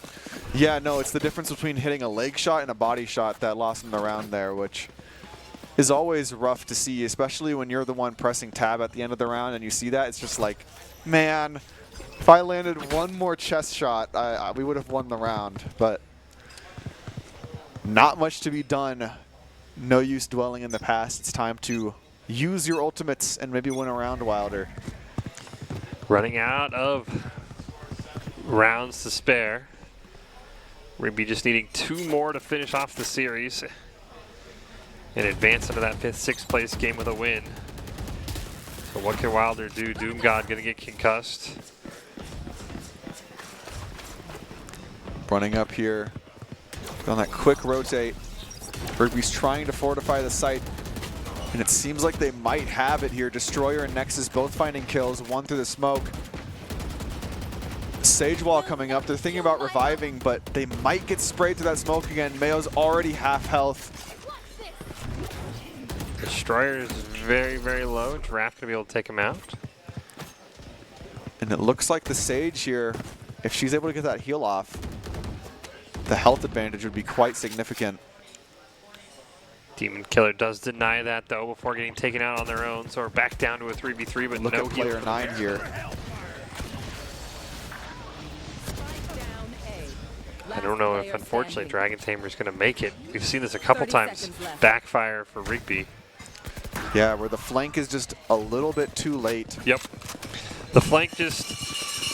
I see the play, right? But the problem is, again, we've seen this maybe the 2nd or 3rd time where that flank, by the time it gets there, you're the last player standing. Yeah, and it really comes down to just the way the map is built, right? Yeah. Because if you're a defender trying to flank through mid, if you're walking through like door, for example, you have to clear like 5 angles at the same time, and that takes you like a good 30 seconds to do it properly without exposing yourself to just an instant death if someone's watching. So now, it's by design that you don't really need a trip on this map. Destroyer immediately gets one, but Doomgod able to answer right back. Doomgod's done a great job sort of answering every pick that Rigby's had, and it's Dragon Tamer, though, getting a great kill with the ult. And Neon flanking up, but Doomgod's able to take them out. And now the round looks quite good for Wilder here. That heal's going to bring Doomgod all the way back up to full. And both teams are going to get to site roughly at the same time. It really comes down to just who plays this better here, who executes better, and who responds better. We have the Sage Wall, the Gecko Flash, Gecko Wingman. Nexus already taking a fight here, and Demon Killer with a bit of a crazy angle. He's going to get a that second. updraft. It's all up a little sway. And not going to be able to do it. That is match point. Demon Killer with the great angle there. I think that's the unbottled play of a game right there. Yeah, presented by local dairy farm families. Perform, refuel, recover, repeat. Visit unbottled.com to learn more. This was just crazy here. Before the wall is found, he realizes, hey, they haven't hit the wall yet. I'm just going to one-tap you. Then he's like, they haven't responded to me yet. I'm going to updraft, kill another, dash in, kill the last guy. Every person was caught on a timing there. That's the show of a really good player. The best players, they kill people who aren't even looking at them because they know exactly when to swing. Well, we'll see if that plays enough to swing this game for Rigby. They only need 1 more round. And that'll help. Yeah, now it's already down a player and the ops on the field where you're trying to push. Look at the position here. They're already so fast on the flank because they know the op can just anchor the site. Just like that, another kill comes through. Omen Paranoia stalling for that flank. Drizzy finding one, but I don't think it's enough. Dragon Tamer with his 3rd.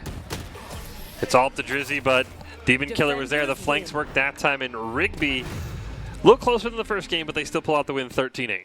Yeah, definitely did feel like Pearl was the map of Wilder there, but still just couldn't overcome exactly what the Trojans had in store for them. That's a 2-0 victory. And it really was a great job.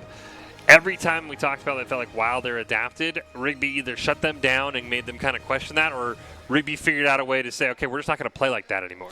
Yeah, I feel like Rigby just had a fairly deep playbook, right? Like, every time something stopped working, they were just like, oh, well, let's just go to the next page here. And they didn't run out of pages, is what we were noticing. Yeah, I mean, you talked about it in that first series, right? Sometimes you just have these plays you practice, just make them work, right? You don't have to try and make everything up on the fly. And I think, as you said, Rigby just felt like, all right, this time we're going to rotate. Hey, it didn't work. Let's just try the rotate again. And in that final round, it worked out. So congratulations to Rigby. Before we go to break, Nathaniel, any final thoughts on this series? Not really. I'm just thinking Rigby just did an amazing job at just having a lot of diverse plays there, and I'm excited to see how well they do at the end here. Well, we're getting down to that end as you were speaking of. We've got one more round left. We're going to take a break here, but we've got more to come here from the Idaho High School Esports Championships at Valorant.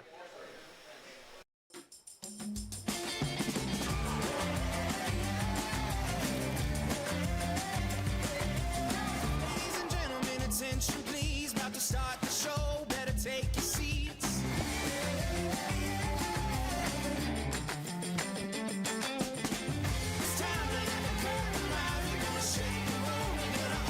Now earn up to 4 times the rewards with the ICCU Premier Rewards Visa credit card.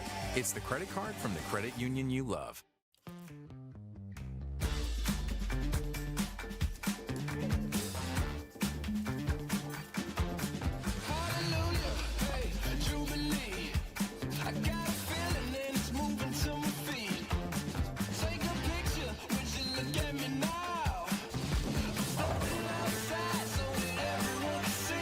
Now earn up to 4 times the rewards with the ICCU Premier Rewards Visa credit card. It's the credit card from the credit union you love. Since you guys have been in here, some things have changed. We've updated this place to be in its final form. New cabinets, new counters, all sorts of new stuff in here. This has turned into a place that wouldn't look out of place at an SEC or Big Ten football facility, and Dairy West has allowed us to have it here. We've taken a holistic approach to our player nutrition, and we're really thankful that Dairy West has made sure that our fueling station is the best in college esports and really at industry standard for any college athletic department. My friends know me as Derek, but I'm also Master Sergeant Raxter.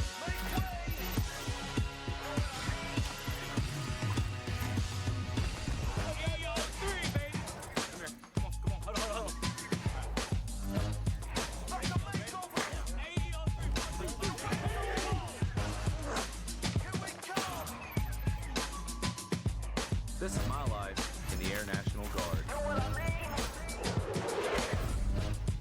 Scott Matlock, underrated recruit, has built himself into one of the best defensive players in the Mountain West. What would you do if you couldn't fail? Would you see every setback as a catalyst to keep going? This is the innovator's mindset, because innovation demands daring.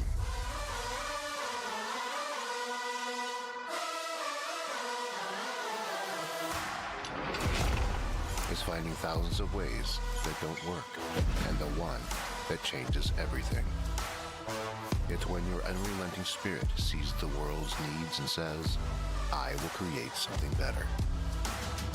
So, what will you do? Will you let your genius run wild? Give yourself the space to be great. Set your sights on something even bigger, because we know changing the world doesn't happen by chance. It comes out of the blue.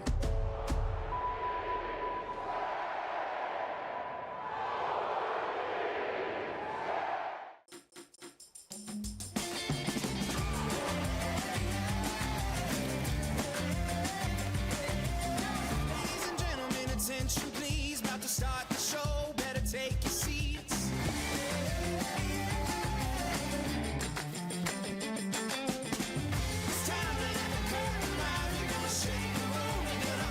Now earn up to 4 times the rewards with the ICCU Premier Rewards Visa credit card.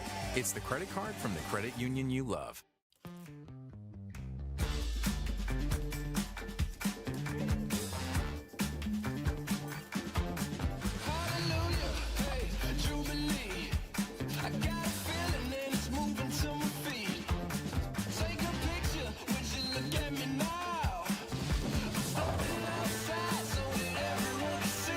Now earn up to 4 times the rewards with the ICCU Premier Rewards Visa credit card. It's the credit card from the credit union you love. Since you guys have been in here, some things have changed. We've updated this place to be in its final form. New cabinets, new counters, all sorts of new stuff in here.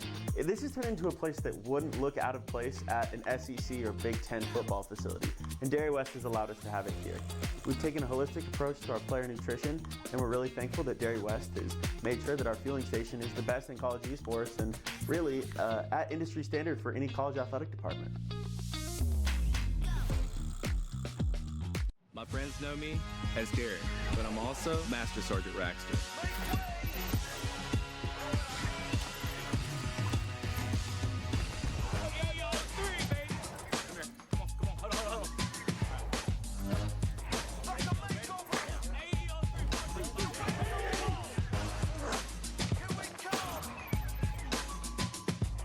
This is my life in the Air National Guard.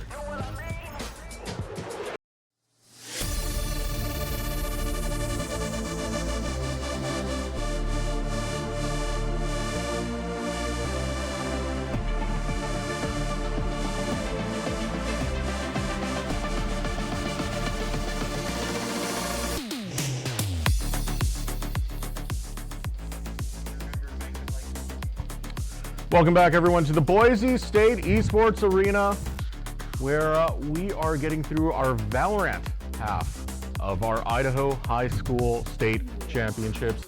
My name is Eric Beltran. I am joined by none other than Coach Nate of Bishop Kelly. Not just Bishop Kelly, but Boise State as well. That's one of the reasons why I wanted you here, man. How you doing? I mean, finals. Finals. You know, third year in a row now. We're headed to the finals, hoping to make it a three-peat.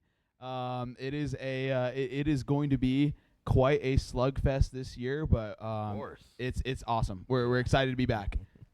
So yeah, speaking of being back, how is this for you? How is it like being in this experience where you have a LAN, teams are in person against each other, there's a stage game to be played? I know your team hasn't been on the stage just yet, but it's coming right up, man. Yeah, it's awesome. It's never a dull time.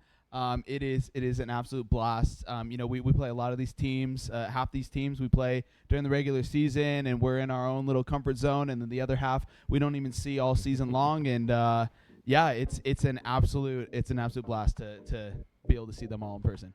We got the bracket up. So all right. This is where things get interesting.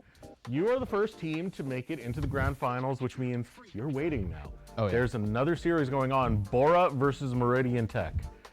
Now, when it comes to those two opponents, how you feeling about them, and who do you want to face a little bit more?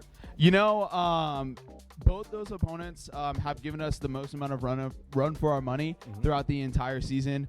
You know, Bora is the first team in 2 years to actually beat us in the regular season, and they beat us handily, like 13-3. It was not a pretty match. So, you know, the coach, I want to win another one side says I want Meridian Tech, but the competitive side of me says I want Bora up there because, you know, we had a close one in the fall. We've had, you know, they struck back during the regular season, and, you know, I like to end with a nice victory against them at the state championships. I am hearing from production right now that the current match is 12-2. I'm not sure who it's in the favor of. I think it's Bora that I was just hearing. So. Yeah, I would believe that. they are good.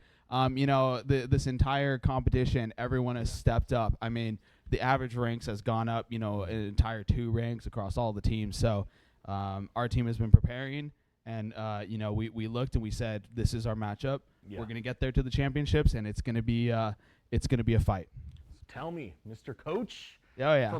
What does preparing look like? How do you get all these students ready who are also balancing out their school life and get them to lock in for, you know, such a tournament, such a state? Yeah, it's all about mental reset, right? Choose your battles, pick your battles. You know, if we're worrying about our finals next week, we're in the wrong headspace for finals. In the same way that if they're thinking about their test, they're in the wrong or thinking about their match during the test, they're in the wrong headspace like one for thing that. at a time. Yeah, one thing at a time. You know, I think the biggest thing, you know, and an advantage potentially our team comes in, but again, Bora has this advantage too, is tournament fatigue. You know, it's a long day. And it's not a long day of constantly playing. It's a long day of sitting and waiting. And so being able to adjust and adapt, you know, that's the school advantage, right? Is you know, you've used to sitting in classes all day, so you could sit through and wait for your match here. So, yeah, that's one of the biggest preparations. Sleep and eating lots of good food is you know, the easiest way to prepare. prepare for these matches. So Got to make sure you're energized on both levels. exactly, Right? yeah, good healthy protein. That's it. So in the waiting aspect of it, that's where things get a little bit curious for me, because some teams I've seen before, they will take the time to scout out enemy teams, see what's next on the agenda. Yeah. Other teams will use it to just kind of relax and like get the nerves back down as they wait for the next one to come up. What is your take on that? You know, a little bit of both, right? You could sit there and you could study all day, but I say too much studying is a problem, not in school, but when it comes to scouting your teams, because oftentimes you could sit there, you could think, you know, perfect example, I had one of my JV players sitting out in the crowd watching Wood River, and he was like, hey, every match they play, it's 2 initiators. Game 1, they didn't bring a single initiator. And so you can only do so much scouting, and it's really important, but also just making sure you clear your mental. Forget about anything that's happened the past 2 rounds and only focus ahead is a huge step during this winning game. Finding some time to relax, finding some time to rest, and not overdo yourself so you can save your energy for when it matters. So as a coach, you do get a closer level, closer insight when it comes to the players and whatnot. So over the course of the season, playing it out and making it to state, tell me about some of the players, some of the experiences you've had with them, and just some of the high points that you've had as a team. Yeah, and yeah, totally. This is one of my favorite teams. Don't tell the other teams. I don't have a favorite child, but this is one of my favorite children. Boise State's not listening. Doc. Yeah, exactly. Yeah. No, but I've been with these kids, two of them for 4 years now. The other 3 for 3. So we've gotten to know each other a ton. We've sat in comms all together. The vibes. I know kind of where their headspace is at all the time. And yeah, it's you go through the season, especially to start the season with a tough loss. That really forms a team. And really kind of gives them something to work for. And watching these guys, they started off the season kind of slacking, a little like, oh yeah, this is easy. Getting the tough loss week 1 and then going, oh shoot, like we actually had to try, and we got to lock in, and this team has worked. They've turned around their mental, they turned around their energy, and they have just sent it. So yeah. I mean, it's one thing to win together. When times are good, it's easy to just feel good and keep riding that through, right? Totally. But when times get tough, that's one of the times where it's like, okay, we need to learn how to lose together as well, and how to take loss in grace and growth. So how about reflecting on that loss? Like, how did the team bounce back and make sure that they look good as they do right now for grand finals? Yeah, it was embarrassing. I think for the team, we obviously know Bora had every reason to beat us, but when we looked at it, all the comms, listened back to our comms, watched back our matches, we went, this should not have, even if we had lost, this should have been close. This was an embarrassment. And so they took that and they said, we don't want to be embarrassed anymore, right? Even if we lose, we want to know that we lost well, right? And so the team reset themselves, and it was really good. It was really good. I think you can remember all your wins, but the losses are the ones that you learn the most from. So we learned a lot of good lessons. So we're very excited to take on this Bora squad. It's looking like so. All right, yeah, Bora did just win. So awesome. Now you got your opponents. Do you got any words for your grand final matchup? For the grand final matchup? And I believe it's Archie who's their coach, right? Yeah, they just beat us in Rivals. They're not beating us here. We're taking this victory. Well, some closing questions before I let you go, because I know you got to go set up with your team. I just want to know, what's your viewpoint on like the culture that you want to instill on some of these players for them to take as life skills as they go on to the next chapter of their lives, whether it be collegiate, pro play, or just anything else? Yeah, the biggest life skill is how to work together, right? Everything you do, everything you'll work on will always be part of a team. Even if you got your own solo individual component to it, you're always going to be working in a team, whether it's in school, a group project, or in the work life. And so learning how to work with people that you may not get along with but still perform is huge.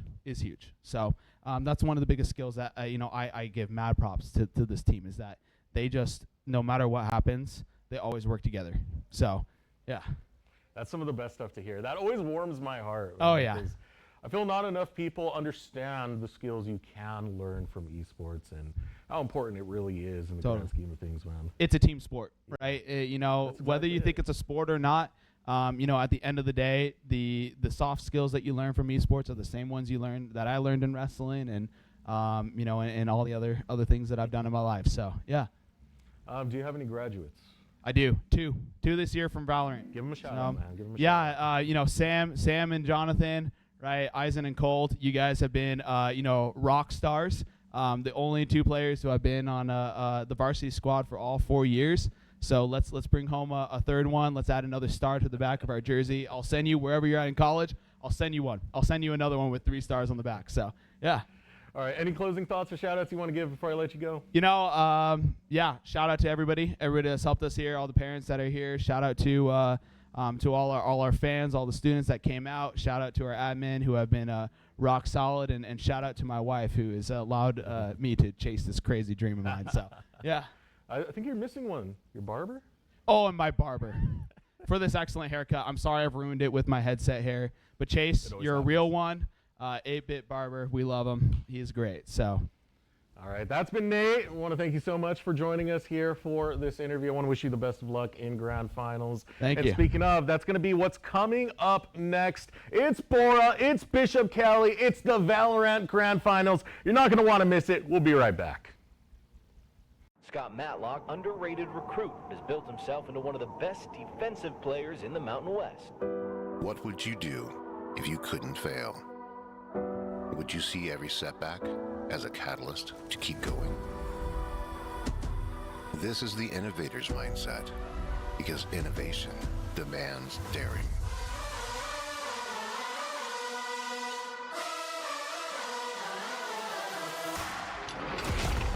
It's finding thousands of ways that don't work, and the one that changes everything. It's when your unrelenting spirit sees the world's needs and says, I will create something better. So, what will you do? Will you let your genius run wild? Give yourself the space to be great. Set your sights on something even bigger, because we know changing the world doesn't happen by chance. It comes out of the blue.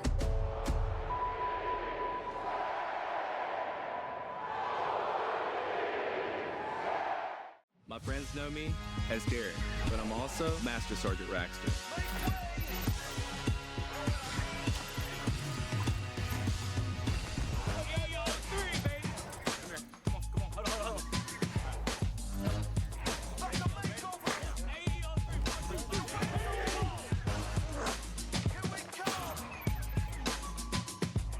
This is my life in the Air National Guard.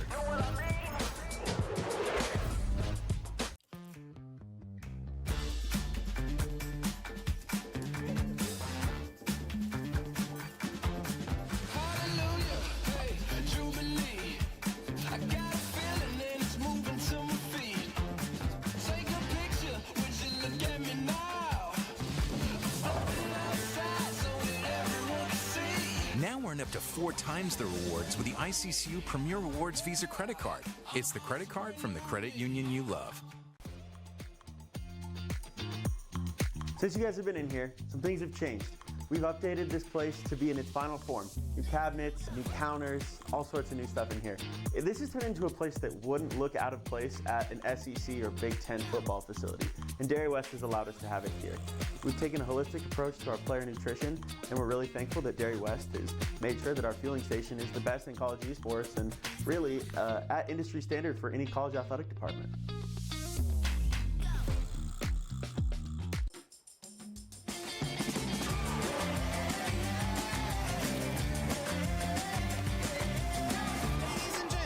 Attention please, about to start the show, better take your seats.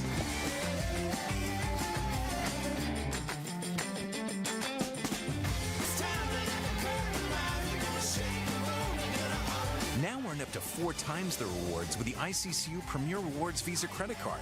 It's the credit card from the credit union you love. Scott.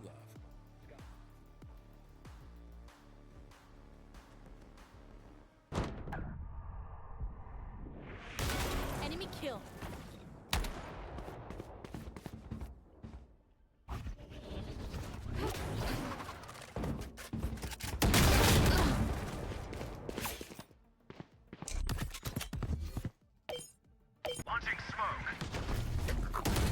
Wingman's gonna plant spike.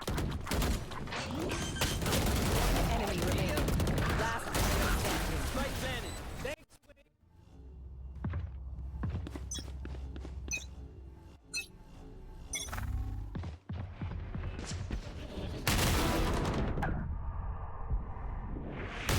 Enemy kill.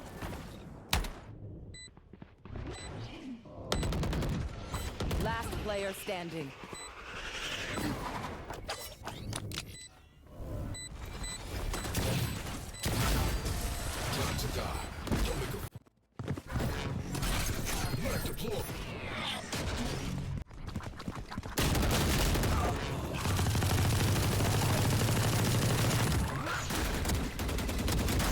Bad guy down. Run.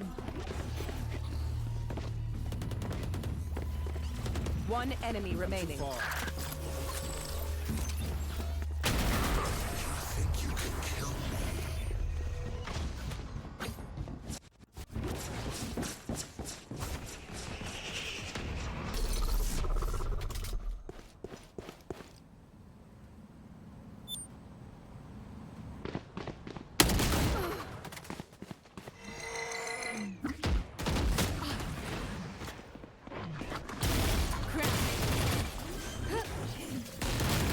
Enemy remaining.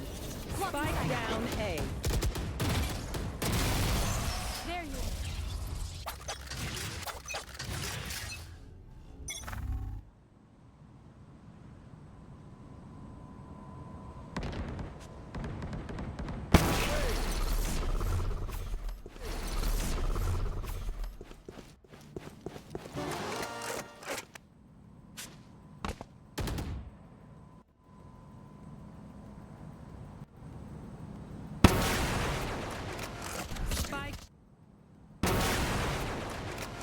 Spike down B. One enemy remaining. Def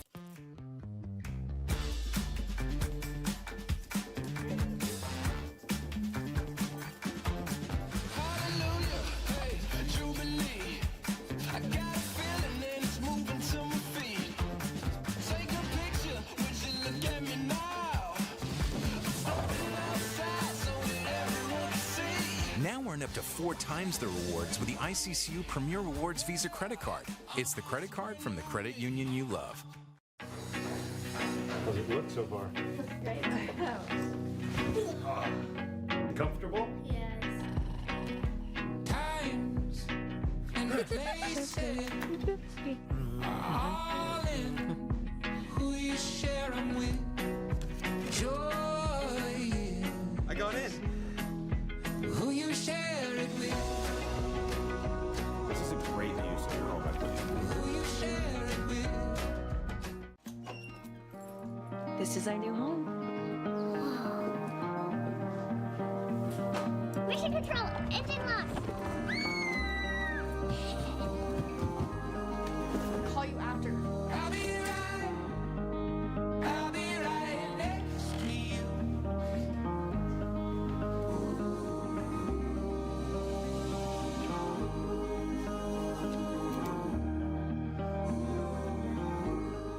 My friends know me as Derek, but I'm also Master Sergeant Raxter.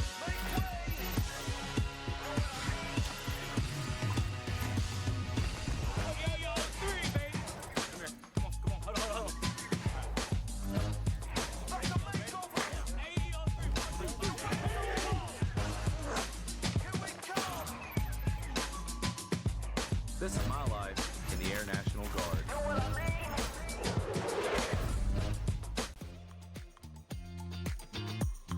Since you guys have been in here, some things have changed. We've updated this place to be in its final form. New cabinets, new counters, all sorts of new stuff in here. This has turned into a place that wouldn't look out of place at an SEC or Big Ten football facility, and Dairy West has allowed us to have it here. We've taken a holistic approach to our player nutrition, and we're really thankful that Dairy West has made sure that our fueling station is the best in college esports and really at industry standard for any college athletic department.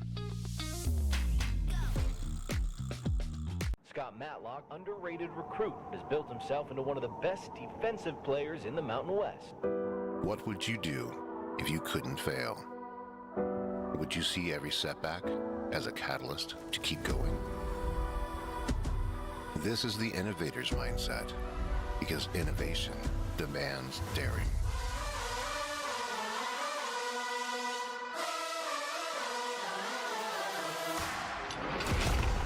Is finding thousands of ways that don't work, and the one that changes everything.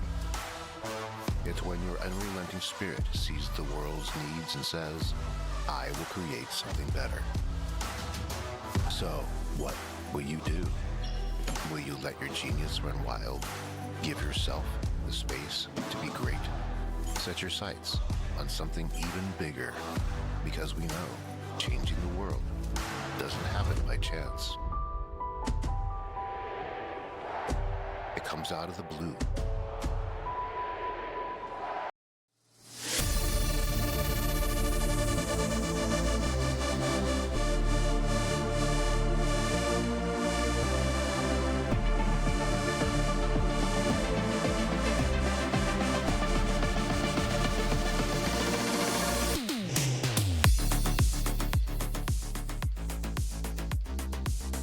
Welcome back, everyone, to the Boise State Esports Arena.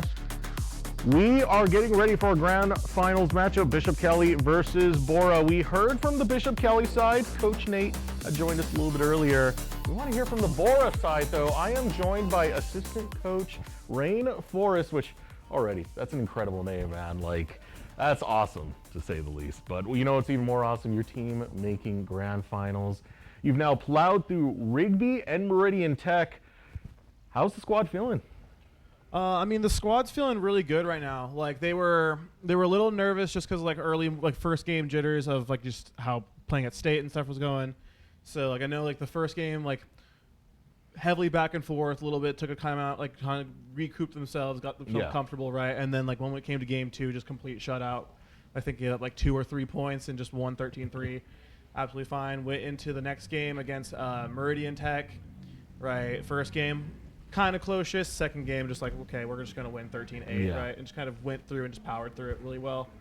And so it seems like they're doing pretty well, catching their stride, getting ready to play on into the finals. So I was speaking with Coach Nate a little bit earlier, and he said vengeance was kind of on the mind because Bora kind of had a pretty easy win against Bishop Kelly earlier in the season. To quote him, he said, it was an embarrassing loss, and right now we want to avenge that loss. So I want to know your thoughts on that coming into the grand final matchup, knowing that Bishop Kelly is going to be your opponent. Well, I look at it as, because I was talking with the coach prior, and it's it's not even that we're going into this with an advantage. We're going into this 1-1. They beat us earlier this season. We beat them, right? So we're going into this 1-1. So it's a super exciting concept. We're okay, the storyline going with this is they've both won against each other. It could go either way. Yeah. Right. So it's a very interesting spectrum on the whole concept of it too. Because we were talking about even the other games too. Because for state finals for Marvel Rivals, it was Bora versus Bishop Kelly as well. So it's just kind of different games across the whole board, where it's just Bora, Bishop Kelly against each other, Bora, Bishop Kelly against each other for this one. We had the same thing for Apex too, where we barely just squeaked it out, get 30 above them. Yeah, you guys are just meant to go against each other, apparently. Especially seeing the fact that Bora and Bishop Kelly are just neighbors. The only thing in between them is literally just a park. We're a 5-minute walk from each other's schools. So it's just kind of just a battle of the hill, battle of the park kind of concept. So it's a very fun little rivalry going on, especially seeing the fact we can see each other going through rivals in different games, and then going into this one being 1-1. Just a super fun concept. Could go either way. It should be a fun one to watch. So tell me a little bit about your role as assistant coach and what you do for the squad. I know you have multiple titles that you guys participate in. Is Valorant the main one, or are there other that you help assist with the coaching aspects? I mostly help out with the Smash Brothers. We've had a really dominant Smash team the past 2 years. Last year we were the state champions for it.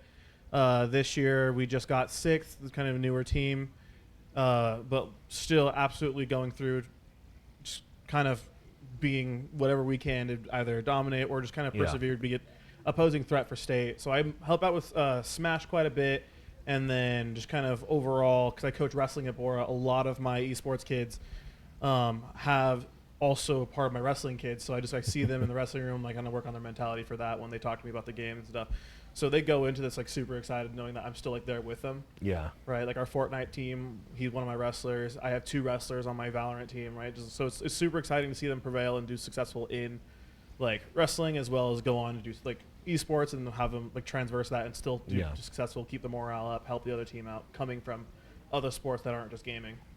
So what are your thoughts on that specifically? Because there's a lot of esports programs. I think of Maryville, for example, who really like to incorporate like a healthy lifestyle alongside playing in esports, believing the healthy body, healthy mind type aspect. Seeing as you are picking up players who are also wrestlers, is that somewhat of a thought pattern that you have, or does it go a little bit different than that?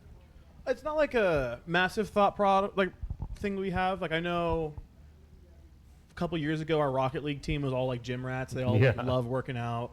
They got, I think, 3rd, right? And like a lot of our kids like we have a lot of kids who like doing other sports, who like saw esports and like, oh, a way to give my body a break, right? Like they do a bunch of physical impact sports that's hard on their body, and then they see, oh, I can still do and get my competitive nature out, right, in a way that isn't so physically taxing my body, right? And I think it's like a great thing to have, just because like having some way to keep your competitive edge during the off season helps a lot with mental, just because like for all sports, physical or esports related, right, all that does come down to mental being the most important thing. So if you can work your mental for either side, that's awesome.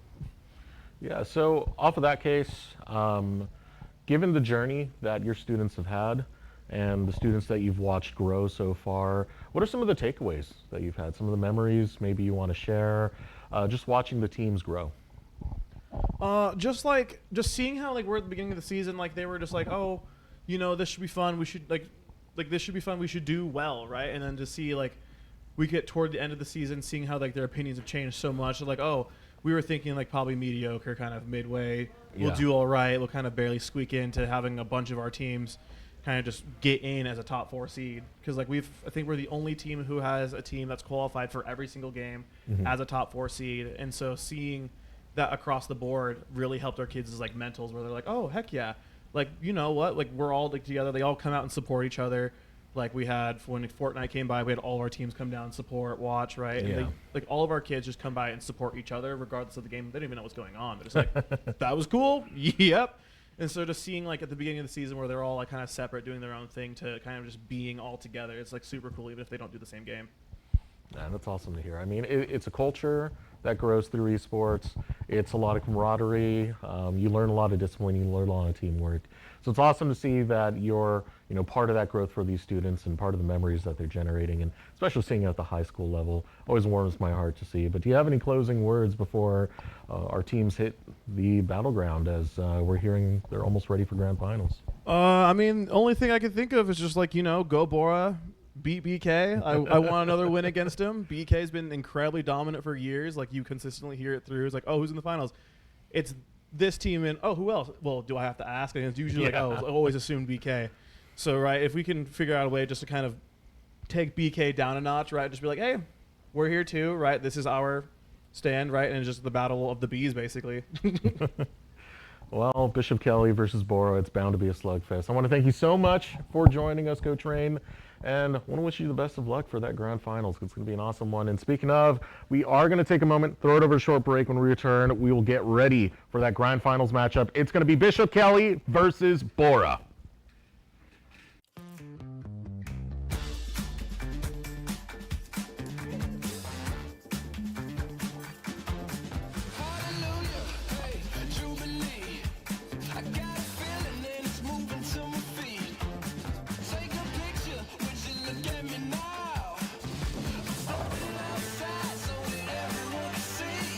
Earn up to 4 times the rewards with the ICCU Premier Rewards Visa credit card. It's the credit card from the credit union you love.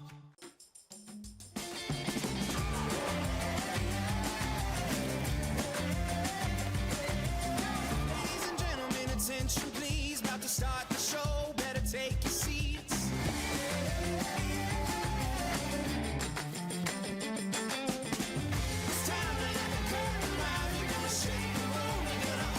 Now earn up to 4 times the rewards with the ICCU Premier Rewards Visa credit card. It's the credit card.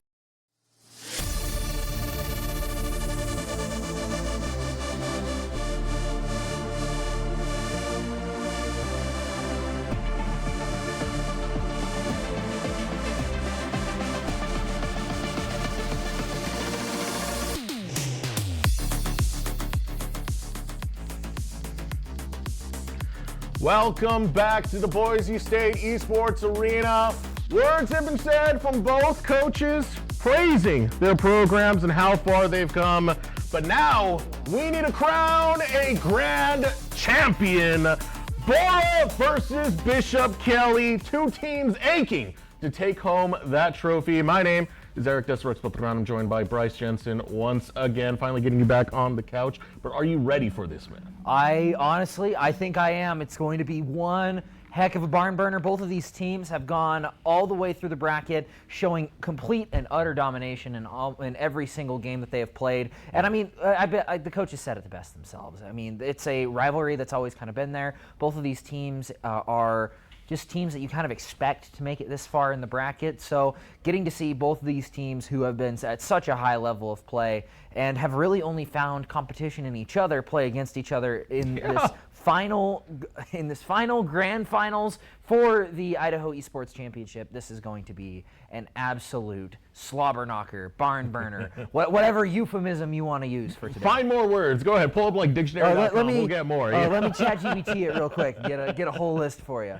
Yeah, this is an exciting one because of the rivalry that does exist between both of these teams.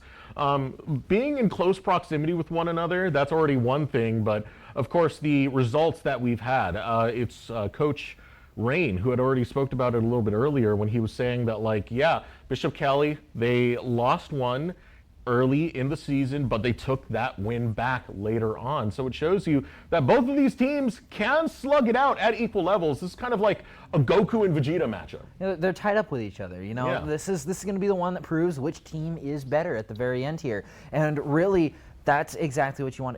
I mean, going back to the Goku Vegeta argument, Goku always wins, though. Oh no, Majin Vegeta. But okay. We'll continue that conversation in a little bit here. But in reality, these two teams have been slugging it out all the way through, and we haven't gotten to see them too much on the official stream. However, we have been following their play throughout the past few, and I believe that the closest that either of these teams was played over all of their games was Bora versus Meridian Tech. They played them very close game two, didn't quite pull out the win. However, managed to get them very, very close to winning. And I mean, that's kind of to be expected of Meridian Tech, but it's also expected of Bora to pull ahead and really just take home the win there.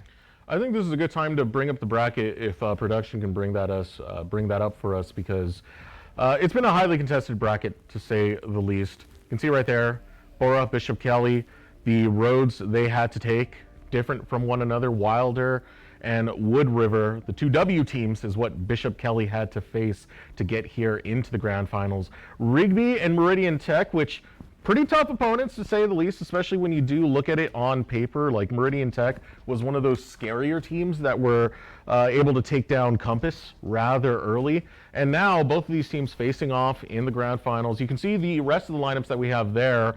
That will determine our third place team, our fifth place team, our seventh place team. Pretty much will have the entire standings by the end of this day. But what matters the most is first place. There can only be one grand winner at the end of it.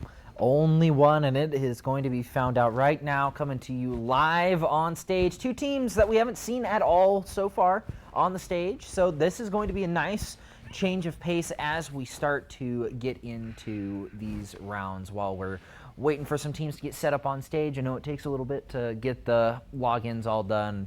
Riot Games is, Riot Games, right? But it all comes down to, I'm guaranteeing you, it's all going to come down to agent selection. Who's the most comfortable and which agents on which map? We got map selections that are in the process of being chosen, and overall, it's going to come down to, are we going to let Bishop Kelly play that really fast style that they've been liking to play really quite a lot over the past few times? But here's our map picks and bans. We got Haven, Lotus, and Ascent all ready and raring to go. Haven and Lotus, those We've seen a lot of Haven. Yeah, we've seen a lot of Haven, but we haven't seen any Lotus yet. It's always been Ascent and Haven. So nice little change up for at least round two. Yeah, at least for this matchup coming in, and it's Bora who's stepping into Haven. Typically teams feeling rather confident when they are able to lock into that map, and kind of saw that case earlier when we had the Compass game that we had witnessed. I believe that was That was Timberline and Compass who had faced off in that one. That got pretty close. But yeah, that pretty much sets up our maps for this upcoming game. Again, these are two powerhouses that have been going at it. It's like old friend, we meet again. Bora being the first seed in the Mountain region. It's Bishop Kelly who took second seed in the Mountain region. So no Pacific teams in our grand finals, just pure Mountain dominance. And I mean, the mountain region has been incredibly strong in this tournament, just overall. I mean, all the mountain region teams have done exceptionally well in this tournament, even those who we aren't seeing on the main stage right now. Yeah. But overall, we all kind of expected it to be these two teams in the very end, Bishop Kelly and Bora. They had one of the most heated rivalries out of anybody else in this conference, or in Idaho Esports in general. We had seen a lot of these guys play incredibly well against one another. Yeah. They're, like they were talking about earlier, only losses coming to each other in the regular season play. So it only makes sense that they would end up here at the very end. Yeah, battle of the bees. The bees. The bees. The bees. You like jazz? Welcome to Applebee's. Would you like the apples or the bees? I should figure that I'm going to get topped right there. You know? But yeah, grand finals matchup. This is where things get a little bit more tense, right? You're still in a LAN environment, so the tension is there. We kind of have a word with the coaches who talked about like how to deal with that. Some like to decompress. Some like to actually just watch the matches so they can feel confident going ahead. But this is where things are like, okay, we've made it this far. Like, if it goes 1-1 rather early, I can only imagine how shaky those hands are going to be once we get to Game 3, which would be a Swift Play round. Yeah, and especially because Swift Play plays so much different than regular rounds. And Yeah, if you can't afford to lose that. Yeah, we go to Swift Play on Ascent. That is going to be incredibly hard to really claw back a lead from if somebody gets it early. That getting so much more money, getting so much more ultimate charge, it is just such a hard thing to claw back from, especially when we're playing with two teams who are so incredibly strong in their own right, like these two are. So it's pretty much going to come down to these teams have to 2-0, otherwise their leads get threatened. Yeah. And this is one thing that was talked about with Bishop Kelly, their coach Nate, saying that, hey, we kind of wanted to save the stage games for later because we're confident we're going to make it to grand finals, but we want to make sure that those nerves are gone. They've had a little time to experience the environment, and the bright lights aren't shining a little bit too bright to fatigue the team out early, but we're going to have to see how that matchup does end up. It is our grand finals, Bora versus Bishop Kelly, a rivalry we love to see. Fish, Nathaniel, take it away. Thank you, boys. They've set up the stage nicely for us, Nathaniel, here in the grand finals. Bora and Bishop Kelly. We talked about this on paper. This felt like the matchup we were going to get. Now we get it. You got to talk to the teams before we started. What are they telling you ahead of this grand finals? Yeah, so what I heard from the Knights, Bishop Kelly, they just said that they were confident. They were feeling good. I also asked, because I know they have some graduating students. 2 of them are graduating. And Eisen, that's his in-game name, I believe he's the IGL, and he said that he just got back from like a track meet. Dang. So, yeah, bro's a trooper. Also, I've ran into him in ranked a few times, and he always takes my elo, but all good. And then over here with the Lions, they basically just seemed excited to play. They're always like just acting like boys. Like, I don't know how to describe it. Just they're all just like friends and playing the game. I know all of them because unbiased caster, but I am from Bora and decided who was on that team, so helps a little bit. Helps, you know? Yeah, I do know them. All 5 of them are graduating as well. Just that's a lot of pressure. It is something to think about that this is like their last game together. They got to really look to win here. Well, they've got at least 2 games left together here. We take a look at the map selection: Haven, Lotus, and Ascent. Let's start with Haven, right? We'll worry about the other ones when we get to them. What do you see for this one? So, I mean, like we said, Bishop Kelly usually plays the Neon comp on Haven, and I know Bora knows that, so I would imagine Bora is going to play an equally fast comp. From what I know from like playing with all of the Bora kids, they're kind of just really loose, and they just like they play it like it's ranked. Like there's not like a grand like we need to stick to this meta comp. It's more just like, I want to play this way like Yoru comp. Let's just play the Waylay Yoru comp, even though it's not good on this map. And it works. They're 9-0 or whatever in the regular season. So I wouldn't be surprised that they just pick a bunch of random stuff here. Yeah, here we have Phoenix, Reyna. Like they just kind of spun a wheel, and that's their comp. Well, we get ready to hop into game number 1 here of our grand finals. Bishop Kelly taking on Bora again. The matchup we thought, but you still had to get the job done when it came to it today, and both these teams did just that.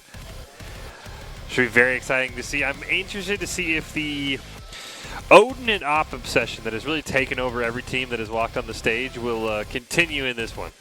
I know that like Ghastly and Jeffrey like to use the Odin sometimes, so we're liable to see that. This is definitely a map where you would play Odin, I feel. I'm not sure about the Knights, but I would imagine that that would come out. And Op makes sense. You're picking Jet. That's the only reason why you would pick Jet is you want to Op, because otherwise it's like this is a Neon map, or I guess Jet just is like it's hinting. Yeah, it's hinting that you want to play. It'll always be like required when you pick. You don't get a store. You just get here's how close you are to the Op. Yeah. That would make a lot more sense for Jet, but here we go. Bora and Bishop Kelly, game number 1 on Haven, grand finals here in our best of 3. And these two teams, as we heard about in the pre-show, we heard from both coaches, they know each other very, very well, and Bora wants to send, as you said, all 5 seniors out with a win. Yeah, and this is like maybe the 5th time I've seen this matchup, so usually Bishop Kelly wins, but every time it's been climbing like in the direction of Bora getting closer. And I heard they won in the off season, so is it the time? Like is it now the time for Vegeta to beat Goku, as they were saying? Well, we'll find out, but yeah, I'm excited. These are fun matches. I mean, as you said, right, these teams know each other so well. We've talked about a lot through the day of spending those rounds scouting each other, right? That doesn't really happen here because you pretty much know exactly what the other person wants to do at this point with how often these two teams have faced off. Yeah, exactly. And so here we're just going into the first round. It's already so different from the other maps we've been seeing. Yep. It's very slow. Trying to bait out Util. Here comes that recon bolt, but it's dodged. Procrastinator finding the 2 players pushing up onto A main. Might get another one here. Just jump scouting and trying to find some information here. Bishop Kelly's not giving any sort of resources over, just playing this, like I said, slow and just taking the win. All they have to do really here is just let the round play out because they're up players. Yeah, you do see Procrastinator to take a little bit of damage. See if that matters. This is Bora pushing towards that B site. They have all the space here. They're going to flash out, but unfortunately the shot just not landing. Finally, Jeffrey able to pick one up. Flash right back, but Jeffrey gets another one. Uh-oh. Oh, and that flank there. Squirtle with a nice flick, but he's unable to find the second. And the first round goes the way of Bishop Kelly.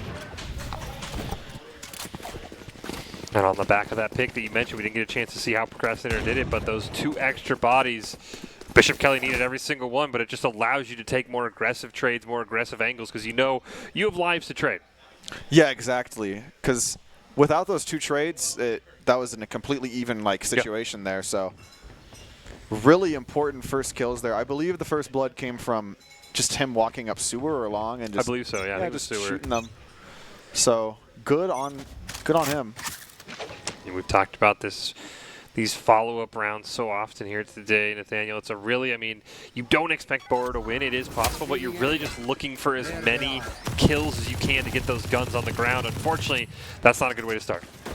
Yeah, very nice setup there with the recon bolt into the wall bang.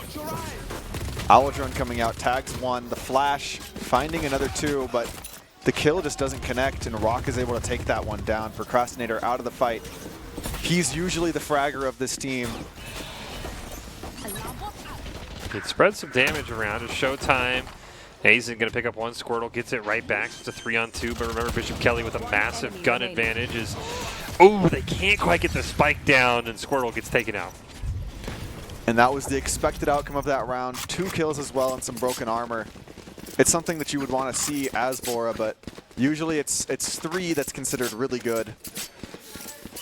So now, really what we're trying to see here from Bora is they buy these rifles, and then they win the round as cleanly as possible. Looks like we did have maybe a technical issue, so we'll get the players right back in as soon as we can. But it is Bishop Kelly right now leading early 2-0, and not a big difference, right? Again, whoever wins the pistol round, you're expected to basically pencil in that 2-0. As you mentioned, we've seen teams struggle today. On that third round, the team that now has their full buy, they've seemed to have struggled at times to secure what should be an easier round. Yeah, we've been seeing a lot where the team won't. It's expected that you buy up after winning the pistol. And we've been seeing a lot of teams just not buy up, maybe out of disrespect or just not thinking it's the right play. And it's cashed out because it's a very good strategy to win the third round if you have rifles on the third. But it's very risky. We saw that BK didn't take that risk. They had Ares Heavy Shield.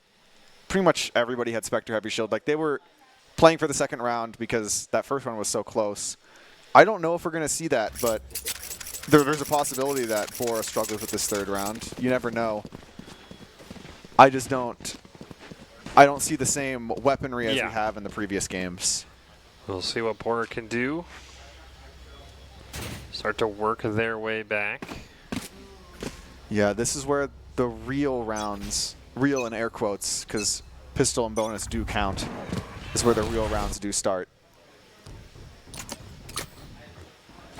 Procrastinator over in Garage. This time not going to get that pick on A-Main. Bakery sees the drone. Doesn't quite connect on the real players, though, so no damage traded out. With that recon bolt coming out, Ghastly's able to teleport up. He does get seen, and Eisen has a great spray through that smoke. Squirtle gets one back. They keep trading, unfortunately, though. Eisen going to get another one up in heaven. You see Ghastly just so low right now. Those the Sova's up there. The plant is going to fall, and Shock Dart's just barely going to miss him. The bomb is in a rather precarious situation right now. Planted in hell. Ghastly, very low HP, but Jeffrey's able to find that kill, and that's huge. All they have to do is be able to play together here, and the round goes to Bora. That's how it's done. Jeffrey picks up another one, and Bora, just like we talked about, they win that round. Again, now the real rounds almost really start, right? We always, this is kind of the expected. One team will win the pistol, the bonus. The other team will buy up. Now we're finally back on even playing field. Yes, exactly. And it's not to say that the pistol round doesn't matter. I think there's a stat. It's like if you win both pistols in pro play, you have a 65% win rate on the match. So the pistols are super important. Yeah. It's just like you kind of know what's going to happen. Exactly. Yeah, once you play the pistol round, you can almost just skip the next two and pencil in the result. Now Bora, we'll see what they can do. Procrastinator does have his ult up, which is very, very helpful for Bishop Kelly. Showtime taking a lot of poke damage. With these rifles around, Bora's finally able to punish Bishop Kelly for the high number of jump scouts they've been taking. And that chip damage could add up later into the round.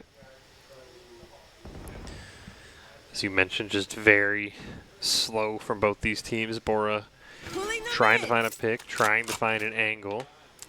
The Owl drone from the side of Bishop Kelly did see a player mid, so that could hint off BK to what's happening. And it also tells Bora that Bishop Kelly is probably playing a default here. Smoke it out. Squirtle's going to push in. Gets one, and now Eisen immediately, we see both teams lose two players. And here's the Phoenix ult. This could be the massive one, as it immediately gets taken out and kind of gives away Rock's position, and that allows Bishop Kelly to make this a 2v1.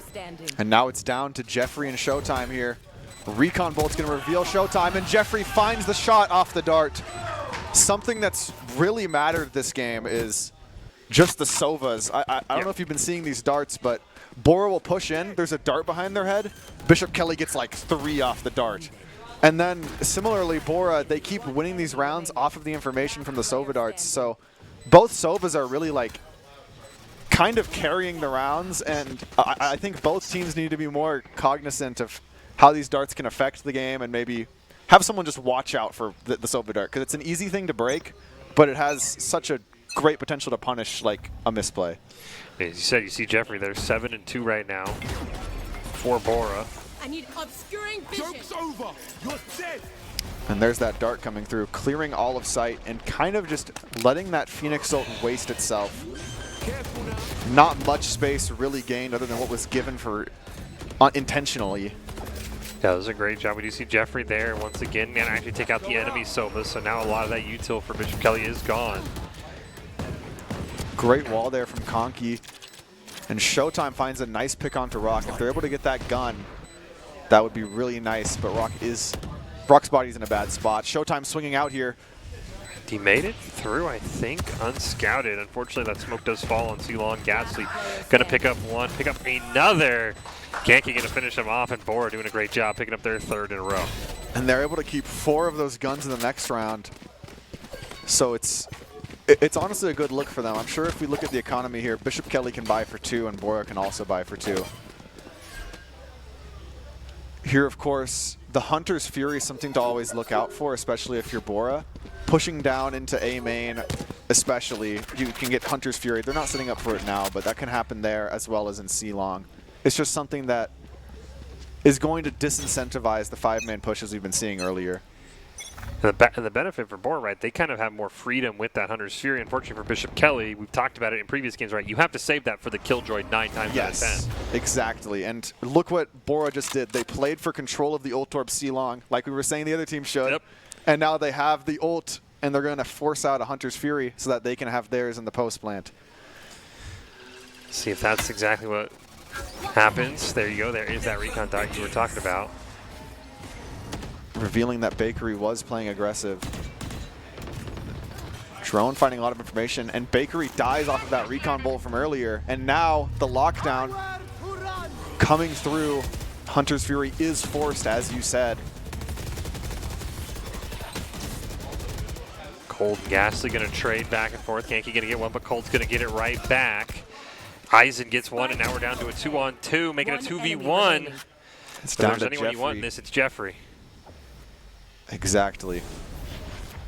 He's been so clutch so far for Bora. I think he's waiting for his utility to come back up before he approaches this round. But he doesn't know if someone could be flanking. 30 seconds 10 left. seconds left on that dart. It's going to give him 18 to play the round out, which is not a whole lot of time. Spike is down just offset over by Sewer. So he's going to have to make his way over there. Time is ticking down, unfortunately. And remember, it takes 4 to plant, so 10 he needs to seconds pick left. things up very fast now. Grabbing that dart, tapping, trying to bait out a kill, but Cold is just ready for it, killing Jeffrey there. Then and there. The spike being in line of sight of Eisen just made that so much harder because he has to go there, as you said, and he needs 4 seconds to plant. If that spike's maybe behind the boxes, it's a little bit easier to at least get something off. Yeah, there's a lot more mind games that can be played. Like, did he just leave? Did Jeffrey just leave the site? He could have grabbed the bomb and we didn't know, but because they can literally see it, it's like his options are so limited. So here we're seeing that this is the next round where if Bora loses this one, they lose the next as well because of the state of the economy. Same for BK though. Yeah, you saw the Jet forced to eco, but does have the knife, so gets a kill, maybe can pick something up. Once again, Bora went to grab that ult orb. It's now the Phoenix ult that they farmed up. And that's a free life that can turn into a pick here. Fake smoke coming through, but looks like Conky didn't fall for it. That recon bolt's going to be converted into a kill from Jeffrey. Phoenix ult coming through to clear all of sight, but it looks like there might be a timing. He saw him, yeah, he did. Bakery took it. Finding 2 kills there is a wicked from Bakery. Very nice shots there on the Blade Storm. And now it's all down to Showtime, who just has a Bulldog. If I was him, I would probably be looking to retrieve a Vandal. And then from there, it's just hard to play this round out. He needs to find isolated kills, which is just what he was given. Oh. But Squirtle is able to find those shots before Showtime. The jumping inaccuracy was just a little bit too much to overcome there. Yeah, Showtime had the ult. There is a world back, right? You get that neural theft, but unfortunately going to have to save it. And again, the Phoenix ults aren't getting the kill value, and unfortunately Bakery kind of had a nice rotation, right? But using that to clear the site, and we've seen it time and time again already just in the first 6 rounds, controlling the ult orbs is so important if you're the attacking team. Yeah, because, I mean, Phoenix ult is, what, every 3 rounds if you're grabbing the ult orbs, and it's a drone that also has the benefit of being able to kill people, and it full heals you. That's a lot of stuff that it does. Procrastinator here with a Sheriff. Bit of a precarious angle. See Bora just playing this very, very slow. I believe they got the alt orb on C. Now they're just going to walk over. A couple of shots going off over towards A, but I think, again, just grab the alt orb and get out. And that is what it appears that they're doing. Got to be careful of this Bucky. I don't think the drone's going to see it. It did. The drone, in fact, did find Showtime, pulling that Bucky off the angle, and I think Bora might be getting cold feet from seeing that shotgun. Cold finding Squirtle on the roam. That's a really important kill, I feel. Yeah, gonna deny that. You do see Showtime's taking quite a bit of damage. But that neural theft, that's why that pick is so huge. Yeah. It now tells Bishop Kelly exactly what's happening. And Bora's caught in a spot that they don't exactly want to be in, but Rock on the Reyna. If there's any character that can win a 1v3, it's this one. 30 seconds left. Fortunately, does have to get the spike down as well. That's what made it tough. Cold, who started that round with a great pick, going to even things out. And this is kind of what we expect from the top two teams, right? Just back and forth, neither team really giving much space to the other. Yeah, no, this is exactly what we were expecting. Just a back and forth, just each round ping-ponging, because both teams are, like, I would say equal in talent and equal in planning, and they also know each other. So you'll see that the strategy they do keeps changing, like, almost every round, but it doesn't matter because they've all seen these plays so many times from each other.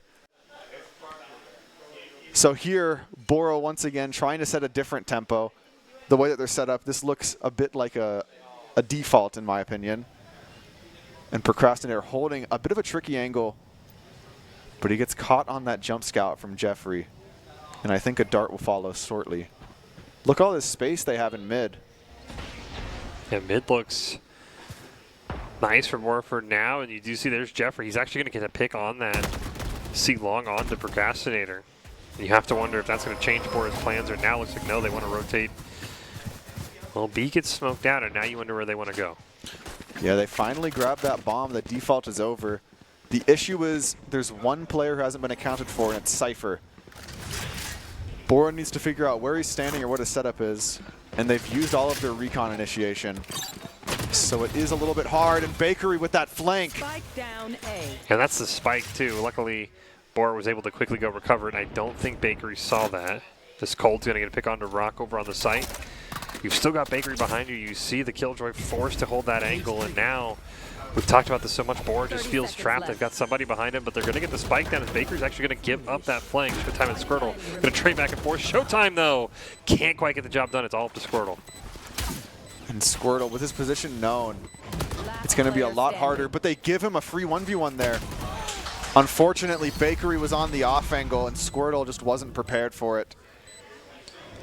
I think it may have been wiser to wait for the tap, but still just a great performance there. Yep. He was able to bring a what was that, like a 2v4, 1v4, almost back to a round win there. Yeah, it was a great job. I mean, really, and we've seen it every single round. It feels like trades are happening, right? It's not like this one team is just pulling it off. And again, great flank by Bakery. I mean, that also made the huge difference, right? You still have not been able to use that Hunter's Fury if you're Jeffrey. You've had it for 3 or 4 rounds now, and they've never been able to use it in a post plan because Jeffrey's always been picked off. Yeah, but like Bishop Kelly's going to have used 2 Hunter Furies by the time he's going to use his first, which is a bit of a problem. You have to wonder if Eisen's just going to rip one, or if you are just kind of forced to hold it for that Killjoy in case Killjoy gets a second one in this half. I think this dart is his Hunter's Fury. I'm not sure, though. Tries to just jump through. Unaware that there was 2 there. Gas. Bakery just unfortunate movement and is unable to find the shots. Out of charges. And now Bora just gets this site, I would say, pretty easily. This is a good round for Bishop Kelly to use that Phoenix ult of theirs, but maybe not now that the pick has gone through. Our Procrastinator is going to get one back, though, onto Squirtle. Showtime, huge pick there as well. Now, all of a sudden, that Phoenix ult looking better and better. And here it is. This basically makes it a 3v3 with the extra life. Does get picked off, but it has all the information. Showtime with a huge pick onto Rock in the meantime while he's respawning. That gets Procrastinator. And here's that Hunter's Fury. Do they have enough time to defuse? I don't think so. The Hunter's Fury Unless you get a Showtime's got a. Uh-oh. Last player standing. Oh. He stalled just long enough, but I think that half. Oh, he did it. Going to be able to get them a win. Wow. Bora just barely losing that round. Yeah. I feel like. I mean, look how close Procrastinator got to this. Yeah, well, look, Jeffrey misses his ult on the first shot because he's aiming a little bit low. And that gives him the half. But if he hit that original shot, then there would have been no time for the Knights. I think he thought nobody was on just because he thought he was aiming correct. I mean, it's been a battle of the Sobas. You see there, Eisen and Jeffrey top fragging. And it's Bishop Kelly right now with a 6-4 lead. If they win one more round, they at least go into the second half. Guaranteed to be up. Trying to shock dart any trips because they know an aggressive one was placed. But they don't know if they broke it or not. Here's the drone coming through. It should see Showtime and Procrastinator. And I don't think that's enough to convince them. No, we are going to get the Killjoy, of course. There's the Hunter's Fury in response.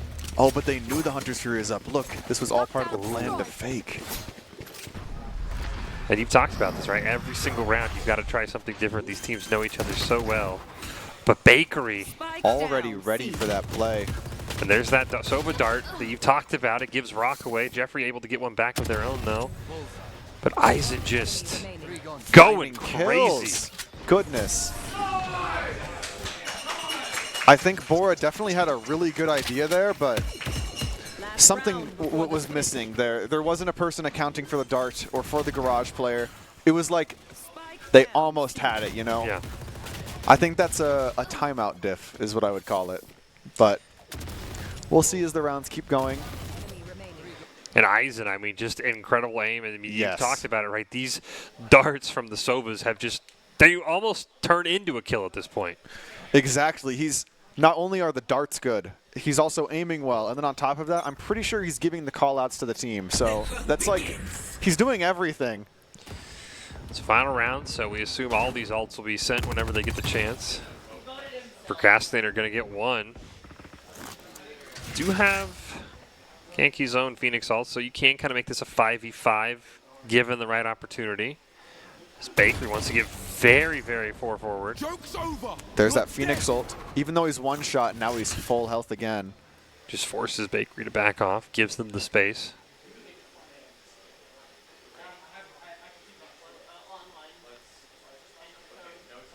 But they're low on utility here. But the Lions, that is. Here's the last curveball. There is that neural theft too, if Showtime can get one more pick. And I think the neural theft is rather important here. Just trying to spray through the smoke, nothing going to get there. Showtime in a great spot. He does get a kill, but he's immediately taken out. So no neural theft. But it's just down to the last member of Bora here. And they know he's not on the site because he would have been 30 seen. seconds left. Oh, a bit of a timing there. Oh. And then knife kill from Eisen. What a half from Eisen and Bishop Kelly. Eisen just exactly what Bishop Kelly needed when they started, when Bora came all the way back. Eisen finds a way to make a play, and even though his ult was, I don't say useless, but it basically accounted for, right? He didn't have the luxury. He just made plays with the darts. Yeah, I think the Soba darts were very nice, and a lot of them weren't lineups. Like, he was kind of just throwing them willy-nilly, and they were just landing exactly where they needed to be. So I guess she's just like that. I don't know, but kind of crazy to be watching. Again, Jeffrey right there. Soba for Bora, 13-7. Both these guys going about as, usually you just from your Soba, you just want intel. You don't even expect them to get kills. The fact they're getting kills on top of that is... It's like a bonus, yeah. We'll see what Bishop Kelly can do on the attack as Bakery immediately picks up a kill. And here's that dart coming in from Eisen. Going to the default location, trying to just clear all of sight. And it sounds like that player backside's getting stunned. Squirtle just completely, really not much to do there. Spike planted. Showtime going to get Jeffrey, and all of a sudden it's just a 5v2 in the pistol round. See what the two members of Bora can do. Ghastly and Rock trying to come in from spawn. Even if they just get a couple of picks for those ult charges. Oh, but that high-low. Bakery with the 4K. flawless, and now we talk about it, right? If Bishop Kelly just kind of plays this smart, all of a sudden you're at 10, or do you save and try and make that third round more even? I think in this situation, the correct play is what they're doing, which is to buy one rifle, have two guys save. This way you have a great chance at winning this round. If two of your people die, you carry over those guns in the next round, and then you can buy again. This is like the smarter way of doing the play we talked about earlier. But the downside is if someone pushes the two sheriffs, you lose. We'll see what Bora has in response. Right now, everybody over on that C side. Immediate dash in from Bakery wants to get on the site immediately. Picks up one. Showtime going to get the other with that rifle you were talking about, and that's just firepower diff. Is Eisen going to get that plant down? Spike planted. Yeah, and here it looks like they're going to be carrying all of those rifles in the next round. As Ghastly's stuck in a 1 versus 5 situation with inferior firearms. But remember, this is Valorant, and you can always just double headshot people with the classic. And even if you can just... Getting 1 or 2 is... Yeah, you can just get 1 or 2. Just put a dent. Got to be fully surrounded here in Garage. Does get the 1 pick. But Eisen will finish the job, and it'll be Bishop Kelly now up to 10-4 here in game number 1 of our grand finals. Yeah, and Bishop Kelly, because of the way they bought, they should still have like 3 rifles or so, which 3 rifles versus 5 rifles is a pretty winnable situation, at least compared to like 5 Stingers versus 5 rifles, right?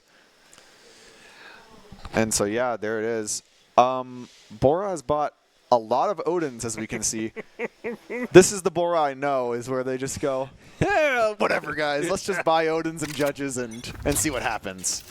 So, hey, it seems like Odins have been successful today. You know, I'm not going to speak for the long term of Valorant, but you know, today just feels like Odin Day for some reason. No, the Odin's just a strong gun. It's not very difficult to use either. See a great job here by Bishop Kelly. You and I have talked about this, Daniel, right? Just get the 2 Althorps, right? Just before you really commit to anything, just grab get those Althorps, yeah. Bakery going to dash in. Ghastly going to just spray down another kill. You see Rock there getting killed with the Omen. Who cares if you're flash? Just hold down the trigger. You have infinite bullets. Yeah, no, really, the Odin just is, I don't care, like I'm just going to shoot, and it's working. It's almost worse to flash because I know I just need to just kind of shoot. Yeah, I know where you're from. Like, I'm just going to shoot. Ooh, what a flick by Cold. A very nice shot. Down to just their last 2. We'll see what Bishop Kelly has. Eisen has just been so clutch for them. Spike planted. Yeah, this guy's different on the LMGs. Just always lands the headshots, it feels. There's that recon dart. Finding both. That's a lot of information given. Drone is going to come out. Pretty sure the Heaven player should be able to spray out Eisen. Oh, he tried to jump down and died to fall damage. Last player standing. All right, here we go. The Soba battle. Both these players have been so clutch so far today. Odin v. Odin. And Eisen. Yeah, as you said, right? You thought the Heaven player would be able to spray down there, and for some reason, Ghastly just jumped. Instead. But Heaven is made out of wood, so you should be able to just shoot down and kill that guy for free. And you have an Odin, right? So you don't have to worry about bullets. You can just spray in a circle. So interesting play there by Bora, and Bishop Kelly with a great little recovery. Yeah, no, Bishop Kelly did a great job at coming back there with the Ares, especially. Like Eisen just, that's the thing is, if somebody's using an LMG and you're like, hey, I'm going to buy an LMG as well. Never. The guy who actually uses it, like, he knows what's up.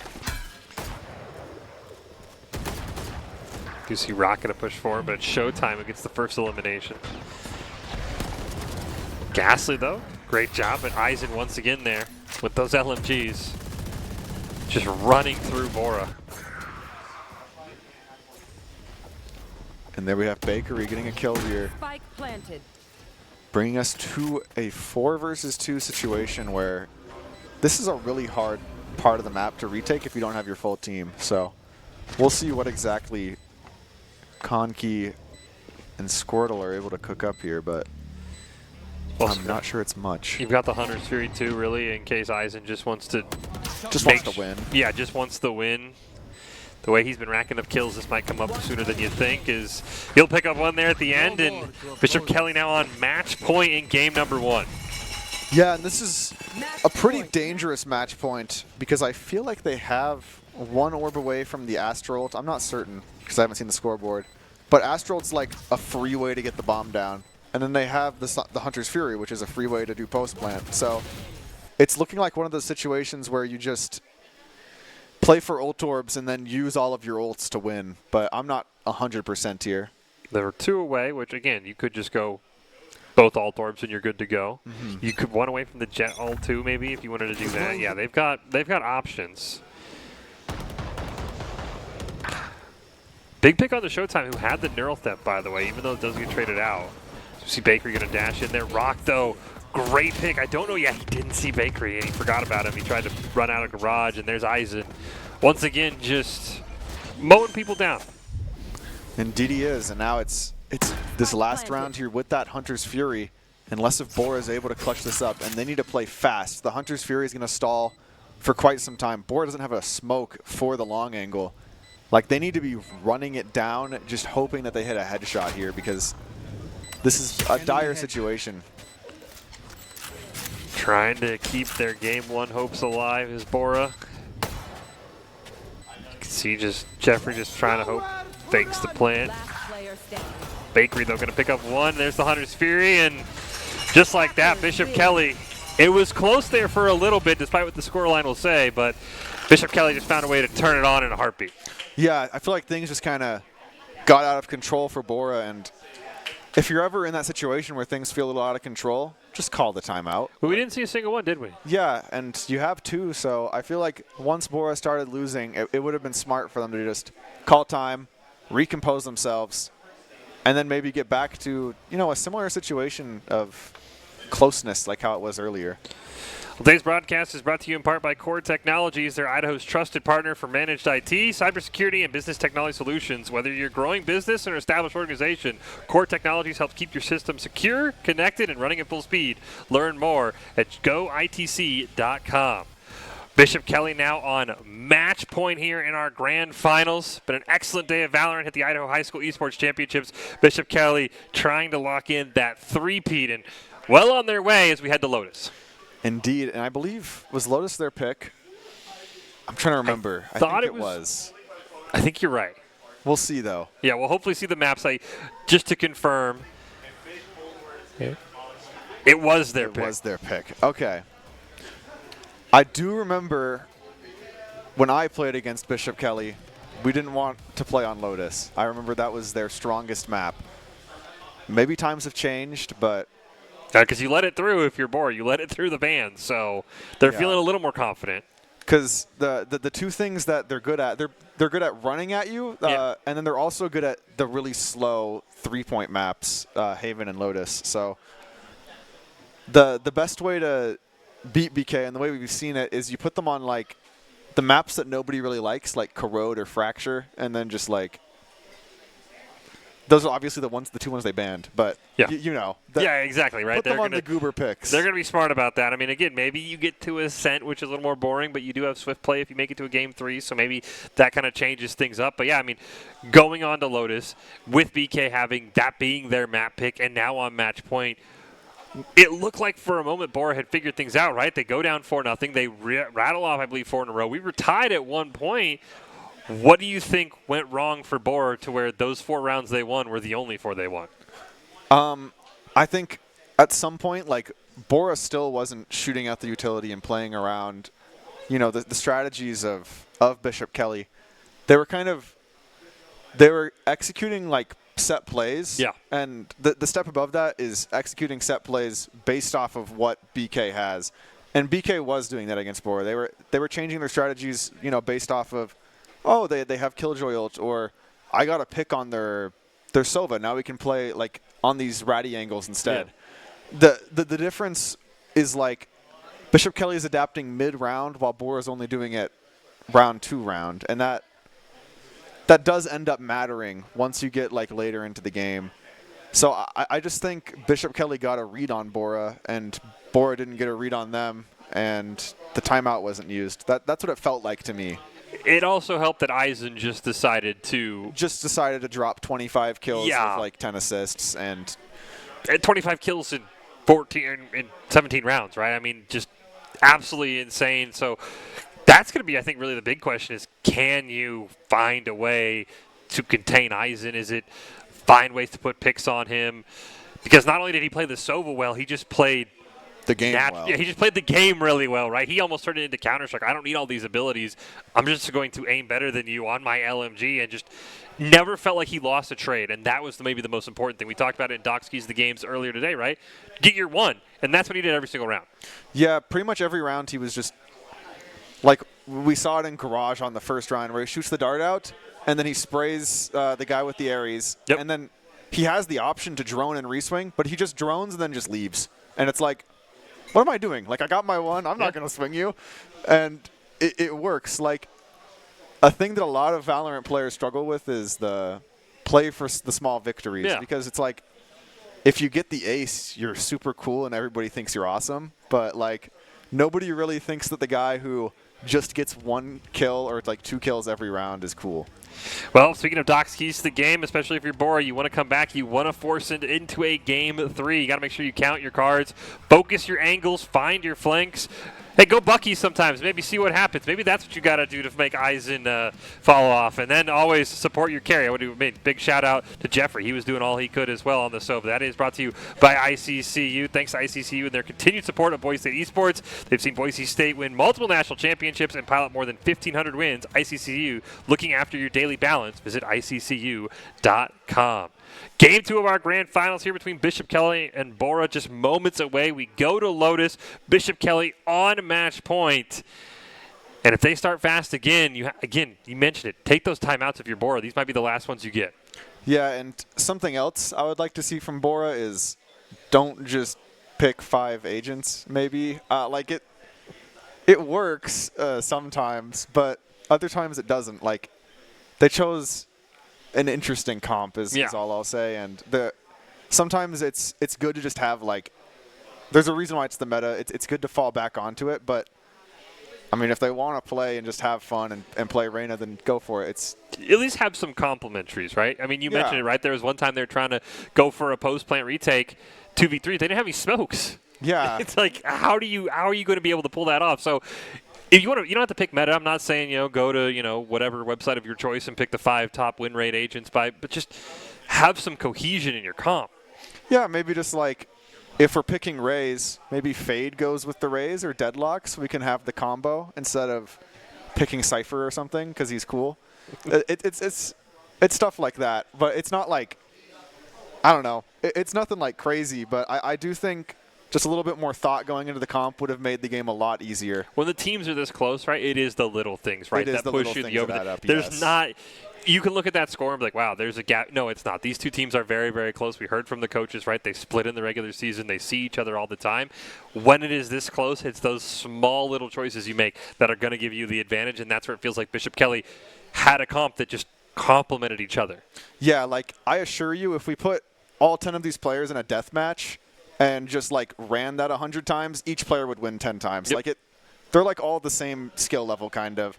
And same with like a bunch of games. They're really like similar, and it's when you start just drafting some like absolute just garbage, in my opinion. I'm allowed to say this, I swear. It is just harder. They're making it harder on themselves. And so here, like, as we can see, Bishop Kelly is putting the Fade with the Rays, and it makes sense. Yep. And other than that, these comps are pretty similar. The idea behind these comps is you're probably going to see the Vise player on defense solo hold C, and then have one guy watch B, and everybody else uses all of the utility at the start of the round to take control of A Rubble. That's the way Lotus has been played. There's a few teams that have figured out how to not play it that way, but the easiest way to play is just get control of A Rubble, whoever has that wins, and then just do an A-B split. Well, we'll see what happens. As Bishop Kelly, they'll just start with the defense, so they'll get to potentially claim their title attacking. It'll be up to Bora. They need to find a way. Again, They found a way back after a slow start against Bishop Kelly. It was getting over that next hill. And as you mentioned, if things go awry, if you go down 2-3 rounds, just take the timeout, regroup. Especially, as you mentioned, attacking, timeouts are even more important. Yeah, like sometimes if you're like going even on defense and then you hit a timeout, you'll just start losing because the attacking team is like, oh, thanks for the timeout, guys. Like, give us a minute and a half to cook. So, yeah, definitely something that they need to be considering just as they go into this round. And I'm not too sure how the game will play out, but I'm assuming it's the A Rubble. If we get to see something interesting, then that would be a delight. But this map is similar to Ascent, I would say, and like people kind of know what's up. You go A, you default, then you fight each other, and then like some guy hits a crazy flank on you and wins the round. I almost wonder if maybe first couple rounds we'll try A Rubble, and especially if you're bored and doesn't go awry, it's like, all right, we've got to just change it up completely. As we get ready for game number 2, Bishop Kelly up 1-0 in the series, the grand finals here of the Idaho High School Esports Championships. Can they take home their 3rd straight Valorant title? And it looks like Showtime is trying to anchor this site, and that's all of Showtime's utility used at the start of the round. And Bora knows that, so I'm unsure if they're going to hit or rotate, but they know that they've gotten rid of all of the Sentinel util on the map right now. Still just hovering around here. Really haven't seen many players on Bora even move besides the crouch spam. And there's Jeffrey. That's playing that high-low, waiting for a kill. Jeffrey's on the jet now. I guess he was popping off so much he got promoted to duelist. Showtime. I still think is unseen. Oh, never mind. You can see Gasser there to take the shots, and Squirtle is going to get this spike down. Lots of shots coming through, and Bora cleanly takes that site. With Bishop Kelly, I believe their Vise is on 1 HP. Yeah, Showtime is 1 HP. One more pick there. You do see Procrastinator and Showtime able to get him back, though. And it's all up to Eisen, which might be a good thing for Bishop Kelly. Retrieving flash. But Rock is able to find the kill there. Fade versus Fade combat goes the way of Bora, and now we're expecting to see a round win here. And on this map, the orb on C, I would say the attackers have an easier time getting, but the orb on A, the defenders have an easier time getting, unless if Rebel control is taken. And also, what is this going on here? Bishop Kelly is, it looks like they're stacking a bit of a creative angle. So we're going to see exactly how this plays out. Might be all up to Procrastinator over here, potentially. Fade Haunt going through. It should have seen the tree players. I'm not certain, though. Speaking of that flank, you can see Showtime all the way at the left side of your screen. Gotta be accounted for. They trade out very fast. 2 for 2 overall. And Squirtle gonna go down, and I'm waiting for Showtime to make his move. And they don't know about this because the flank player, like the trip player died. So yeah, Showtime's able to get that kill for free. Now it's all down to Jeffrey. Does have the spike. 1 HP in a dream, and Showtime on that long flank gets the massive thrifty for BK. And that stack there from Bishop Kelly was, I guess it paid off. It was a bit of a gamble. 3 in tree. Once the Bora players swung in, they threw a grenade behind them so only 2 players could come in. And then 2v3, obviously, the numbers just added up, and they were able to win with 1 player alive, grab that rifle, and flip the round. Something you got to be mindful of when you're playing this game is if you have a long-range weapon and they have a close-range weapon, fight them at long range. Yeah, don't give away the advantage that your gun provides. Yeah, that you're paying 2,000 credits for. The advantage that winning the pistol round should, usually provide you.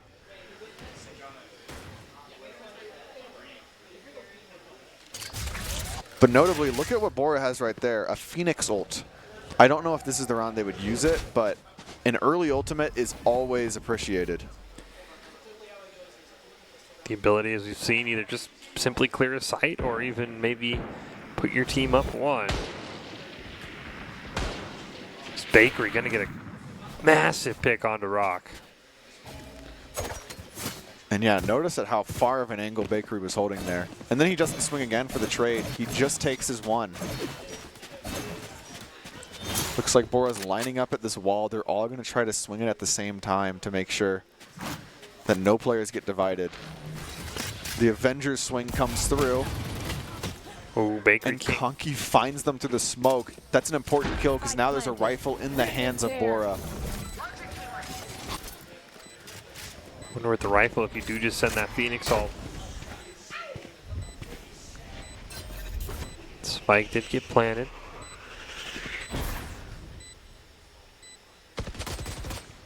Squirtle gonna get one as well. That's another rifle. They can grab it. There's that Phoenix ult. So Eisen not able to get much value as we see Jeffrey picking up one, and time is on Bora's side. They just need to kill out for just a little bit longer. They get two though. It is Procrastinator. Where are you? Last player Trying to body block the shots. Oh, but he doesn't know that that wasn't the person defusing. Oh, the timer. He's just aware. I don't know though. I think he thought that was the guy defusing. I think he thought that was the guy defusing as well, but it works out though, right? That's all that matters. And he looks cool if that's the reason why, you know? I knew they didn't have enough time.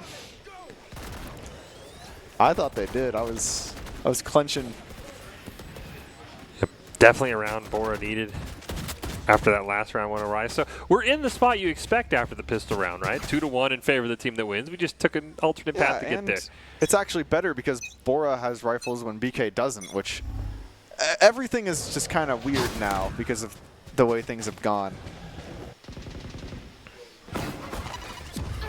Oh no, that raise grenade. Getting a lot of value, but Conky just shoots them. And now up a player, Bora is going to try to turn the first blood into a round win, but Squirtle gets picked off and is quickly a trade is found from Rock. Do you see the Procrastinator does have... What a shot from Procrastinator, though. He's got the Phoenix ult, too, if he can get to that rifle. I don't know if he can, though. That would be a great use of it, though, just trying to run and grab that rifle and respawn with it. Rock's got to be careful where he puts his head. Spike planted. Do get the spike down. 3v3, you wonder if that Phoenix ult even maybe just used to try and do some damage. There's a couple rifles here on the map that Bishop Kelly might be able to grab as they move to this site.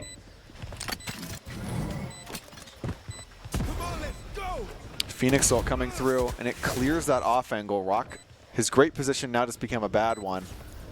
And I think he realized that. Gasly does get one now. This might have been just enough time, and they'll finish him off anyway, and Bora will go up 3-1. Very well played by Bora. I think something that's a little underrated is Rock was sitting on that off angle, like he was like, oh, I'm about to get a free kill. Then the Phoenix ult comes by, and all of a sudden he's like, oh no, and he just immediately disappears. Like, I've never seen someone run away that fast, and even though we didn't know Waterfall was clear or not from the perspective of Bora, he was just like, it's better than dying on this angle. As you saw, I think he Procrastinator still used the curveball, expecting him to maybe catch him off guard. So yeah, that was a great play by Rock. And now we're... Look like all rifles there from our...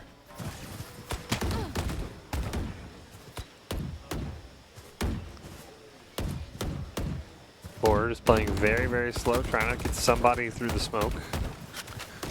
Yeah, using that Phoenix Molly to clear it out. And once they have control of this rubble, it looks like they're going to just leave and maybe give it back up. Squirtle unable to find a kill on that jiggle peek there. Crosshair was just a little bit off on the placement. And I can hear the BK kids saying that C site is about to be pushed. Can see the rotations coming out across the board pretty much. Tripping that wall is important as now they won't know when they come in. Smoke's coming through to obfuscate the push. And the Nightfall might come through. Bora has it, but they're choosing instead to once again, this is the most Lotus thing ever, just they're just window shopping each site and it looks like B is finally where they're going to push. Bakery just unable to find a kill on this off angle. He's used up almost every bullet he has left. Ghastly is going to get the plant down. Spike planted. Put the pressure back on Bishop Kelly, though. As I say, that Cold's going to pick up a trio of kills. Showtime gets one as well, and all of a sudden it's just down to one, and Bishop Kelly, after all that window shopping, they'll be the ones checking out. Yeah, and something about these 3-site maps, especially if you're playing the attacking side, is like, if B ever looks good in a 5v5, it's not. Like, if B ever looks good in a 5v5, it just isn't. There's 5 guys waiting in a crossfire to kill you, and that's exactly what we saw. Like, they tapped the bomb, and just immediately every member of Bora died.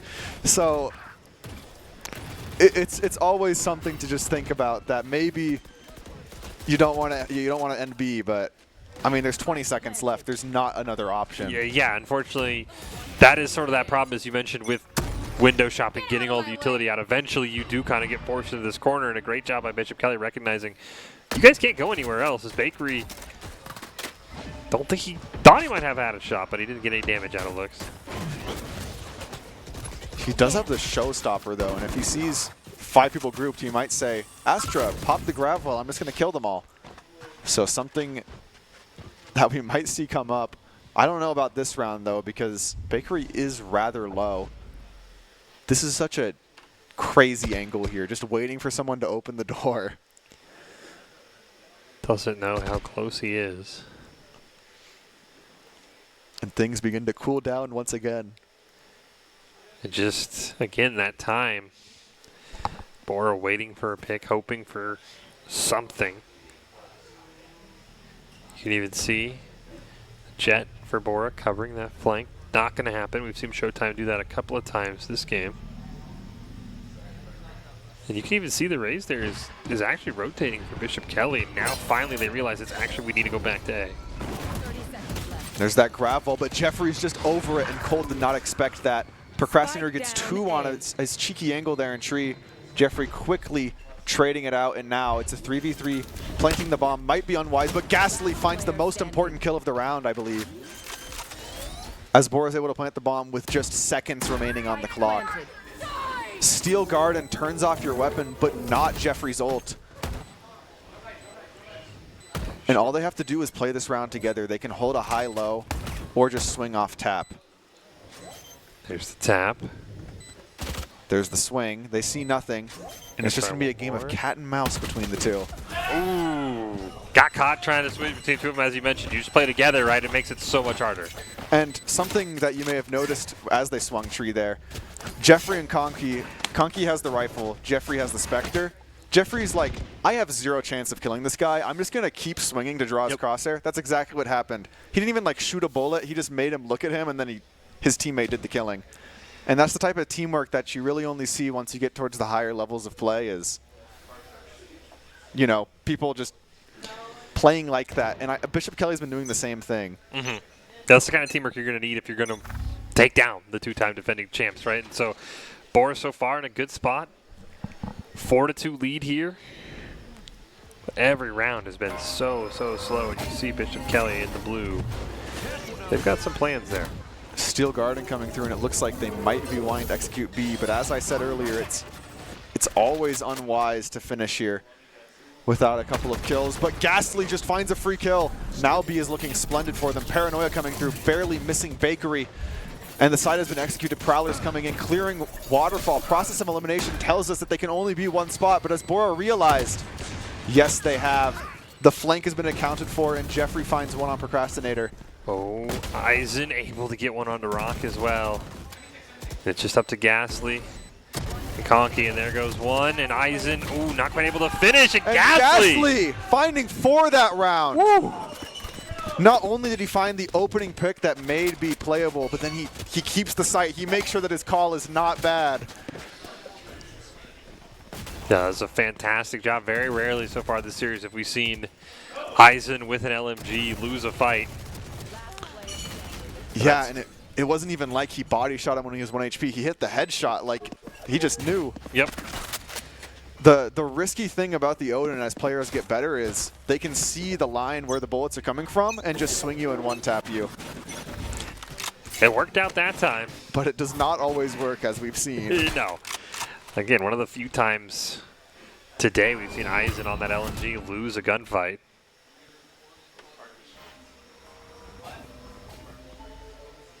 Fortunately, Conky 2 away from that Phoenix ult, so probably won't have it this round. Up comes that firewall. And Procrastinator just with a nice shot onto Squirtle. That's definitely going to put a thorn into Bora's push here. If I'm Bora, I think the objective of the round went from win to get them to use their ults. 3 ults on the side of Bishop Kelly. Nothing committed yet. And then, as I say that, the haunt does come out. And that's great for Bora. They didn't really have to pay anything for that haunt. And it really doesn't do much for Bishop Kelly either. Able to secure the spike was Bora, and now they're going to take the long rotation over to A, but of course the only problem is you don't really have a chance to pivot from here. And with the amount of time left, they can't actually clear every angle that they need to. They're going to have to take some risks and just not look at some spots, which could quickly cost them the round. Here they're walking up. This Prowler, very important what it finds. It sees nothing. Jeffrey, though, able to get 1 elimination. And the plant does come through, but it costs Rock his life. Phoenix ult coming out as well. Ghastly finding 1. Jeffrey getting flashed, unable to dodge it.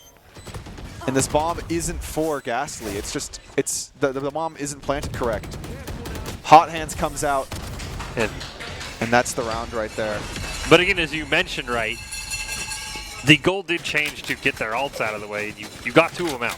Yeah, they got the ults out of the way. Bora can still buy, so instead of it being they lose that round and now BK can use ults to make them lose this round, it's now like they lose that round and it's a 50-50 they lose this one, which I would say is a favorable position compared to the other option. So still good job on Bora for kind of seeing that was the situation they were in.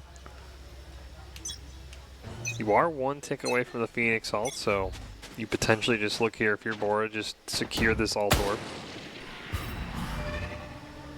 That might be exactly what they're trying to do. Yep. And that Phoenix ult turns us into a 6v5. And I believe Bora likes those odds as they begin pushing A site here. Run it back comes through, and it is quickly stopped by Bakery. No one's there to trade him. Paranoia comes through. The Prowler misses him. And Bora gets A site, but not without costing a few lives. Oh, Rock with a great turn. Thought maybe for a second he'd forgotten about Bakery. Ghastly gonna get that spike down. Procrastinator does pick up 1. And he swings past that concussive blast. Ooh. I saw Ghastly's crosshair flicking towards him. That was close. Round was like a quarter of a second away from being different. Very well played by Bishop Kelly, being able to swing off of each other that fast. Like the second one fell, the other one was already there. And it's going to be Cold who ends the round. Does have the Astra ult still. And just a few rounds left. Potentially looking at maybe a tied half. That's how this one has been going. Yeah, this has been a just back and forth game, and here's that timeout. Bora on the attacking side using their timeout. Sometimes people like to use timeouts on the round where they have rifles. Sometimes I like to use them when they're on pistols. Bora here is using it on a pistol round, so I think the idea is like they're probably going to talk about what ults they can realistically get farmed up, give that guy a rifle, grab orbs, and then just use that ult in their next plan. So they're not really planning for winning this one. They're just trying to cool off and then plan for the next one, which it's not the worst idea, and I think it's actually a pretty clever use of the timeout. Yeah, I mean, you don't get the timeouts back, right? You can't take them, you can't trade them in for Cole's cash, right? You have to use them at some point. Cash. So I do like, eventually you just got to rip it. No, I think this is a perfect play, right? As you said, it's not always about planning for this round. It's a 60-second break to just figure out the rest of how you want to do this half. Yeah, and there's not a whole lot of this half left, but I think if you're able to get into the next half 6-6, that's great. If you're able to get there 7-5, also splendid. It's just, just see exactly what they're able to get away with here. there's still a good bit of this half left. 3 rounds, so these are probably the more important ones. It could either grow their lead or put them behind. We'll see what plan coming out of this timeout. Bora cooked up.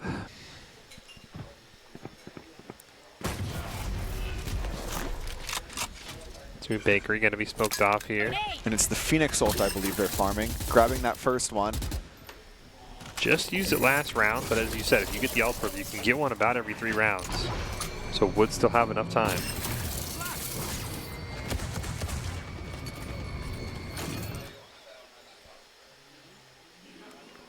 And here they're walking up, able to just take a little bit of space. Procrastinator falls, and that's a very important kill. Yeah, everything over towards A was really just a bait. Is Jeffrey now gonna be able to get this plant down? And Squirtle does fall. There will be a flank eventually, but Bora's not concerned with that. Right now, they just need to keep this site theirs. Look at this sight line here from Conky. He's able to take a pretty good pick onto Bakery, and now he will be cut off by the absolute divide as his team gets collapsed on, but Bishop Kelly doesn't have much time to play with. They got to go fast. Defusing the bomb. Conky doesn't know where anybody is. He has to run up. He knows the bomb is being stuck. Flash comes through. Curveball. Did get half the tick, did Eisen, but only has so much time. Conky can hear that the bomb is halved. He swings last second. Oh, 2 milliseconds remain for the thrifty clutch from Conky. And not only did they win the round, they can now grab the ult orb and have 2 ults to play with. This is Bora's dream right here. Whoever wins this next round, I mean, you can see the difference. Yes. You can see the difference, right? Now, they're probably going to win this next round. Bora doesn't want to use their ults. They can farm up a couple more. And as long as Bakery doesn't get his showstopper, it's looking pretty advantageous for the final round of the half. Setting up for, I would predict an 8-4, but guaranteed almost a 7-5 here. See if Raze can get a pick and try and get that showstopper. There's that Phoenix ult. Immediately going to rip it. It looks like Bora just wants to take away the 7-5. They're not going to risk it. Committing both ults, but picks are already coming through for the Knights. Ooh. We do think it is going to end up as a 4-on-2, but there's still that Raze alive. Just needs, I believe, 1 pick to guarantee the showstopper next round. And I believe the Lions know this. They're just trying to make sure that no unnecessary deaths go the way. But they do. Bakery now with that kill. All he has to do is die to get showstopper. Rock with a nice shot, and it's 3v1. All the Lions have to do is play together to take down the last Knight here. Still waiting. As the round goes to a complete standstill. Bakery might be thinking of dying to the bomb, but the best play is for him to die to somebody to get the bomb, or to get his ultimate, and he does. Yep. And I think I see what the Lions were thinking. The Nightfall, typically when you use it, it makes somebody 2-shot if you instantly run in, right? If you use it on somebody who doesn't have armor, which they knew that the enemies wouldn't have armor there, they're 1-shot to anything. And they were like, we don't need an 8-4 half. Let's just guarantee a 7-5 bare minimum. We can still get an 8-4 here, but they just wanted to make everybody 1-shot on site, run in, and just take the free round. Well, we'll see. Like I said, paid off for him now. You're guaranteed at least 7-5, but there's still very much a chance for an 8-4. It mainly comes down to what this showstopper is able to do, if anything.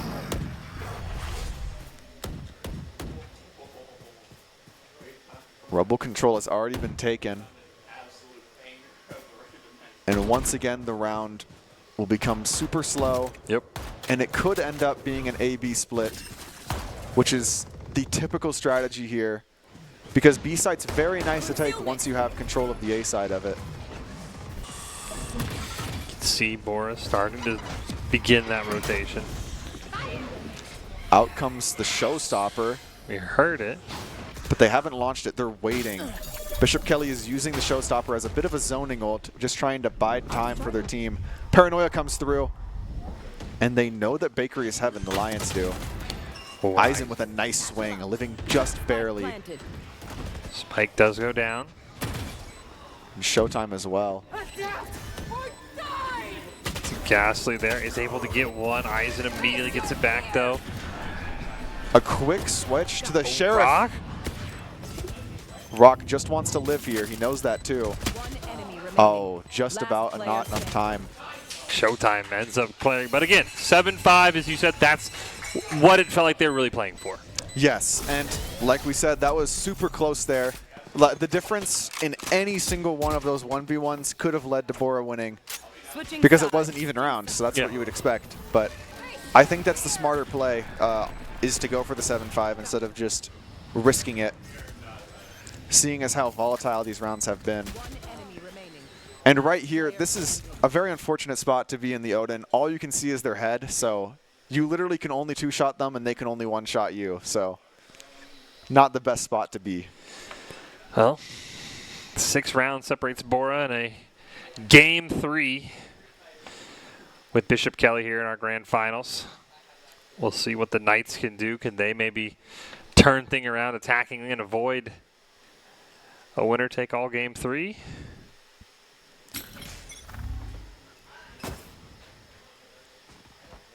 I expect more of the same, just very slow and well thought out attack, just like we saw from Bora. Yeah, these are two teams who know how to play the same strategy. Running in so fast. I believe Squirtle blinded himself there, trying to flick onto Bakery. It's going to be full C control here, and the plant immediately going to go down from Showtime. Procrastinator going to trade off. Ghostly Ghastly gets one.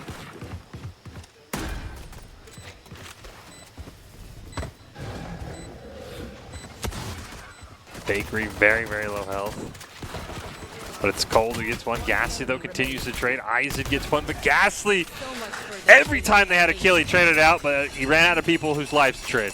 Yeah, exactly. He played that as best as you really can. Something about that round is, if we look at the scoreboard, you'll know what I mean, but Valorant players are like raised by wolves. Like, they see that the Vise on Bora's side is the bottom frag. And everybody knows that Vise is going to be playing C. So they just immediately rush him. They're just like, we're going to kill him. He's the bottom frag on their team. And this is like the most Valorant player thing ever. Just running him down. And we talked about, right? It's a mental game, right? You get one player off their groove, right? It messes everything up. It just changes everything. I don't blame him.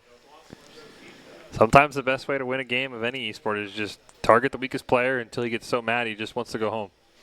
Yeah, that is a valid strategy. Lock me in Vise and let me lose. Eisen. Oh, my goodness.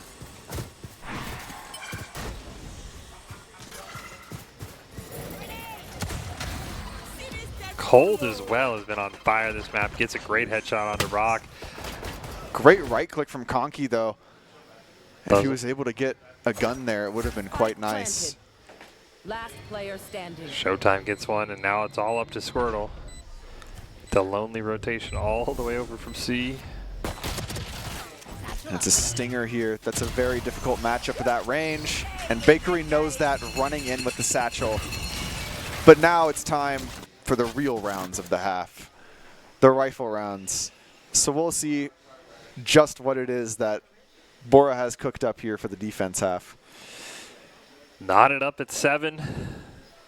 Back-to-back wins there. But again, as you said, once we saw the pistol round, we kind of assumed this is the way it would go.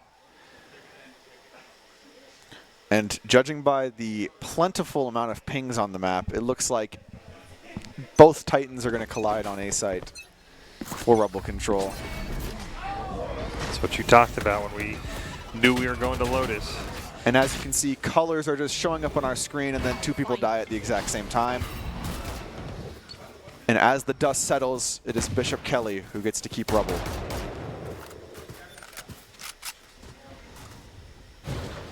Rock all the way down there. This is a good angle by Procrastinator. It's a very tricky one, yeah. Seems like Rock maybe knows that isn't going to get too aggressive.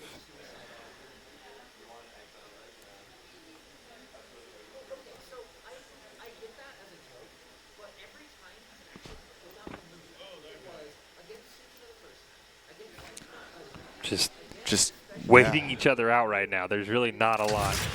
I think we're just waiting for cooldowns on our fades to come back up before going in, but not too certain. That tree door is opened. And that Fade Haunt is just about to come out. Seeing one back sight. Jeffrey with a nice kill.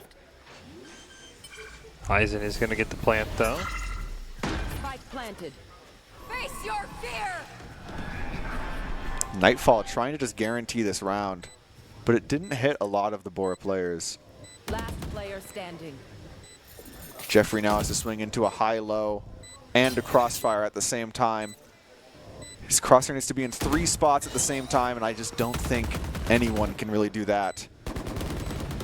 But maybe I'm wrong. He finds the first. You just got to push him at the same time here. If you're Bishop Kelly, you have the numbers, and fortunately, he just kind of walks right into showtime. Yeah, I mean, that was the situation he was in. There's 3 people looking in the same spot. It was like a blessing he got one and got away with it. And then he has to walk into another crossfire. It's just very difficult to win that round in Jeffrey's position. Bishop Kelly now 3 in a row here to take the lead. See what Bora can do to maybe tie things back up. Yeah, but I don't know if this is the round. They're going to be on an eco here. Out comes the Fade Haunts, trading positions, and Bakery's already up there on B site, but he's taking a close fight against Classics, which might not be the wisest. Phoenix Hot Hands healing up Conky. Procrastinator trades one back to make sure no one's in that smoke, and it's an instant rotate to C. Squirtle left on his lonesome here on site, popping all of his utility. He just needs to stall a few seconds for his team to come with him. And he's isolated to fight, but Bakery has the better weapon. Well, he bought his team about as much time as he could. Great angle here from Eisen, potentially. Conky gonna get a great pick, though. Yeah, saving his life there, honestly. Oh, massive flash from Conky. Not only lets him get another kill, pushes one off. Bakery, though, and it's cold. Eisen gonna get in on the fun as well, as Bishop Kelly now just has 1 player left, and it's cold with the headshot. And it's 9-7. And now things are getting pretty up there, and we're getting close to, you know, numbers that you don't want to see as Bora.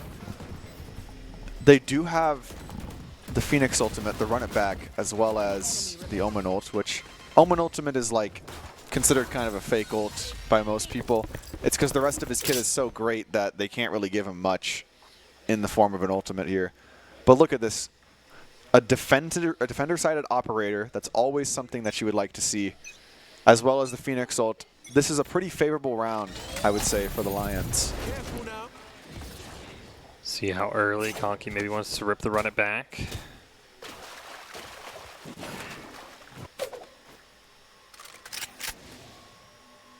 And it looks like BK once again just gets control of Rubble here for free.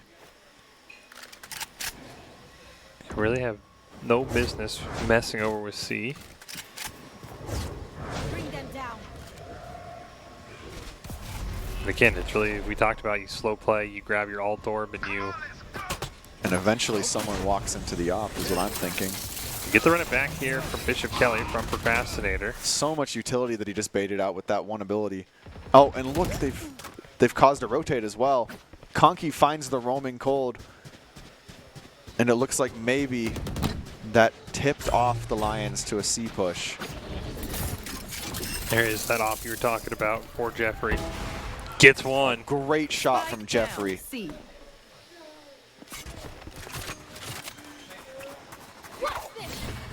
Blade Storm comes out and is instantly taken out by Bakery. Here's the Run It Back going to come out here from Bora. Conky going to try and get some value out of it. Just running, gunning, trying to draw crosshairs for his teammate, and it works. Once again, seeing that strategy of, I don't even care if I kill, my teammate will. And then it does seem to be working pretty well against the Knights here. We're now 9-8 here. The Lions don't really have an economical advantage just looking at the number of credits. I believe Bishop Kelly will be able to full buy everybody.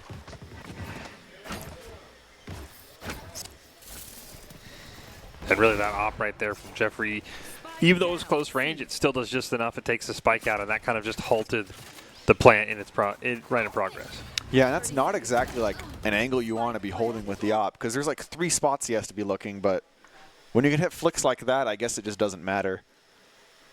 Once again, Jeffrey here on the op, he's going to position it, and we're going to see what exactly he's able to find here. As the Knights begin their slow push here. Prowler coming out. It finds nothing. Ooh. But they're ready for Jeffrey to swing. That's the strength of the Prowler. It forces him off that angle. And swinging with the op is always going to be a bad time.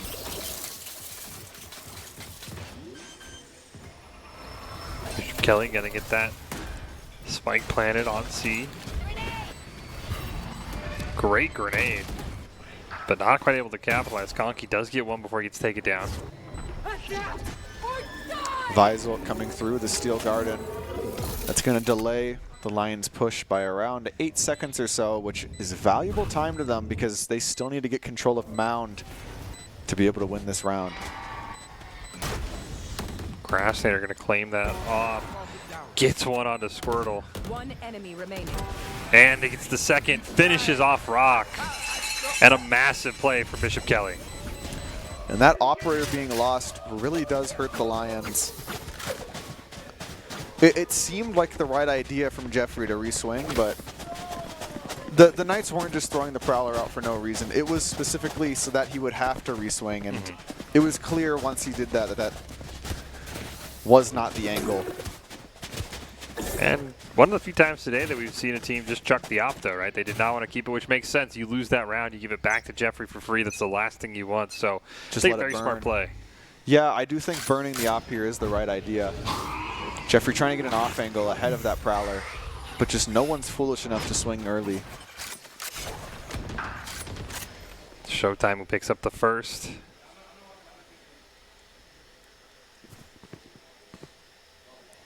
And just looking at the way this round is playing, I think the Knights are going to slowly approach onto one of the sites and then just execute it with their numbers.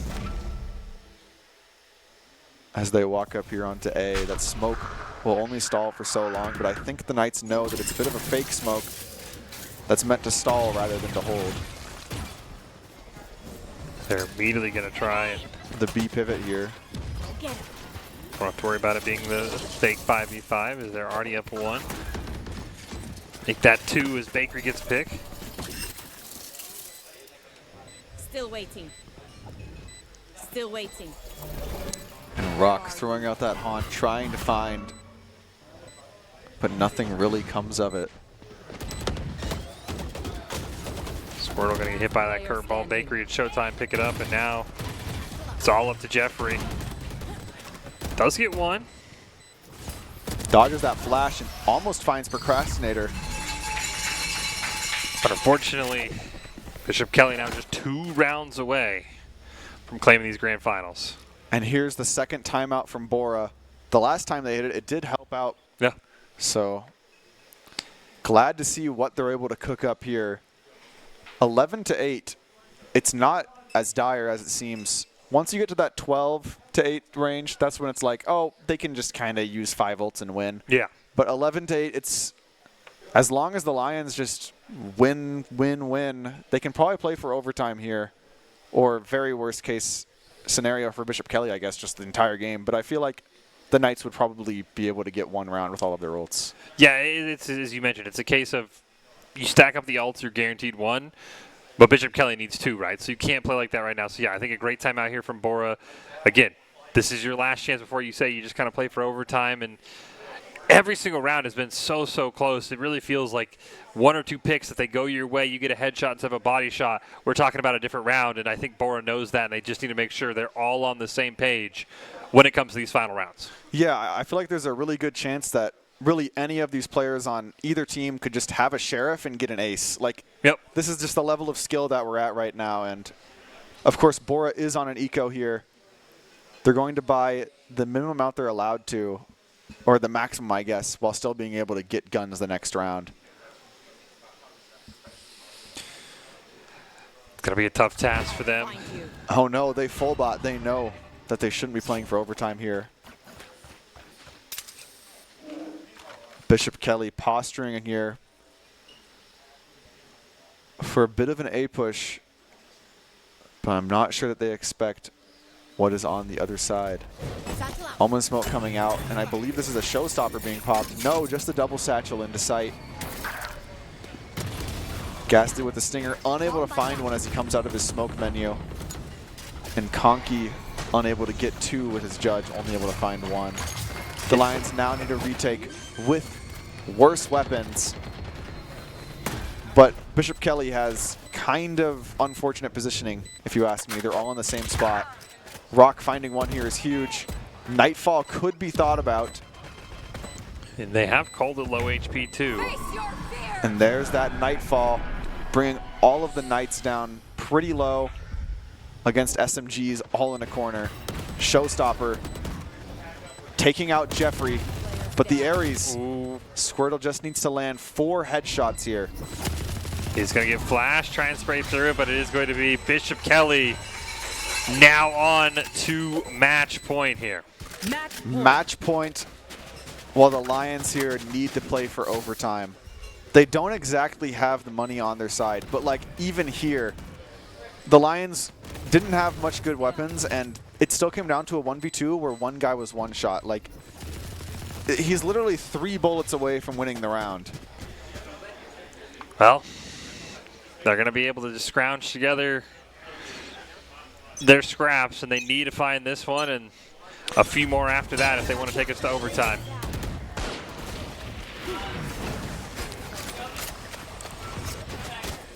And look at this fast push, a complete change of tempo from the Knights. Just walking in straight through the Razor Vines.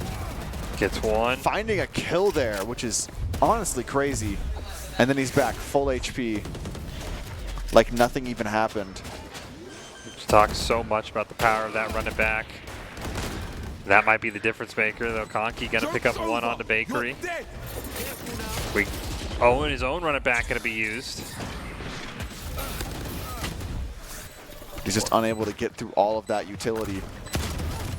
Rock finding one, unable to get another. Procrastinator with that curveball. And Showtime quickly plays off of it. Ghastly not able to look the right direction. That Astral Divide was coming in just a little bit too late. Jeffrey has isolated 1v1s. He just needs to defuse the bomb and not get killed here. And Procrastinator, though, he's going to pick up the kill, and what a way to clutch up for the Idaho High School Esports Championships. Then I think to say for Procrastinator, that had to be your unbottled play of the game, right? Yeah, I would say getting Goomba stomped by Jeffrey and then, of course, landing the headshot. That is your unbottled play of the game. Presented by local dairy farm families. Perform, refuel, recover, repeat. Visit unbottled.com to learn more. A big congratulations to Bishop Kelly. Bora, especially in that second map we talked about, it made him work for it, but just, you can, again, we talk about it, in a matchup this close, it's those minor plays that make the difference, and Bishop Kelly just made just enough of those little plays to come out on top. Yeah, like a lot of these rounds were 1v1 clutches. And it's like, even though the scoreboard doesn't say 13-11 or anything crazy like that, it still was, again, one of the closest times, like closest performances we've seen the Knights have. And that, of course, is now their 3rd win in a row for Idaho Esports. But it just, every year, you know, unfortunately for Bora, right, all 5 members are leaving, right, because it just felt like every year you're getting closer and you're almost like, all right, we get that one more year. Maybe that's the difference maker because, again, they beat him in the regular season. Bora got the #1 seed. It just shows overall how close these two teams were, but it's Bishop Kelly of the championship pedigree. They get it done. Really on a crazy map on Lotus, and maybe even more just the fact that Haven was so one-sided, it let Bishop Kelly be able to play with maybe a little bit more freestyle. Yeah, I also think just Bishop Kelly, like, they get like a buff when they're on stage. Like, I don't know what it is. Maybe they're always up there, so they're just used to it maybe, but I feel like most teams, like, they play a little bit worse on stage, and Bishop Kelly plays the same, if not better. I mean, it's a term that we throw around all the time at LANs, right? The Lanimals, right? And that's what it feels like it's appropriate for Bishop Kelly. Well, we've still got more coming, but your final thoughts on what we saw for Valorant today, just throughout the day here at the Idaho High School Esports Championship. I thought we saw a lot of great gameplay from every team. I was excited to see some of the strategies that were cooked up. Like, there was a lot of creative plays. Yep. Like, it wasn't just like everybody playing by the book trying to win. It was kids playing games, having fun, which is, That's all of that course, matters. yeah, all that matters. Well, big congratulations to Bishop Kelly picking up their 3rd straight here. But we are not done. We've got top plays, and then we'll have interviews here from the winners. It's all coming up right after these plays. Try something different. These teams know each other so well. But Bakery already ready for that play. And there's that Sova dart that you've talked about. It gives Rock away. Jeffrey able to give one back of their own, though. But Isaac just going. Bakery going to dash in. Gas is going to just spray down another kill. You see Rock there getting killed. But Flat, who cares if you're Flash? Just hold down the trigger. You have infinite bullets. Yeah, no, really, the Odin just is, I don't care, like, I'm just going to shoot the bomb. Punky doesn't know where anybody is. He has to run up. He knows the bomb is being stuck.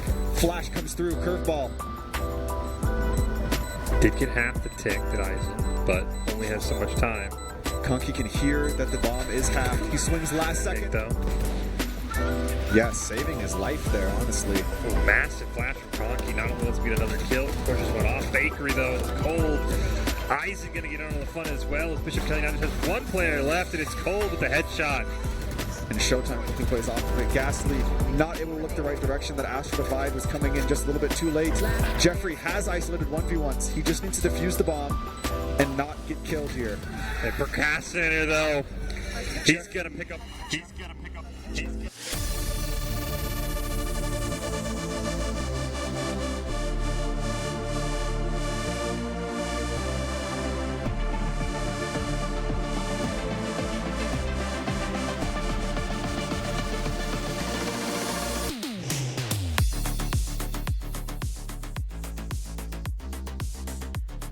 Welcome back, everyone, to the Boise State Esports Arena. I am joined by the victorious Bishop Kelly after a fantastic match in Valorant. You guys are now our grand champions.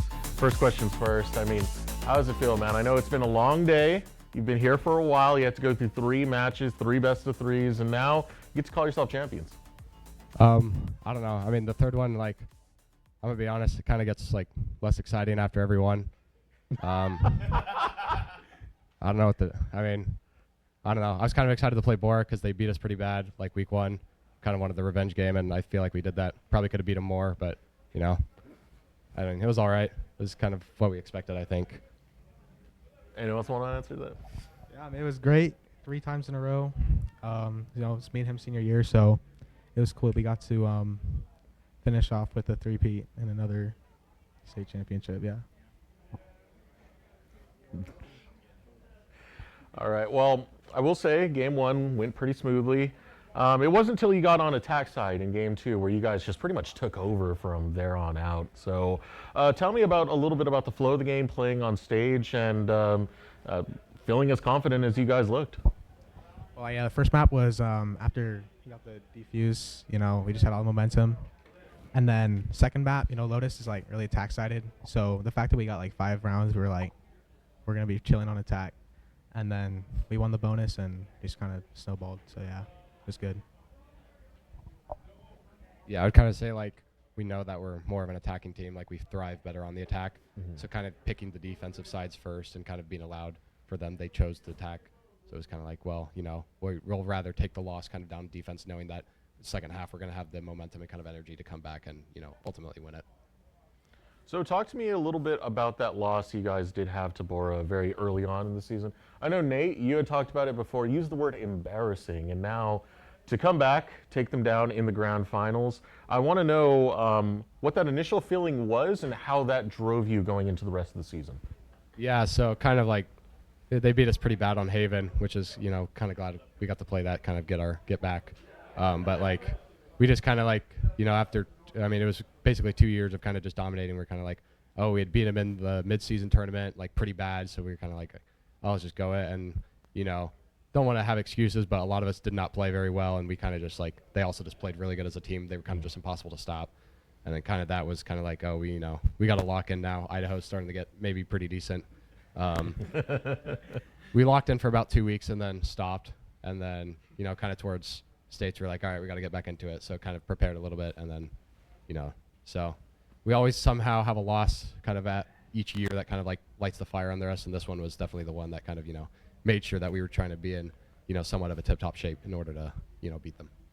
All right, let's share the mic a little bit. Matthew, right here.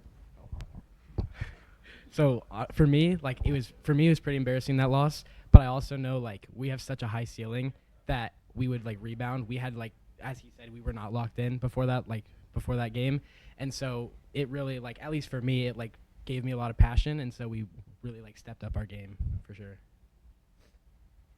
Don't be shy. Don't be shy. Oh, straight back. So tell me a little bit about the difference in playing remote play versus actually coming in person, having the enemy teams there, facing off against them, and even playing on the big stage. What's that all like? What's the transition from remote to LAN? For me, remote it's way less exciting. Being with your teammates is it's so much more fun. And being able to hear the noises on stage, it's a whole experience for me. And so it's very fun to be able to be here and play on LAN. It's way better compared to remote play. No, give it to this guy right here. Give it to this guy. You can't get away with it, man. You gotta get on mic too. Well, I would just say it's when you play it online, it kind of just feels like just another ranked game. Nobody takes it seriously. Nobody actually pays attention. You kind of just run things down. When you're in LAN, it feels a lot more immersed, and it feels like there's some kind of stakes involved, I would say. Oh yeah. You're not getting away with it either. Yeah, more locked in. None too much, Online, it's kind of I just scroll my phone. In here, it's I'll try a little bit, Yeah, I would definitely say kind of to wrap it up that it's a lot easier to manage and be hey guys, you need to lock in when it's online, and what can you really do about it when I have 3 absolute goofsters just trying to throw on purpose. So tell me about the journey being teammates more than anything else. Less about the league itself, but more about growing as a unit, playing together. I'm sure you guys play online ranked a little bit. I don't know if you do any scrims with any of the other squads, but if that's in there, that as well. What is it like being able to work together as a team? Yeah, I can say at least for me and him, and then kind of him a little bit, we've been playing together since 8th grade. So we've known each other quite a bit, and yeah, he's kind of joined in freshman year, but he wasn't on the team, I think, originally. And then Ryan came here sophomore year. That's the sophomore year for us, sophomore year. Yeah, please, thank you. So we've been playing for a while, and kind of like you said, we play a lot of rank together. We kind of I'll hang out, and then I'll get home, and these are the guys I'm always talking to, kind of after getting home from track or whatever. So we kind of just hang out, even if we're not playing Valorant, we're always playing games together, Minecraft, anything else. So it kind of forms more of a team, kind of more like a family bond, I would kind of say. It's kind of like brothers. I think now we've kind of reached a point where we'll talk trash about another or just maybe one person specifically, and it kind of just that's how it rolls now. And yeah. All right, bro. So going down the line here, I want to know, each of you as players, where do your aspirations lie when it comes to esports? Is this something you want to continue to chase going into the collegiate realm? Is it something where you want to chase for potentially pro, or is this just something for you that's fun for the time being, being part of a high school program? Well, I would say initially before freshman year, I thought maybe I could go pro because I got to Immortal within a few months from roughly gold or plat. And then from that point, I was maybe I can get good enough. I mean, it was a pipe dream essentially, but then I became half deaf, so I just kind of gave up on that, and I decided to just stick to academics essentially. For me, I think it would be cool to go pro event, if I got the opportunity. I really love competing, in this. It's something that's something that I'm really good at, so it's really enjoyable for me. But I think mainly if I got the opportunity, to play collegiate, then I would maybe take up that opportunity.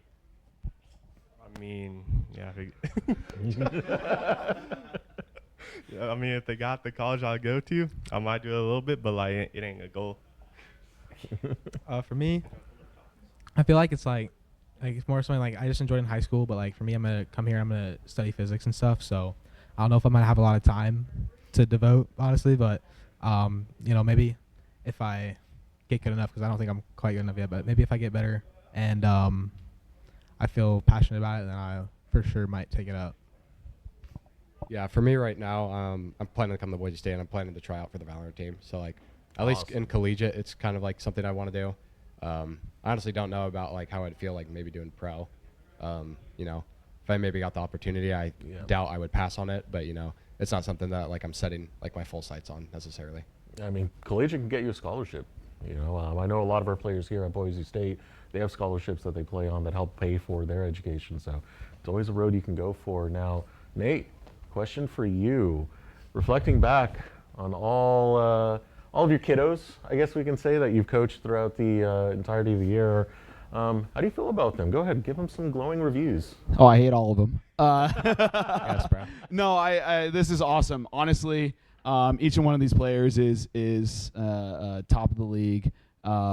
Genuinely, we wouldn't be able to do it without them. I mean, just look back to our first year. We weren't able to do it without them. And so, no, these guys, I often say if the comms aren't toxic, I got to be worried. The bond of this team is unlike any one of the other teams at BK. I've traveled with this team to go to national tournaments, and it's always just such a vibe. This is, like I said, I don't have any favorite children, but you're my favorite team. And so, I'm glad we got the three-peat. I'm capping off my last year coaching at Bishop Kelly, so to walk away with a victory with this team is got to be one of the highest highs that we could possibly hit. So this is the end of an era. With these two graduating, and this team has absolutely cemented their legacy as the best team in the state of Idaho. So with graduation coming up, I want to speak to the U2. Is it U2 right here that'll be graduating? Reflecting back on it all, how was it, man? Balancing both academics, esports, playing in this competition, knowing this is going to be your last high school tournament before you move on to the next batch year. How's it all feel? I know it's kind of like bittersweet. Like I'm glad to be, moving on to my next chapter, kind of college and like the rest of my life, but I'm also going to be sad, of course, like missing it. Like I think I can look back on this and be glad that like I did it. Because I remember like kind of freshman year when like I heard about it, I wasn't totally sure if I wanted to do it. Just kind of like the stigma and kind of everything around that. Yeah. And I was kind of like, I think I'd be disappointed if I didn't take a chance with it. I know a lot of my friends were going to do it, so I was like, let's just do it. Why not? And I'm glad I did. I've got to meet 4 other incredible like people that I've been able to like kind of share my best moments with, kind of share some of my worst moments with too. Especially with Jonathan. I've noticed him since like 4th grade. He's been one of my best friends. So it's nice kind of just being like, oh yeah, I've spent a lot of time with that person, kind of like share the memories together. Yeah. I know like in 9th grade I was like, I saw it was a thing and I was like interested in it, but I didn't really expect all this, I guess, like being able to come here and play games and like have the league and stuff. I thought it was just going to be like a regular club where just people like play games or whatever, but it's like really more than that, I feel like. And like you said, like it's just been great being able to be part of this team, and like all these people I'm definitely going to be talking to, especially Adam, 'cause my brother, but like for the rest of my life. But yeah, I mean, it's been a great experience, and I wouldn't trade it, so yeah. All right, while we close this out, I want to pass the mic all the way down and get through each and every one of you. I want shout-outs. Who do you want to dedicate this win to? Who do you want to shout out? Friends, family, maybe your coach right here as well. Just give me your heart here. I'll dedicate this win to him because he was absolutely heartbroken when we lost that match to Bora, and he was sobbing on the microphone. So we had to compensate a little. I'm gonna dedicate it probably to Coach Sarazola because he's done so much for this, like for the esports club and specifically us, like traveling, especially last summer we traveled to nationals, and so it's really cool that we get to end off his time with a really big win, a 3-peat, which is, I mean, I know it's a new thing, but still a 3-peat is pretty impressive in my opinion. So, yeah. I'm gonna dedicate to this man right here. Every time we played bad and ranked, he would always be like, guys, we have to lock in. Do you want what happened to Bora the first week happen again? We can't have this happen, guys. Yeah, I'm also gonna dedicate it to him. He's always the one in the group chat. He's always like, get on, him, but like especially Adam. He's always telling us to get on, and it's really motivational. Because I think without him telling me to get on, I would be on Rivals all the time. So, yeah, without him, I would not be on the game, and then would not be as good. So, I've got 2 dedications. First is to Adam. In case you couldn't tell by now, he maybe is the punching bag of the group. And I think it's like maybe a little inspirational too. Of like, he knows like, kind of like that we kind of like to make fun of him sometimes, a lot of times, and he takes it pretty well, most of the time. And like I think he makes us better because even though like we kind of make fun of him and all that, he's always like, all right guys, let's get better. And I think without him, we would not have won 3 in a row. I think we would be in a very different place. And I also want to, of course, thank Sarazola. I know he hasn't worked here. He wasn't working at BK last year. I know this year has been like a pretty big struggle for him, like coordinating all this. And I also kind of know a lot of the stuff he's had to go through, all the hoops and hurdles, to make esports at BK a thing. And like being able to allow us to compete. So I think especially I think we'd be pretty sad if he wasn't here. And I hope they're in good hands next year, but I don't think they'll be as good as hands if they were with him. And Nate, not the barber this time. Who do you want to shout out? I want to shout out Adam here. Yeah, I think you should change his gamer tag to Ironhide because I genuinely think you are tilt-proof because you can play with this team and still out-frag everyone else. So, yeah. Ooh. I don't remember that. That does not happen. Let's look at the first game. Look at the first game. Yeah, sorry, I set it off. All right. All right, there we go. Well.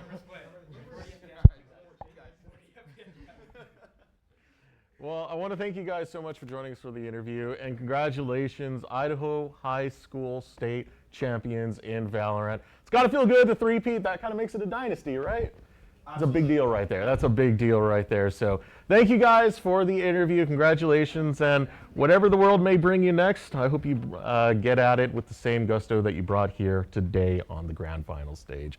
But that's going to do it for the broadcast. I want to thank you all for tuning in and joining us for the fun as you can take one more look at the bracket. Bishop Kelly being our grand champions at the end of the day, doing their absolute best on that stage and showing that, hey, it wasn't a fluke once, it wasn't a fluke twice. They are one of the best in Idaho State. But as we close out right here, we brought Bryce back on to the couch one more time. I am appeared. Bryce, any closing thoughts, especially after that interview? I mean, you can see the way esports affects people at the high school level. We see it at the collegiate level all the time. I mean, we're part of Boise State, but at the high school level, seeing what they do, the camaraderie it brings, and even, the memories they're able to have together. How does it make you feel? It becomes a culture in and of itself, and I feel like that's something that gets glossed over a whole lot when it comes to these scenes. I mean, we get to see the outcome, we get to see some of the work that gets put in, but we don't see the Discord calls behind the scenes. We don't see the group chats. We don't see the talking between classes about the game. We don't see the passion that comes with it as well, and I feel like that's something that gets overlooked a whole lot. Oh, yeah. And we really see it a lot when we get into these interviews and get to talk to the players a little bit more, get their experiences, get their own personal thoughts on things, and I feel like that is such a powerful statement to have. It's such a powerful thing to have your own team culture, and it's something that esports has really shown a lot of us that we can find it even outside of a physical sporting environment. And as was mentioned, they were saying that, these friendships, these relationships they've made as a team, they're going to carry over past high school esports.